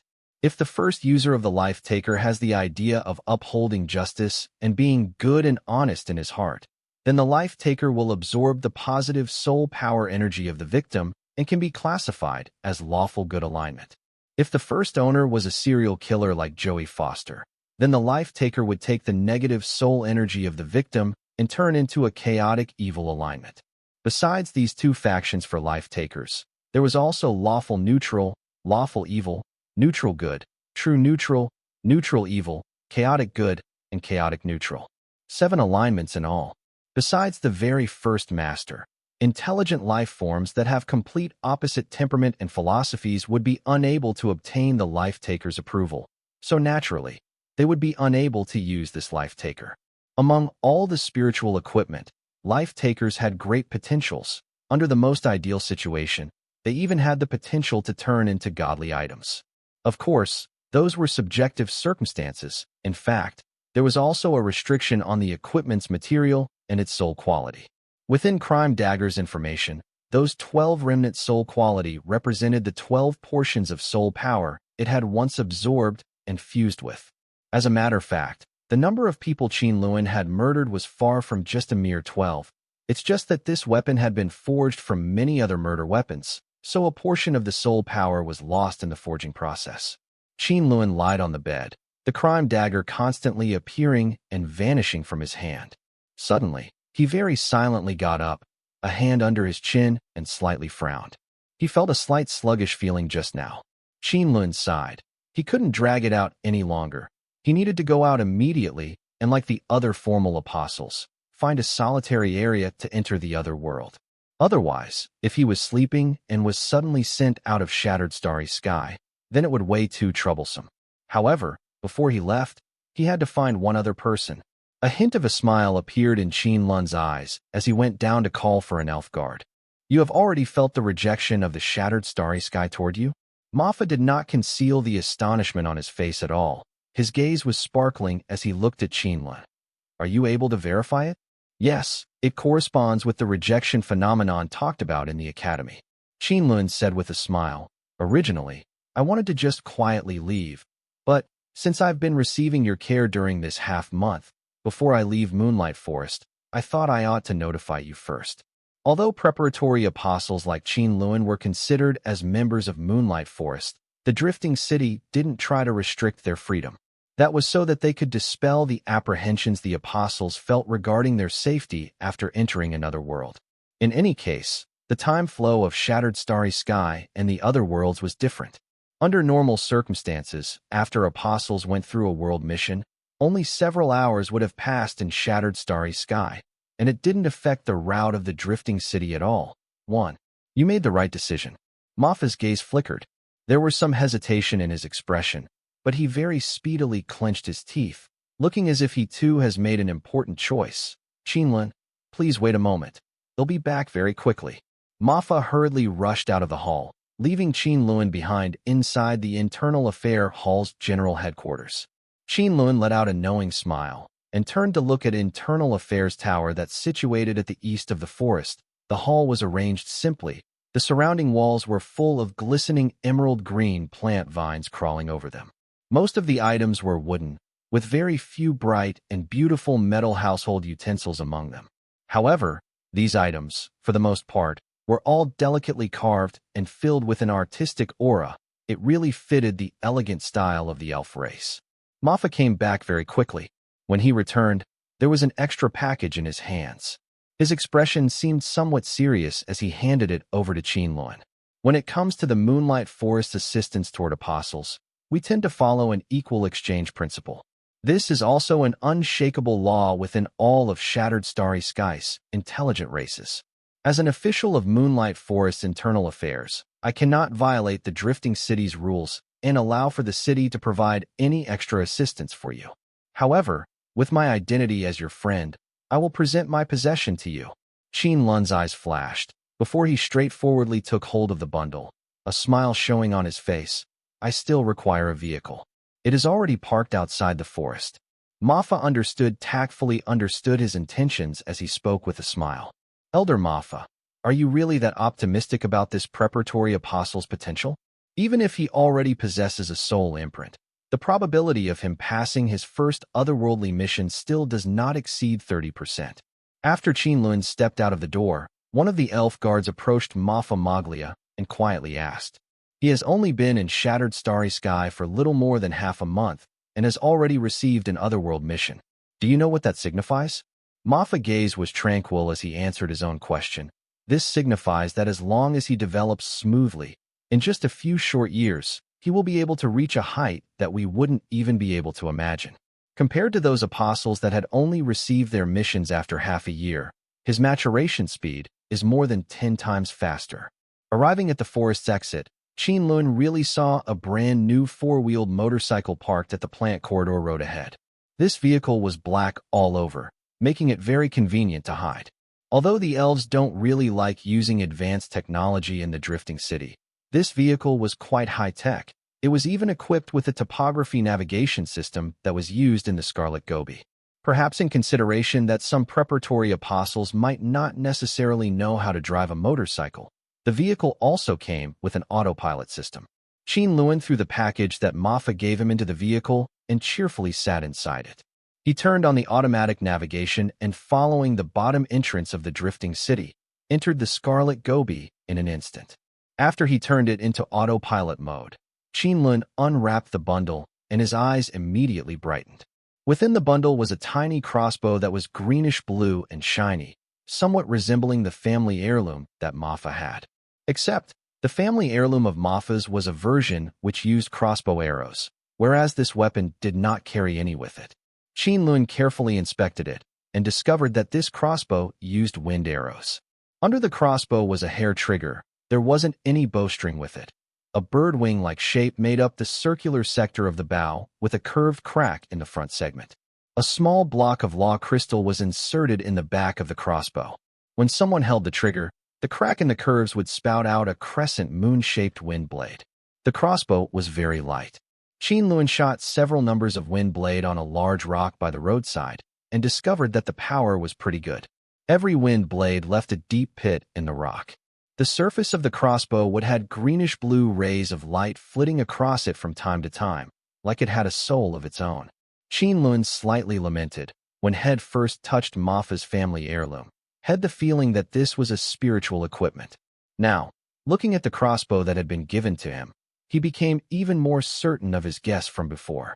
Beside the crossbow, there was also Mafa's letter, with 3 tree seeds the sizes of walnuts, as well as a thumb-sized crystal bottle. Inside the crystal bottle was a dark green thick liquid.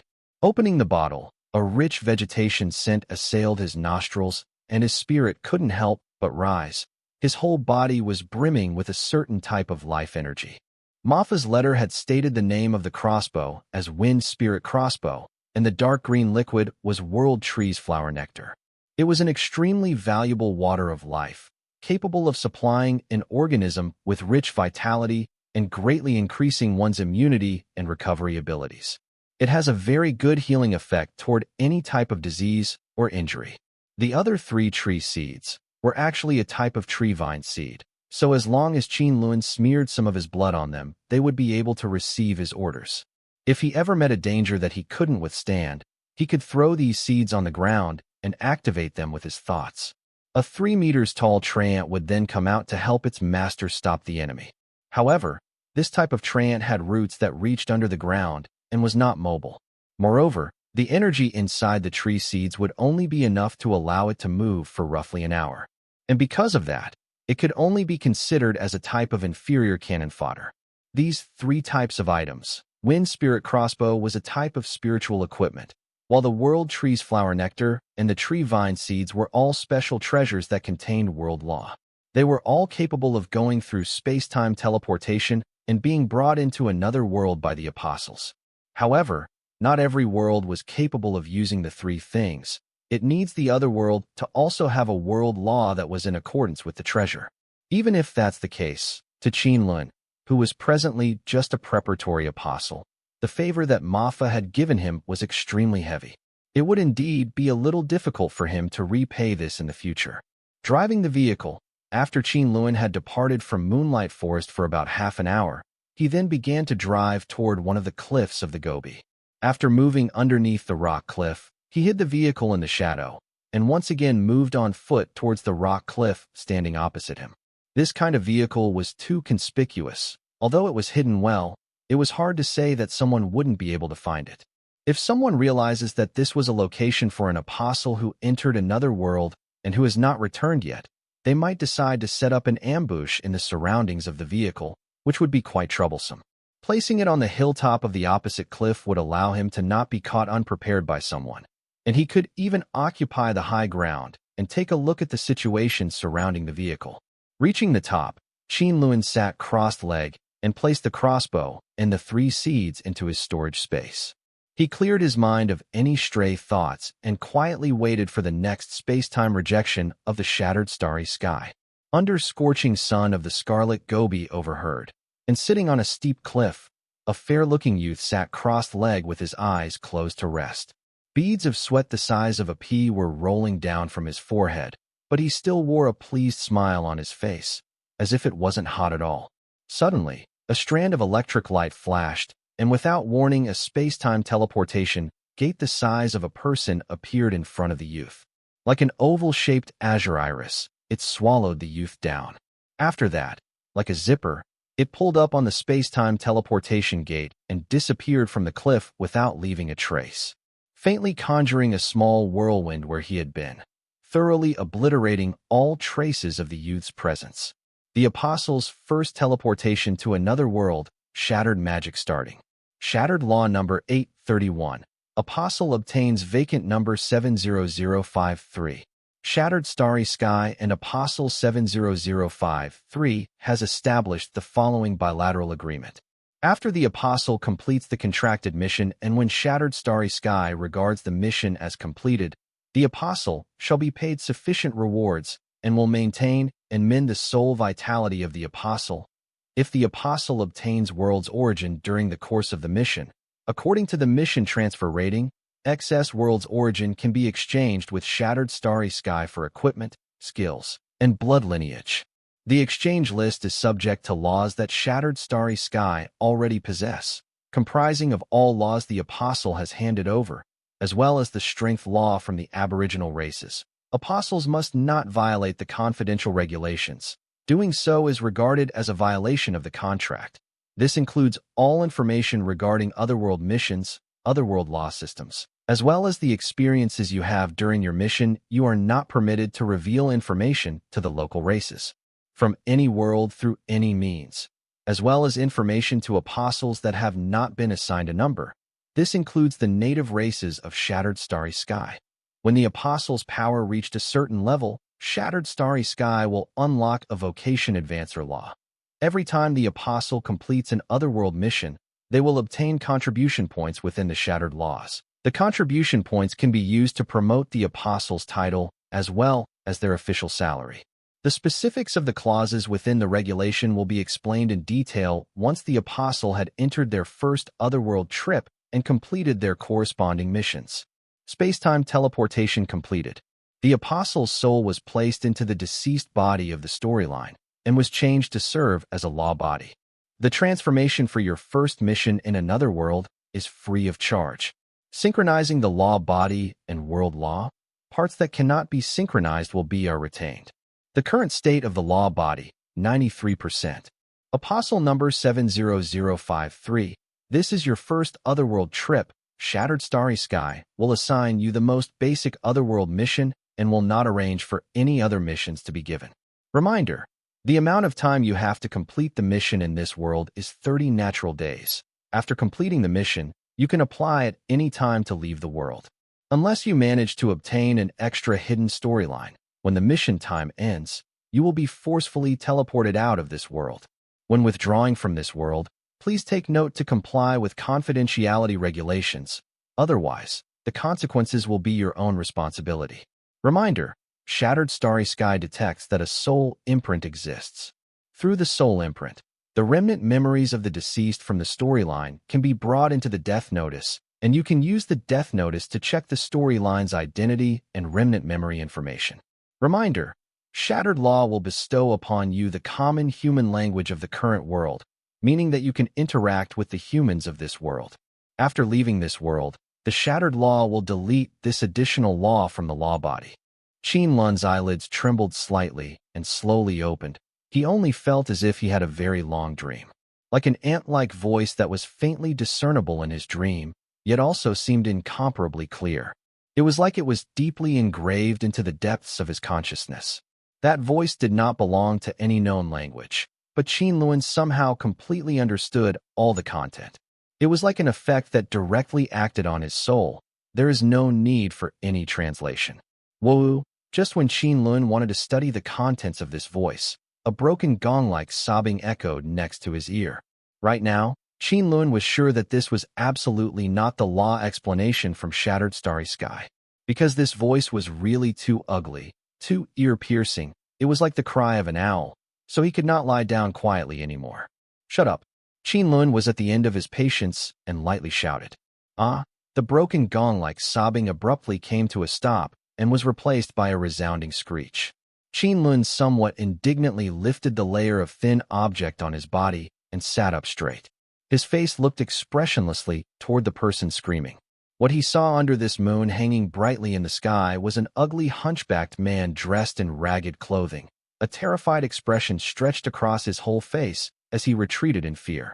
Young Master Wellington, I know you are not satisfied with this kind of funeral, but the pitiful Frank really doesn't have any money to prepare a coffin for you. The hunchbacked man seemed disheveled. The beard on his chin was covered in dust while the crude clothing he wore was full of blotches and stains. Perhaps it was because of the long years of labor he had been doing along with being covered in dirt, but his specific age was really not easy to determine.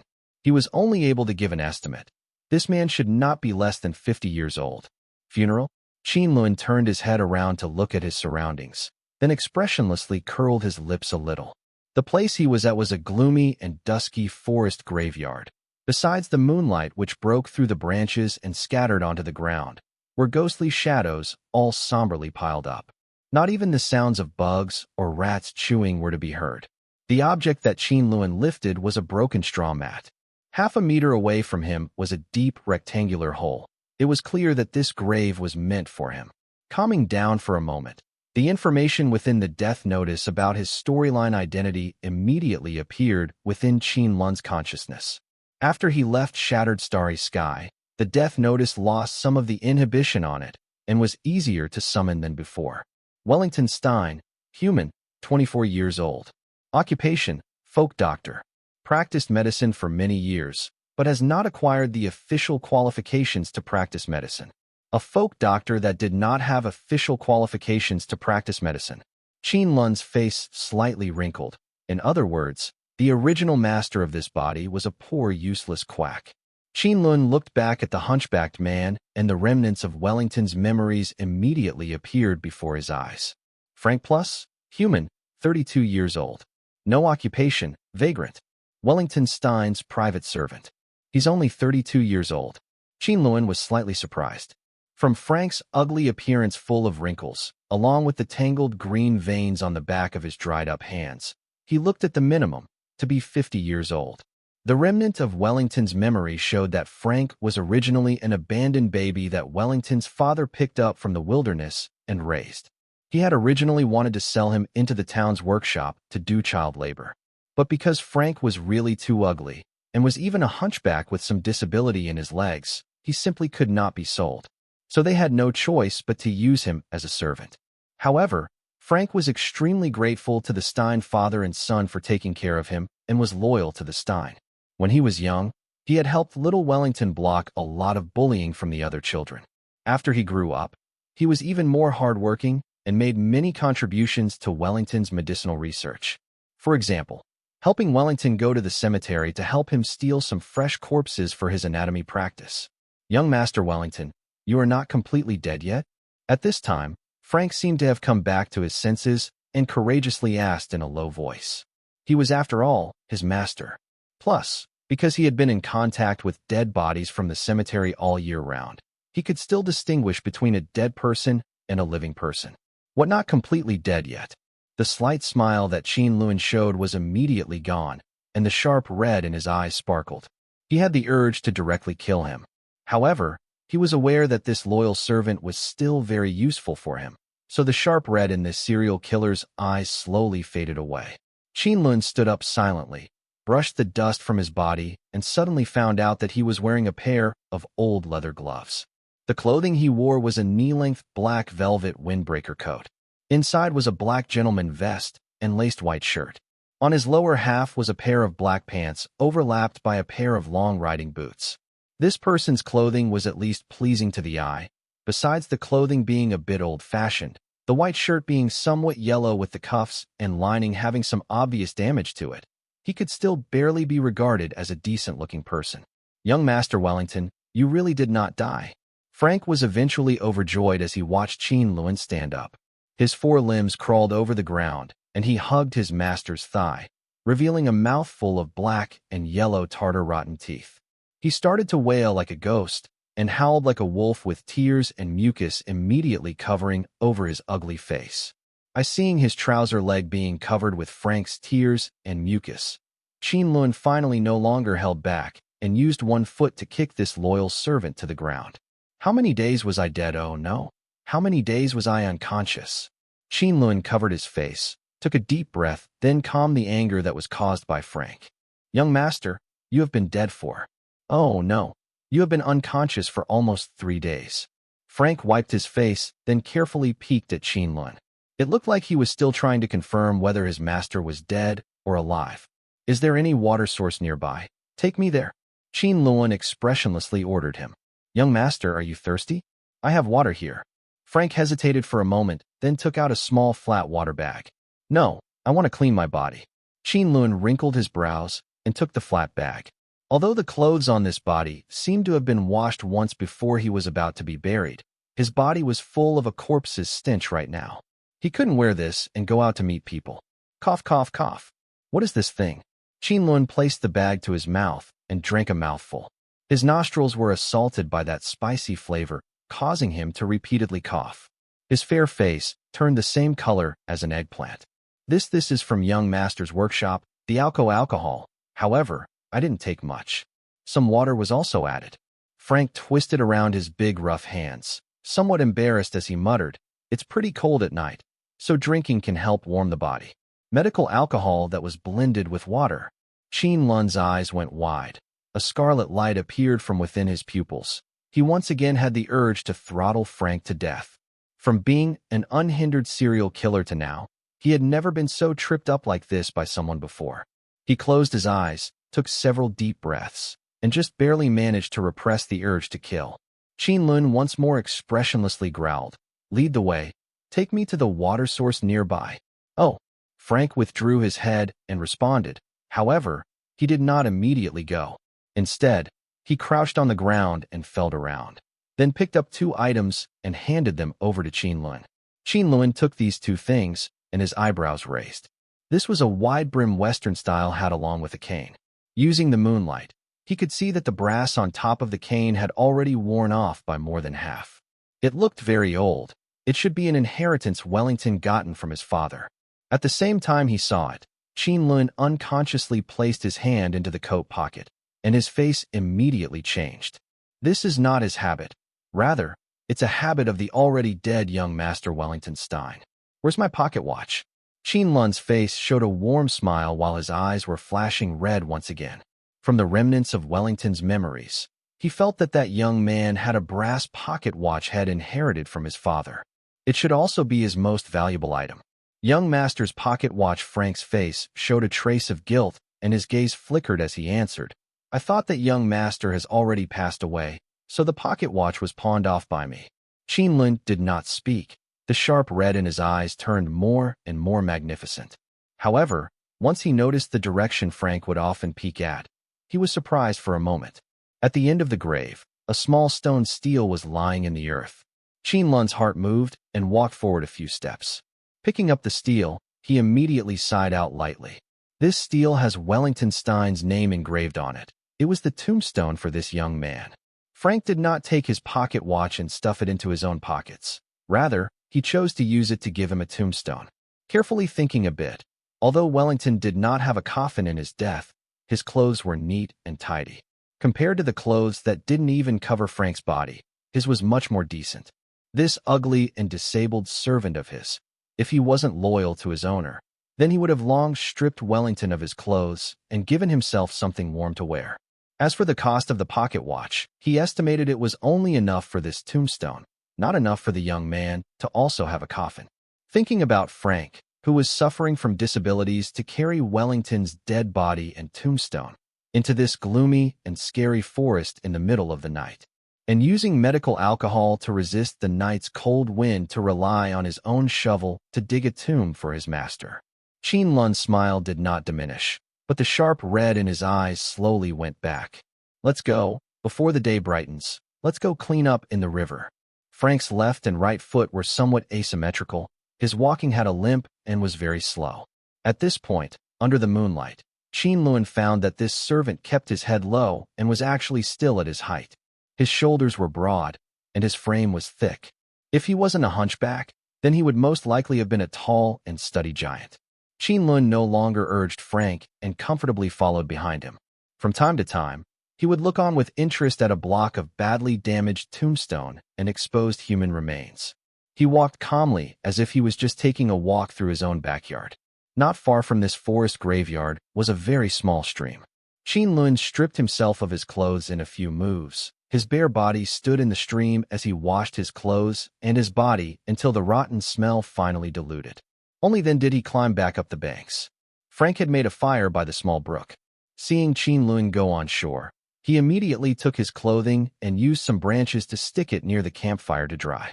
Young Master Wellington, would you like to drink some wine to warm your body again? Frank very carelessly offered that water-blended alcohol, flat wine bag to Qin Lun. Qin Lun received it with a smile and expressionlessly kicked the hunchbacked servant into the brook. You, go take a bath as well. Achoo! Achoo! Frank bitterly sneezed on one side while carrying out his master's order on the other. He rubbed his body over and over again until the skin on his body was all rubbed red. His worn-out clothing had also been washed once before he was permitted to go back ashore. By the time he reached the shore, excluding his hair and beard, he looked like a tramp. But at least the stench of salted fish that clung to his body had dispersed. His biggest problem was his overly white complexion that made him look somewhat like a corpse. His body was also so weak that he looked like he would faint at any moment. Qin Lun raised an eyebrow somewhat unexpectedly. Despite it being night right now, it was not cold like it was in winter, and even though he had been in the brook, he still didn't feel cold. Although Frank suffered from a disability, he should be used to heavy labor, and his body is unlikely to be too weak. Cough, cough. Due to the invasion of the icy cold river water, Frank started to cough harshly. An abnormal, captivating red appeared on his face. Qin Lun looked away. Although Frank placed his hand behind his back immediately, he had already seen that smear of red on his hunchbacked servant's finger in the moonlight. Qin Lun suddenly strode forward and grabbed Frank's right wrist, feeling his pulse. Frank struggled a little, but after he saw his master's strict eyes, he shrunk in his neck and quieted down. After he let go of Frank's wrist, Qin Lun slightly frowned. The hunchbacked servant's pulse was extremely weak, faintly discernible, as if he was dying. But from Wellington's remaining memories, Frank always gave him the impression of a super strong monster. Looking at Frank's miserable appearance, Qin Lun's heart slightly moved. The old Wellington, even if he usually does not care much about this loyal servant, as a doctor, his servant's body condition should cause him to take notice. It looks like Frank's health changes should have happened after Wellington passed away. Qin Lun closed his eyes and looked for clues within the remnants of Wellington's memories. After a short while, he reopened his eyes. Within Wellington's memories, there really wasn't any clues on the condition of Frank's body. However, Qin Lun discovered the cause of Wellington's death. As a young doctor without any type of government license, Wellington rarely had any patients visit him. However, that later changed. Surrounding Wellington's home, there were a couple small towns. A severe plague was going on around that time. Many of the poor people in the towns couldn't afford an actual doctor, so they had no choice but to go to the inexperienced Wellington to treat them. It eventually became clear that with Wellington's inferior medical knowledge, he could not cure these people. He also contracted the plague and later kicked the bucket. Frank didn't go near many of those sick people in the first place. His infection may have come from taking care of Wellington, who had contracted the disease. When he thought about the plague, a look of caution appeared on Qin Lun's face. The death rate of this plague was high, and the speed of the plague's outbreak was extremely quick. A sick person would be feverish on the first day. On the second day, they would start coughing blood without stopping. The body would look on the surface, but they would already be rotting inside their body. They would then die on the third day. Qin Lun was at the level of a medical professor from all the medical knowledge he obtained from the books he studied. However, those books were all from Earth, and would be of no use in determining the type of plague that infected this strange world. Inside Wellington's memories, this wasn't the first time that this type of plague appeared in the small towns. It also had spread before, making brief appearances and then disappearing quickly again. During those times, the infection rate has not been as strong as it was now.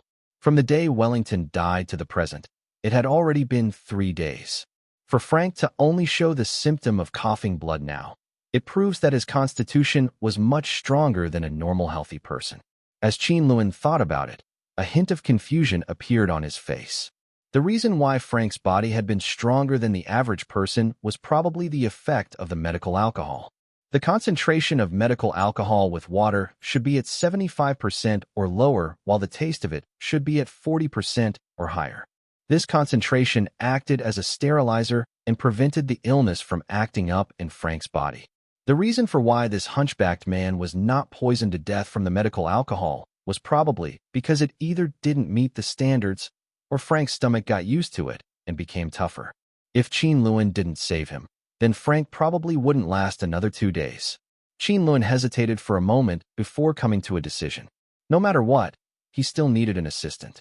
The best choice currently was the loyal Frank.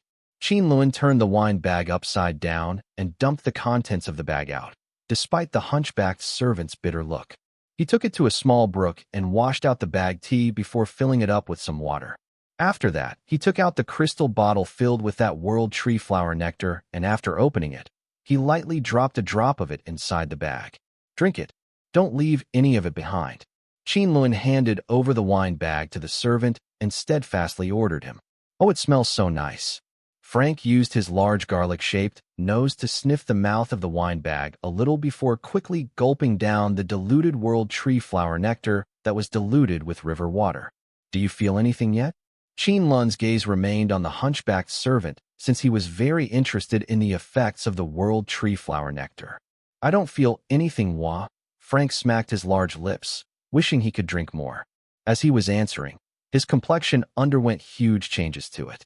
His throat shook and his cheeks puffed as he leaned over and vomited. Barf, barf.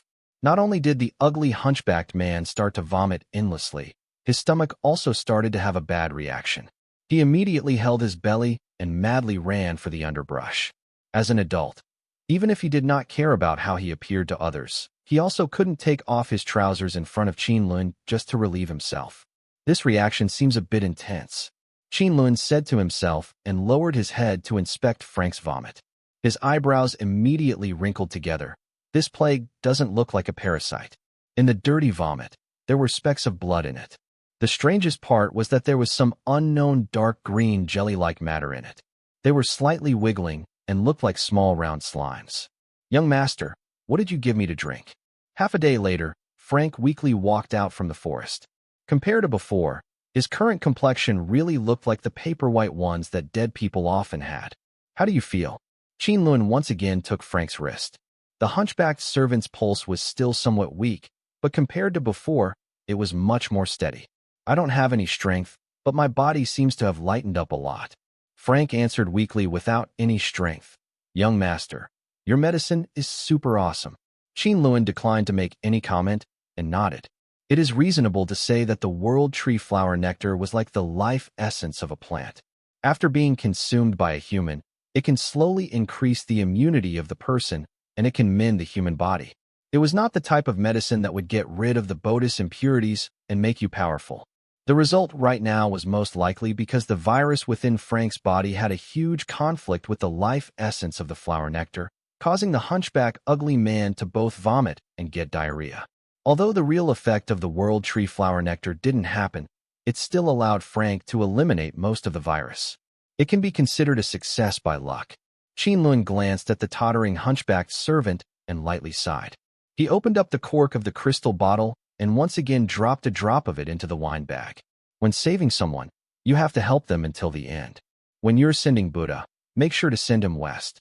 Since he had already invested a drop of the world tree flower nectar, then he cannot allow Frank's symptoms to relapse. Besides, he still had a lot of tasks for Frank to do later on. How could Frank run errands for him with this disease? Qin Lun didn't have the time to wait for him to get better in a slow pace. Go to the brook and fill it up with water. Your illness isn't gone yet. If you don't want to die, then drink a mouthful of the medicine in the wine bag every hour. Qin Lun once again gave the wine bag to Frank. We will go back when you can carry on again. He couldn't help but notice that the foundations of Frank's body was indeed pretty good.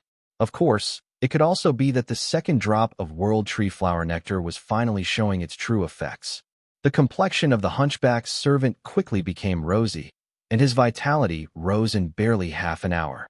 Young Master Wellington, let us return home. Frank feels like all his strength has returned. The hunchbacked servant sprang up and excitedly kneaded his knuckles, taking the lead to walk ahead. At this moment, the horizon was beginning to brighten. The light of the dawn dispersed the haze that covered the forest graveyard and hung over the treetop of the grove. Wellington's house was approximately 5 to 6 miles away from the forest graveyard. It was situated on top of a small hillside. The area was particularly tall, and you could survey a small town covered by fog from above. It was a small 2-story house made of wood. From far away, it looked refined and elegant. However, when you came near to the house, you could see that the small house was extremely mottled on the outside and had moss growing disorderly in the corners of the house. The house looked ruined up close. Warning, the environment here in this world has a different condition for survival. We ask that the apostle leave as soon as possible, otherwise, this law body will continue to be injured. The information that came through from the death notice caused Qin Lun's complexion to change.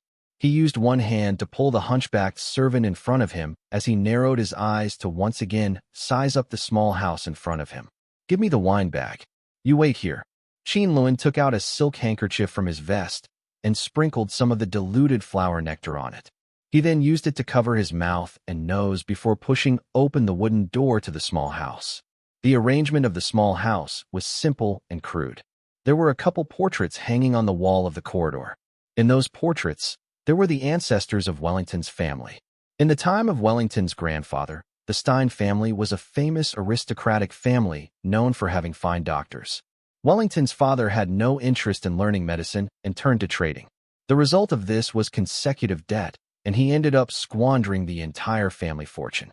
After Wellington's father died, little Wellington had no choice but to sell off family property to eke out a living, allowing himself to continue learning medicine. In fact, this young man's medical expertise was not as inferior as Qin Lun imagined. In the area of surgery, he still had the medical talent of the Stein family. Of course, this had to do with that fact that Frank went out to the graveyard to steal dead bodies from time to time. It was a pity that Wellington didn't have the sufficient amount of medical knowledge to treat those people infected with the plague. In the end, before he could finish studying it, he ended up dying and completely ended his family's bloodline. Based on Wellington's remaining memory, he quickly ran to the bedroom on the second floor and took out a small bag made of cloth from the desk, which he placed into his pocket. He then ran back down and opened the door to a small storeroom, following the path of the wooden ladder to enter a small basement. This was Wellington's medical research room, which was also the place where he had done surgeries and dissections. Qin Lun lit up the oil lamp that was in his hand, illuminating the small basement. There were some long tables all around the basement with glass equipment spread out on top of them. The equipment on the tables were the last few remaining medical research tools of the Stein family. Most of the equipment included beakers and rubber ducks. Other than a little bit of medicine in Wellington's medical box, the glass equipment was even more precious than the trampled house. However, Qin Lun's line of sight didn't pay any attention to these type of things. These things did not hold much value for him considering the fact that he didn't understand how the medical system worked in this world. His line of sight was instead attracted to the operating table that was set up in the basement. On the operating table, there was a corpse lying on top of it. When he saw the corpse, Qin Lun sighed as he realized why this little house suddenly turned into an environment that people could not live in. The corpse was already dissected, and its slitted belly was not sewn back together.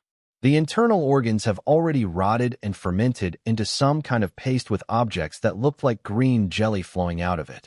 The whole basement was covered in a fishy stench. It looks like Qin Lun found the source of the poisonous gas.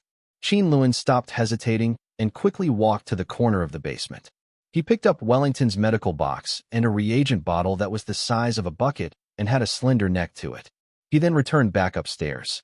After he brought out the medical box and reagent bottle from the house, Qin Lun took a deep breath before running back into the small house. He once again brought out a few books on the foundations of medicine, as well as a large basin and one small leather suitcase. There were a couple changes of clothing inside the leather suitcase. The medical books were there for Qin Lun to have some type of understanding into this world's medical system. As for the reagent bottle, it had medical alcohol inside. Qin Lun then peeled off his clothes on his body in 2 or 3 moves until he was only in his underwear, and he placed them into a large basin along with the other clothes in the suitcase. After that, he drew water from the well in front of the house before diluting some medical alcohol inside the basin. Frank did not bother to ask about his master's strange actions.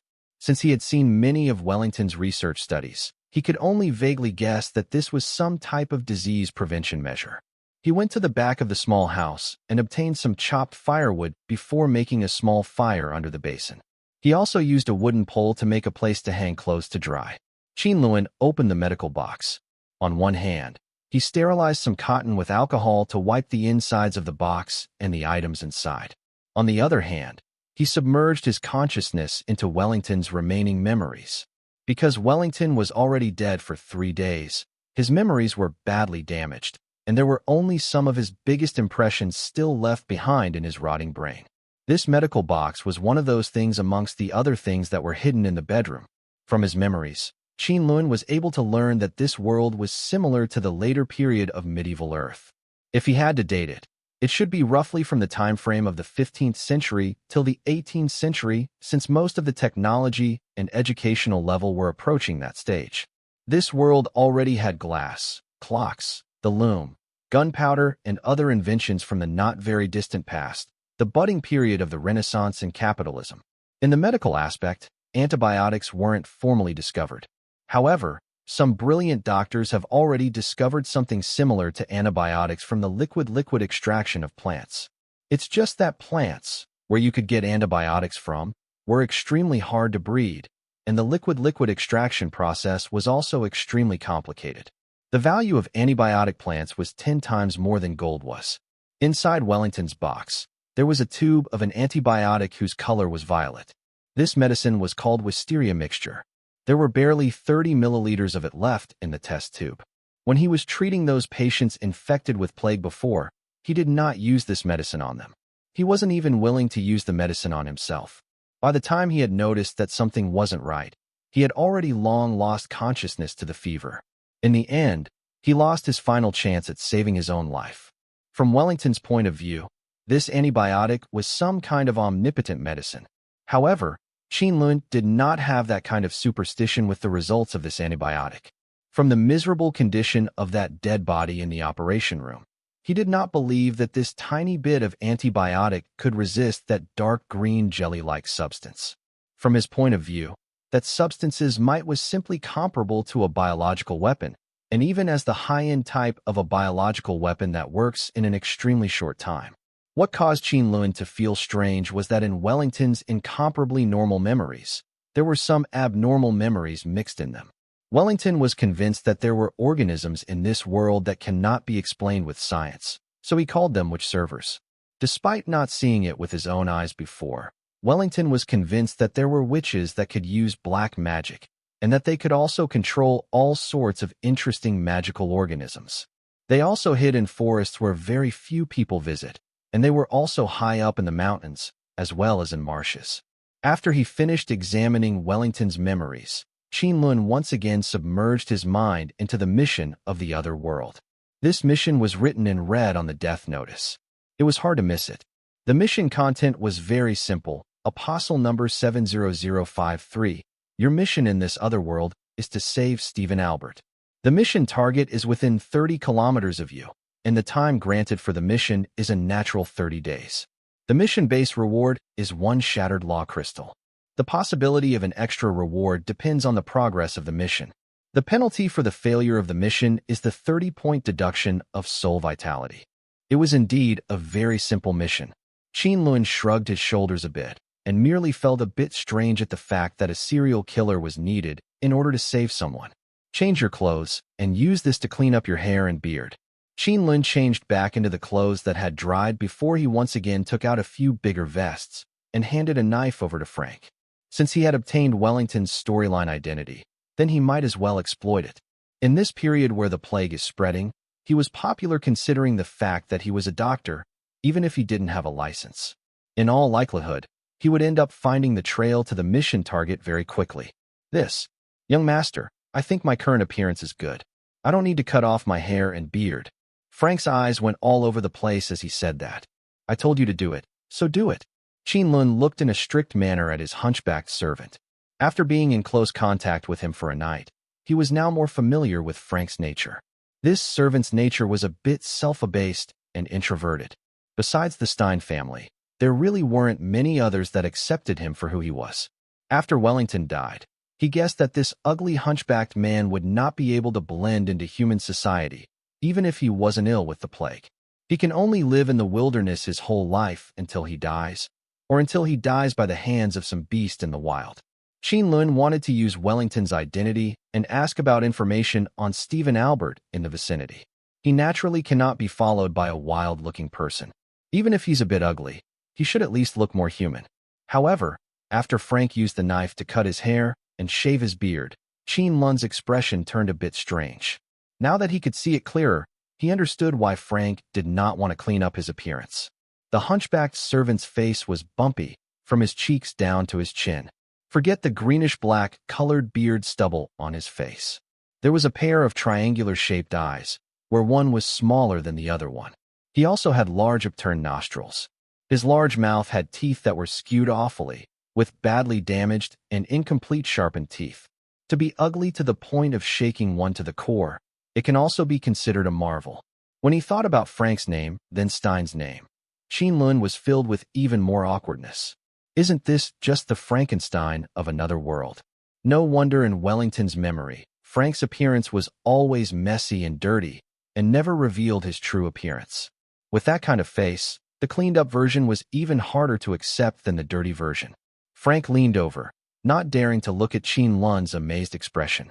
Wellington was not only his master, but he was also his brother from his childhood. The peculiar gaze from his family caused the ugly hunchbacked man to be dejected. Qin Lun used a hand and slapped down on the back of Frank's head, laughing while scolding him. You have even more deterrence quality than I thought. You ugly guy, you would definitely scare those people living in the town to death. Hee. Frank's heart immediately warmed up, and he lifted his head up, feeling slightly embarrassed as he laughed with his large mouth. Put on a mask. We need to find a place to stay before nighttime. Qin Lun took out a cotton mask from his medical box and handed it to Frank, having him wear it to cover up his frightening appearance. Young master, we are not staying at home. Frank asked, baffled by this. We can't live at home anymore. It's full of the virus from the plague. We'll die after a short while in there. Qin Lun shook his head, and he glanced at Frank before turning back around to look at the fire. He picked up a burning piece of firewood and handed it to Frank. Go burn it. Burn it? Frank widened his triangular-shaped eyes, in which one eye was larger than the other one. He held the burning stick and hesitated. Even though the ugly hunchbacked man lived in the attic and firewood room for most of his childhood, for him, the small Stein house was still his only home. Qin Lun once again picked up a burning stick and threw it at the small house. The flames spread through the house quickly. The expression of the master and servant was gloomy and unclear. Frank's face was full of reluctance as he stared blankly at the burning house. Wait till we go to town and earn some money. You'll get another small house. In the name of the Stein family, I will even find you a woman. I guarantee it. Qin Lun smiled as he stated this. A woman?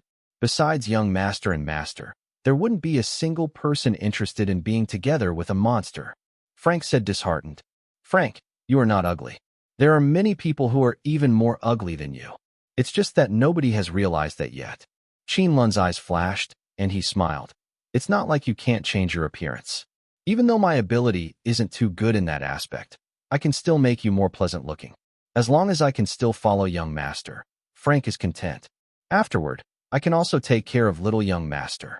Frank grinned and laughed. That's right, Frank.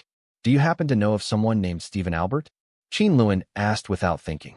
He did not have much hope in Frank being able to answer him since the hunchbacked servant never went into town past his childhood. Qin Lun was afraid that Frank wouldn't be able to recognize anyone but the Stein family and the corpses in the graveyard. Frank has never heard of any person named Ste. As expected, the hunchbacked man shook his head. However, after that, he frowned for a moment before unexpectedly giving Qin Lun an additional answer. However, in the past, Master Stein would frequently mention someone who had the family name of Albert. Baron Thomas Albert. Thomas Albert. He's a baron? Qin Lun rubbed his chin and turned around before asking. Frank, does this Sire Baron live nearby? I know this. Sire Baron's castle is on the outskirts of Adia town. It's about 20 miles from here. Master Stein used to frequently go to Adia town to shop, and sometimes he would let me go with him to help move things. Frank recalled this before he seriously replied to the question. Although he wasn't too smart, his memory was still satisfactory. Then let's go to Adia town and take a look. Qin Lun slightly smiled and said. Adia town was a town with a pretty good range. Surrounding the town, there were 3 to 4 other villages. Altogether in the town, there were more than 1,000 people living in it. The main terrain of the town consisted of hillsides and woodlands. The residents' main source of income was from hunting and cutting down trees. The residents who lived near the mountain were fed through the mountain's resources. If they lived near a forest, then they were fed through the forest's resources. Even though they were not rich from it, they were able to get enough food and warm clothes without any problems. By the time the two arrived at the small town, it was almost noon. Although the sun had not yet settled, there were very few footprints on the road. The scenery was also very bleak to look at. Qin Lun frowned a bit. Since Adia town had a Sire Baron, then it should be considered the center of this area. Based on the current gloomy scene, perhaps the town had already gone through a large-scale epidemic outbreak? Frank, where's the inn located here? Qin Lun turned around and asked. I don't know. Frank scratched his head in embarrassment as he answered. When he saw the normal-looking people walking around the town, an intense feeling of inferiority couldn't help but float up into his chest. Every time he came in the past, he always kept his head down and obeyed his orders. Whatever old Master Stein had wanted him to do, he would always do. He never went east when he was supposed to be going south. Qin Lun felt a burst of helplessness. As a great master in psychology, he was very clear on Frank's self-esteem being low. The kind of inferiority that Frank felt had been accumulated over a long period of time. It couldn't be dispelled away in a short amount of time. Since Frank could not lead the way, then the only thing he could do was follow along the avenue of Adia town while slowly looking for an inn. If this were a normal situation, then they should be able to find the town's inn not too far from the town's avenue. In reality, the two of them had only walked for about a quarter of an hour when they saw 2 inns on the roadside sitting side by side. Qin Lun pushed open the door of the first inn and was greeted by noisy sounds that were immediately transmitted to his ears. Compared to the miserable sight that was outside the inn where there wasn't a soul in sight, The inn did not seem to have been impacted much by the lack of people outside. There were many people sitting in the lobby, and very few spots were empty. It looks like the majority of them were residents of the town. They all looked like they were just here to have some drinks and loudly discuss things with one another. Inside the party, there was a garnish but beautiful geisha in heavy makeup and a gaudy dress. Within the cheers, laughter, and conversations of the people, the two of them standing at the entrance did not arouse anyone's attention. Behind the inn counter was a large middle-aged person who had a thick and broad build. He was wiping the counter clean with a cleaning rag when he saw that they had more guests. He frowned a little and decided to dispatch a girl to go receive them. "You two are?" The young girl had just advanced to receive the two men when she saw that the two, with the young gentleman taking the lead, had already turned around to leave before she had even finished asking. The large hunchbacked man who had on a mask was behind the gentleman, but did not say a word. He followed behind the other closely with a leather suitcase in his hand. "Che, amazing," the girl muttered resentfully as she angrily turned around and headed back to the inn. After Qin Lun left the inn, he went to another inn. The second inn's business was clearly worse than the first one. The lobby roughly only had 1/3 of the customers from the first one. Most of the customers were the more aged residents of the town. The boss of the inn was a middle-aged woman, so the inn's decorations were comparably more old-fashioned. As for those girls who drank along with the customers, while there were only a few of them, they were also comparably older than the girls at the other inn. Between these two inns, it was already clear who the victor was and who the loser was. Although he did not know how the guest rooms looked, anyone with a discerning eye could tell that this inn already looked much worse than the first one. However, Qin Lun showed a satisfied expression and took off his gloves. He casually leaned on top of the counter. "Young sir, you look very nice. Are you here to have a drink of wine, or to stay in the inn as a guest?" The middle-aged female boss, who was still attractive at her age, gave an enchanting smile and asked. Although she was dressed to the nines and had makeup on, the wrinkles that were near her eyes could not hide her true age. Qin Lun smiled. The female boss question seemed a little bit cautious and solemn. Her inn probably didn't have someone dressed as well as he had for a long time. "I am Dr. Stein. I would like a clean guest room for my attendant and myself. In addition, send some food up to the room. My attendant's stomach is relatively big, so add some more meat dishes." Qin Lun pulled a silver coin out of his pocket and handed it in. The female boss' eyes lit up. On the silver coin, there was the print of the local duke's portrait. It was the type of coin that had more silver in it. This type of silver coin was already equivalent to a normal day of business for her. It looks like her luck today was pretty good. "Respectable, sir. Do you need anything else?" The female boss reached out a fair and fleshy palm, pressing down on the silver coin. Her middle finger was touching ambiguously on the back of Qin Lun's hand, quietly teasing him. "Do you want me to arrange for you a pretty young lady?" Qin Lun slightly narrowed his eyes. He went closer to the counter and patted the female boss' well-rounded hand, and using the same quiet tone, he said, "Then I will trouble you to do so. However, I would prefer for you to find one of those mature ones. I don't need any inexperienced young ones. I will make sure you are satisfied." The female boss mysteriously laughed and swayed her large fleshy buttocks. She called for the assistant to take Qin Lun and his companion to a guest room on the second floor. "Young master, actually, I can live in the firewood room or the horse's stable. You don't need to waste so much money on me." After the assistant had left, Frank looked at the cleaned guest room and felt somewhat uncomfortable. "It doesn't matter. From now on, I will practice medicine in this town. Of course, I would definitely need an attendant to help me. A doctor's attendant can't always sleep in the firewood room." With a smile, Qin Lun patted the thick shoulders of his hunchbacked servant and sent him off. He then turned his head back around to size up the guest room in front of him. The guest room was very clean besides a little bit of a moldy smell to it. The surroundings of Adia town were all hillsides and forests, and the town was on a block of leveled land. It would often be misty, so it made sense that there would be a lot of humidity in this town. Anyway, the guest room at the inn had the smell of mold to it, so that must mean that the inn's business really wasn't that great. Bang, bang, bang. That night, there was fog slowly covering Adia town. Qin Lun, who was lying down while dozing, heard the sounds of knocking at his door. Qin Lun got up and slightly smiled before opening the door. When he saw the person who stood in front of the door, he raised an eyebrow. He did not expect that it would be this person. It looked like there were some misunderstandings that arose. What's wrong, respectable Dr. Stein? Aren't you going to invite me in? The aging woman, who was still attractive, had charming eyes that looked soft like silk. Her fair, well-rounded arm lightly hung onto one of Qin Lun's shoulders. She had on a different outfit from the afternoon and was dressed in a pink outfit that revealed her shoulders. There had originally been some wrinkles on her cheeks, but she had clearly covered them up with precision. She didn't look like she wasn't elderly in the least. The dress that revealed her shoulders also stirred one's passion, exposing the deep ravine of her body along with the two softballs that looked petal white in color. Compared to the young and pretty bar girls from the first inn he visited, in his opinion, she had not lost her figure and was very sexy even though she was older than them. With some makeup on, she had quite a bit of charm in her. Hee, I certainly didn't expect that the boss herself would come over. In that case, come in. Qin Lun admired the view of her with a downward glance, but he didn't feel anything for her in his heart. Didn't you want a mature older woman? Don't tell me that Catherine doesn't suit your taste? Since the door wasn't slammed in her face, and she wasn't refused, Catherine immediately felt hidden joy inside her heart. Even though she was using an inquiring tone, she stuck close to Qin Lun by half supporting herself on Qin Lun's shoulder and pressing his arm tightly onto her erect breasts. Qin Lun forced a smile.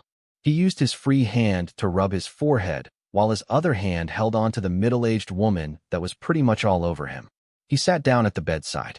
After looking at the pair of peach flower-like eyes on her face that was beginning to grow hazy, Qin Lun flipped his hand over, and a gold coin appeared at his fingertips. Handsome Dr. Stein, don't worry and let Catherine serve you first.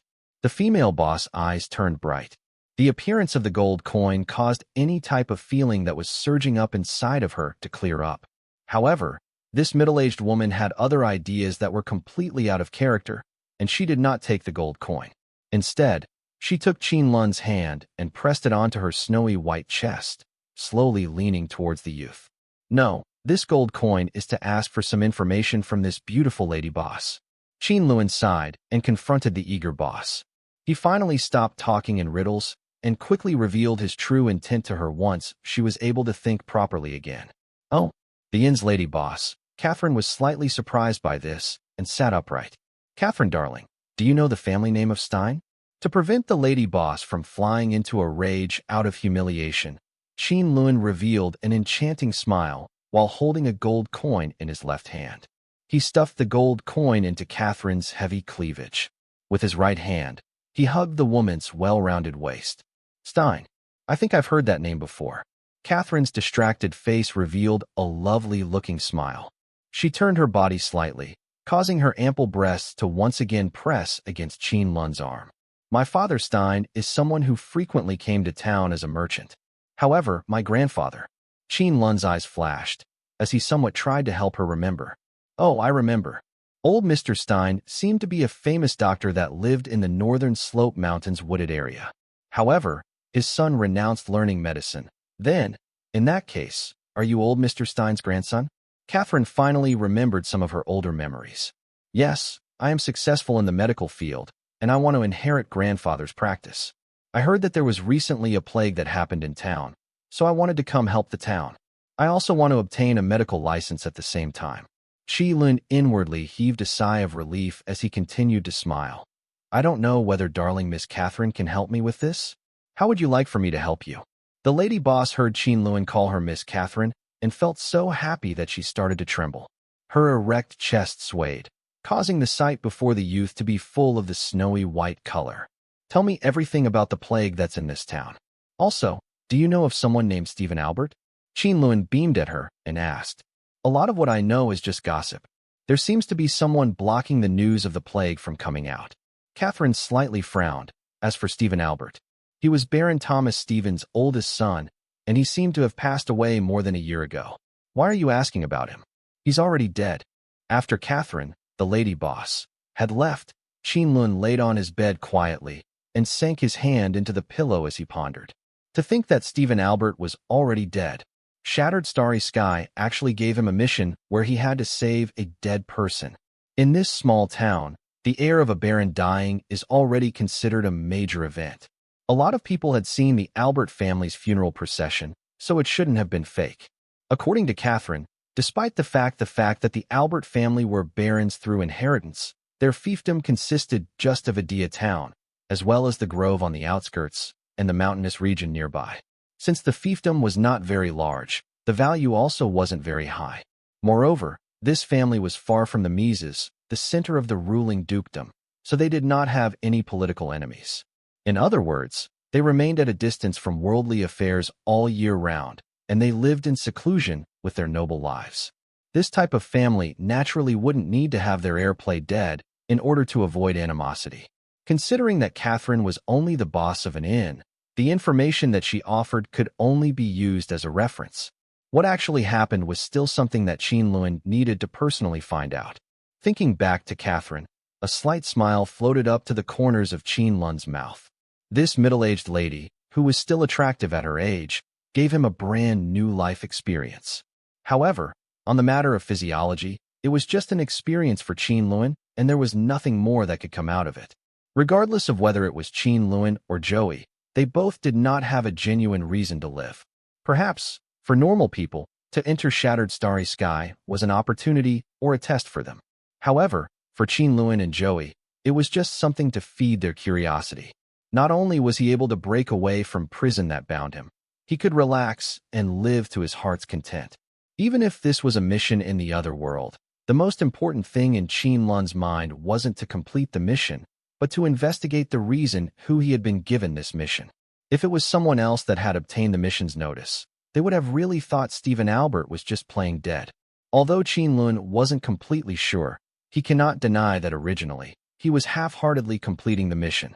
However, that half-hearted manner now changed to a strong interest that arose from within him about the other world's mission. To be clear, saving someone doesn't necessarily mean their life. The number of things that humans have that can be connected to saving are too many. A trace of awe flashed through his eyes. He got up from the bed and walked around the room naked. Inside of him, he felt excitement bubble up. He suddenly felt that he was unable to hold back and muttered to himself. If he wanted to know whether Stephen Albert was still alive or not, then he had to somehow enter Baron Albert's castle. If it was during peacetime, a young doctor who hasn't obtained a medical license, such as himself, wouldn't be able to obtain the master's invitation.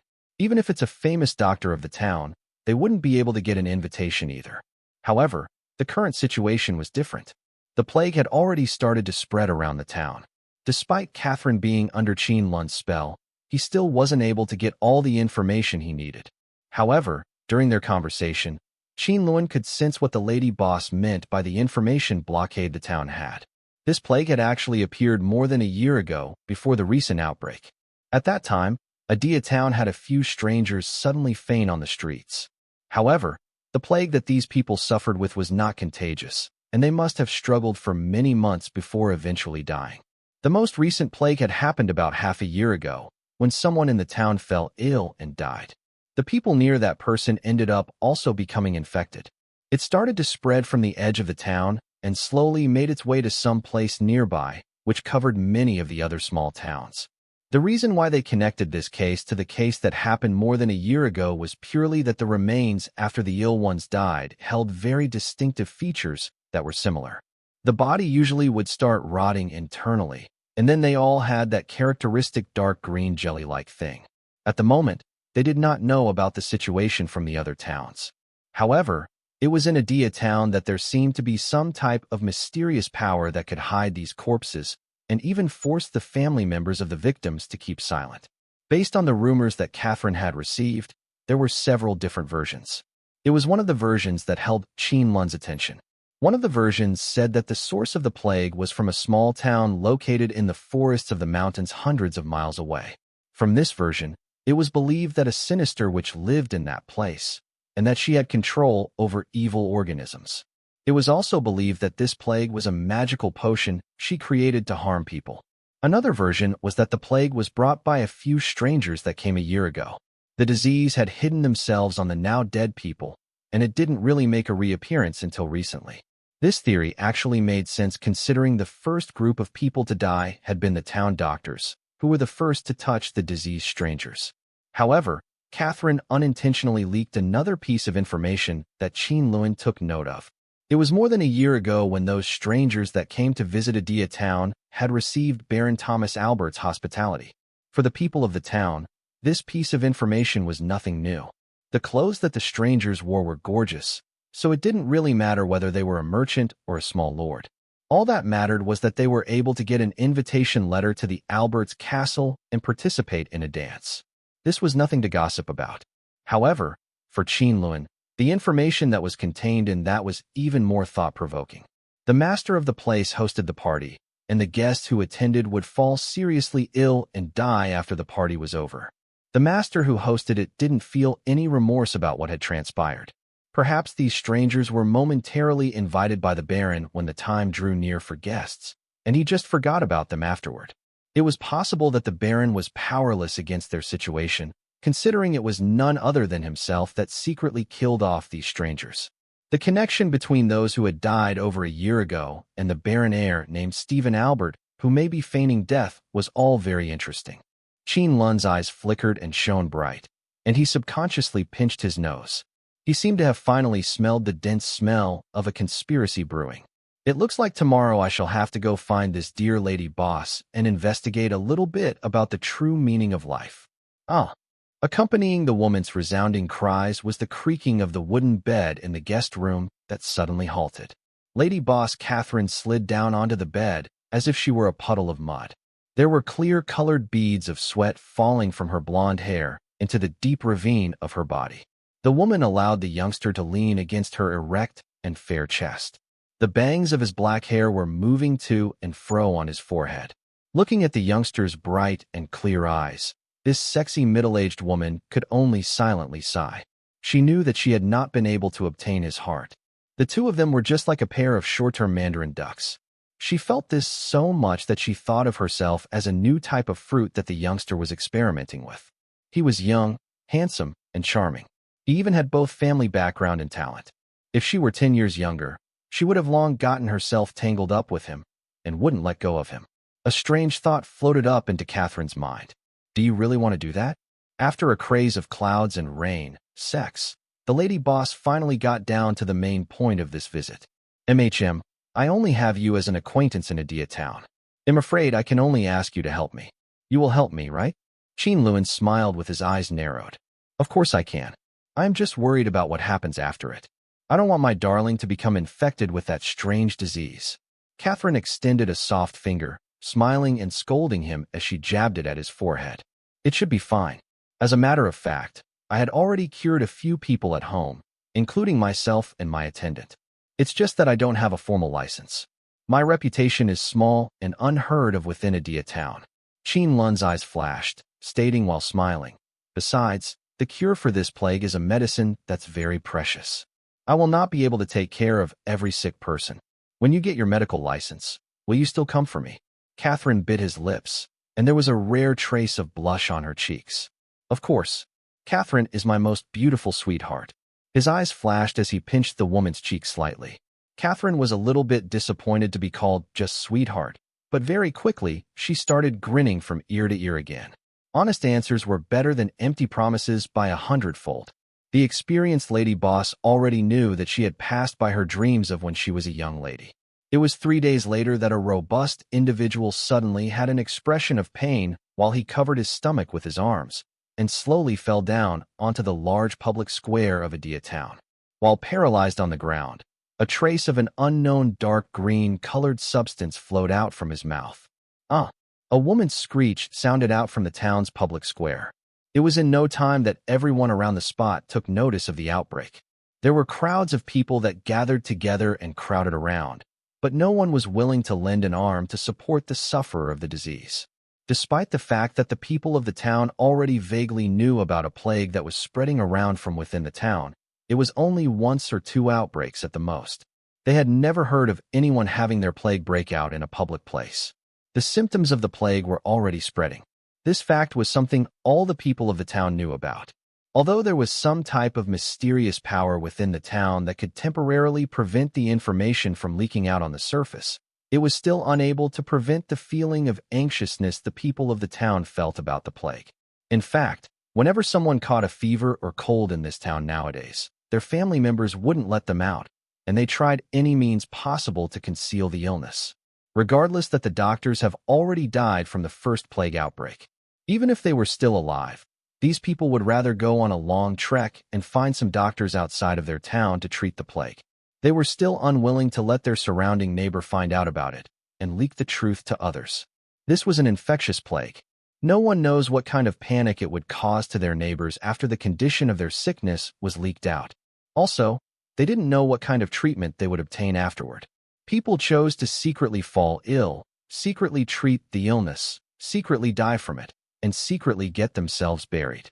Everyone chose to bury their heads in sand, thus hypnotizing themselves. This was also the reason why on Qin Lun's first arrival to the town, he was met with such a strange, miserable situation. It was also the origin of the plague spreading to the surrounding small towns. Of course, it was also the reason why someone went to find Wellington, a young man who did not have a medical license to treat them. It was also the cause of Wellington's own death. Out of the way. Out of the way. All of you get out of the way. It was just when the townspeople were staring blankly and helplessly, someone who broke the town's fake persona of peace suddenly appeared. A disturbance quickly rose up from the surrounding crowds as a large hunchbacked man waved around his powerful arms, causing the people of the town to be pushed around. You blockheads, hurry up and let young Master Wellington by. The Stein family's young doctor will be giving treatment to this small, pitiful bug. Hearing Frank's broken gong-like voice, the townspeople couldn't help but automatically part and look behind them. What they saw was a young gentleman who was dressed nicely, holding a portable medical case walking out from the crowd. He wore a friendly smile on his handsome, confident face. The few doctors of Adia town had already been completely defeated, and no matter who, no one was willing to mention that matter. However, the townspeople were still aware of it. They did not recognize the young man before their eyes, nor did they believe he could cure such a fierce plague that those old doctors were completely helpless against. However, when people faced bitterness, they would always maintain a naive trace of hope within their hearts. And right now, this trace of hope was entrusted to the young doctor before them. The townsperson who had fainted and didn't have much of a choice besides death was also like this, as he thoroughly smashed the false peace and security painted over the town. He's seriously ill. There's not enough time to take him home. Qin Lun crouched by the ill patient's side and took a look at his eyes and tongue. His face appeared serious as he called back, Frank, tell some people surrounding us to set up a small tent. I need to immediately operate on him. Yes, young master. He'll get some people to come over. Frank went into the crowd and shortly brought a group of young people holding some waterproof cloth back to the public square. A small waterproof tent was quickly set up on the public square of Adia town. The tent had 3 covered sides with one side open. It looked like this young doctor needed some light, while simultaneously, it looked like it was purposely left open facing the public so they could see with their own eyes just how the patient was treated. Looking at everything developing in the direction he expected, Qin Lun revealed a slight smile. However, when he dipped his head to take a look, his brows wrinkled.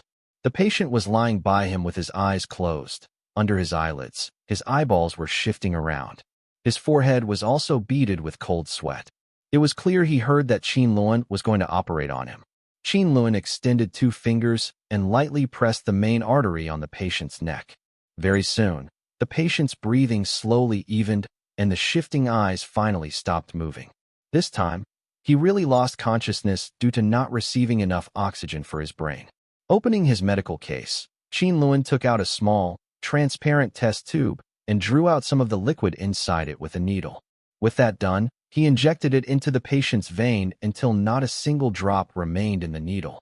The liquid within this test tube was an anesthetic. It was also obtained through liquid extraction of some kind of plant from this world.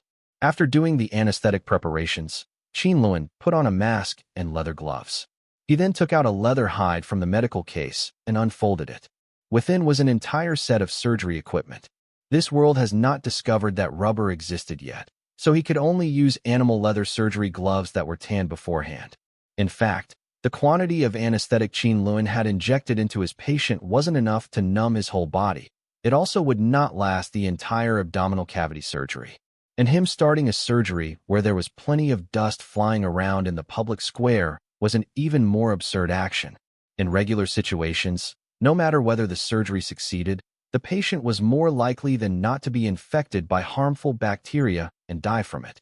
Even antibiotics had a hard time prevent this kind of post-surgery infection. However, at this time, even if there were other doctors in Adia town, there wouldn't be anyone who would try to stop Qin Lun. This plague was a deadly and fast infectious disease after all. Even if he didn't do surgery, the patient would still die, and it was better to treat a dead horse like a living one. If not, if Qin Lun decided to make a bogus accusation, he would only cause a lot of trouble for himself. It was just that if Adia town really still had official doctors, Qin Lun would most likely not do this. He elected to carry out surgery where there were numerous people so he could become famous. If there were other doctors around, it was hard to avoid being called into question after the matter. That would just be overreaching himself. In this period of time, Qin Lun had already investigated several medical books and records of Adia town and obtained an understanding of the human body of the people of this world along with some understanding of the medicine here as a whole.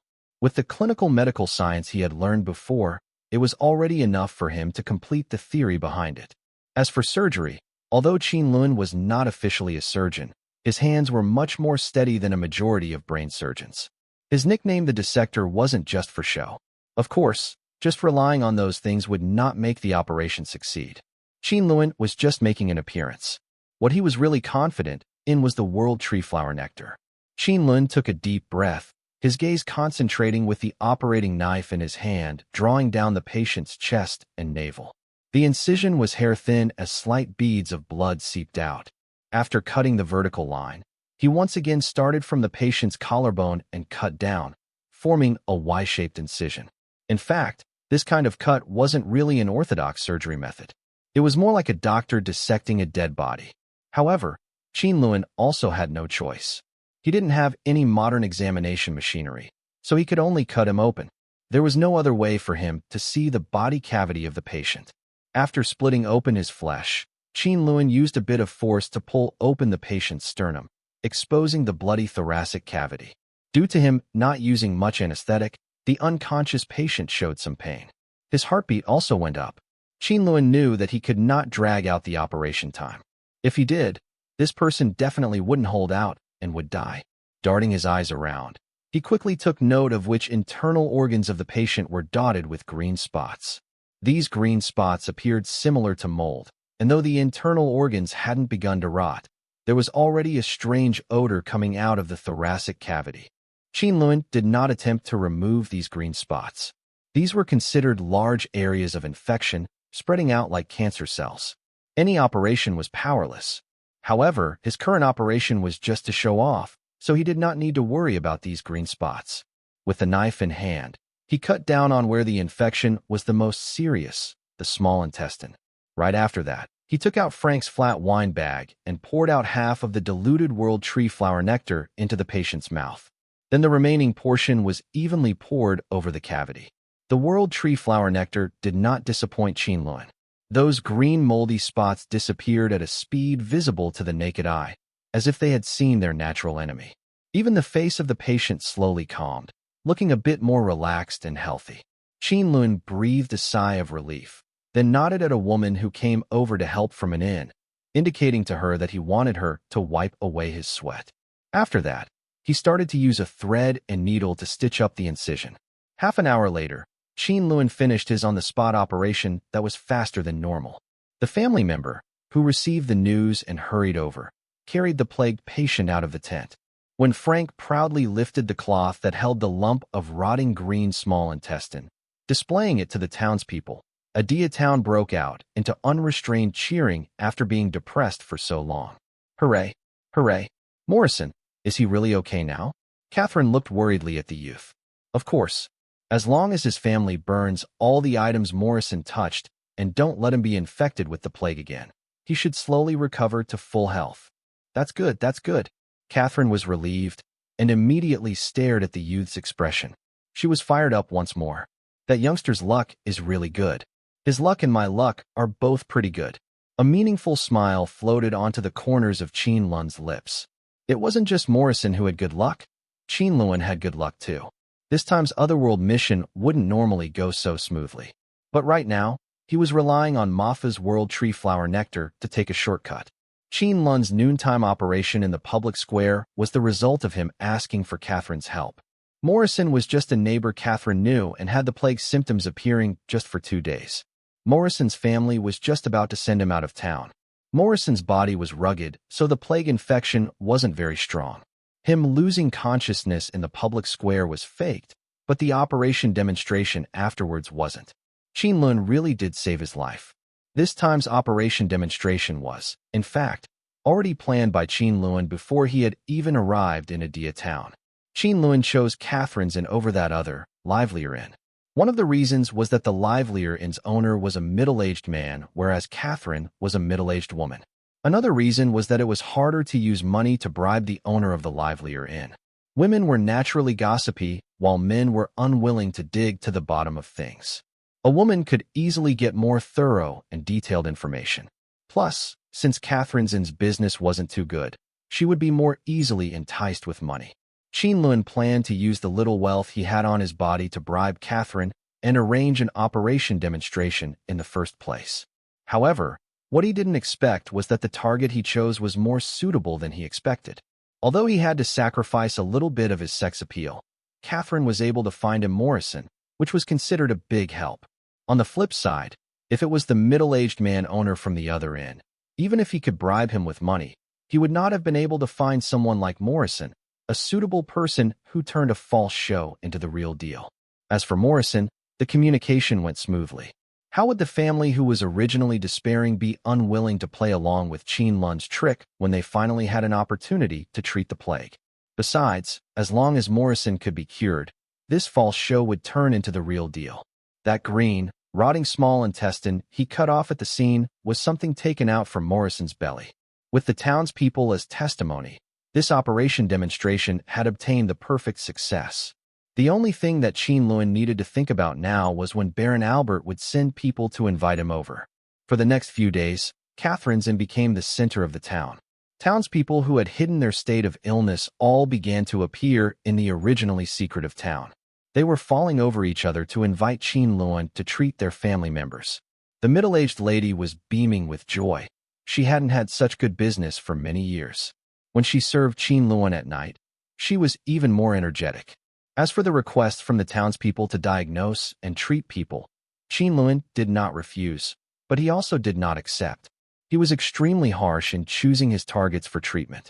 2 drops of the world tree flower nectar he carried had already been used. Within that thumb-sized crystal bottle was at most 4 drops. He would not waste the rest of them on these townspeople. However, it wasn't like all the ill people were infected with the plague. Qin Lun was able to tell that several of them were only infected with common symptoms. Those people were the best target for treatment. So Qin Lun used this world's antibiotic that was comparable to gold, the wisteria mixture. The healing efficacy was also incomparably outstanding. By the time the 5th townsperson left Catherine's Inn completely recovered, the Sire Baron of Albert Castle finally sent out an envoy to invite Qin Lun to go to the town's castle as a guest. I'd love to hear from you. Thanks so much for watching. Did you enjoy this video? If you did, make sure to hit that notification bell so you never miss an update. And don't forget to subscribe and give this video a big thumbs up. Your support means the world to me, and I can't wait to see you in the next one. Thank you.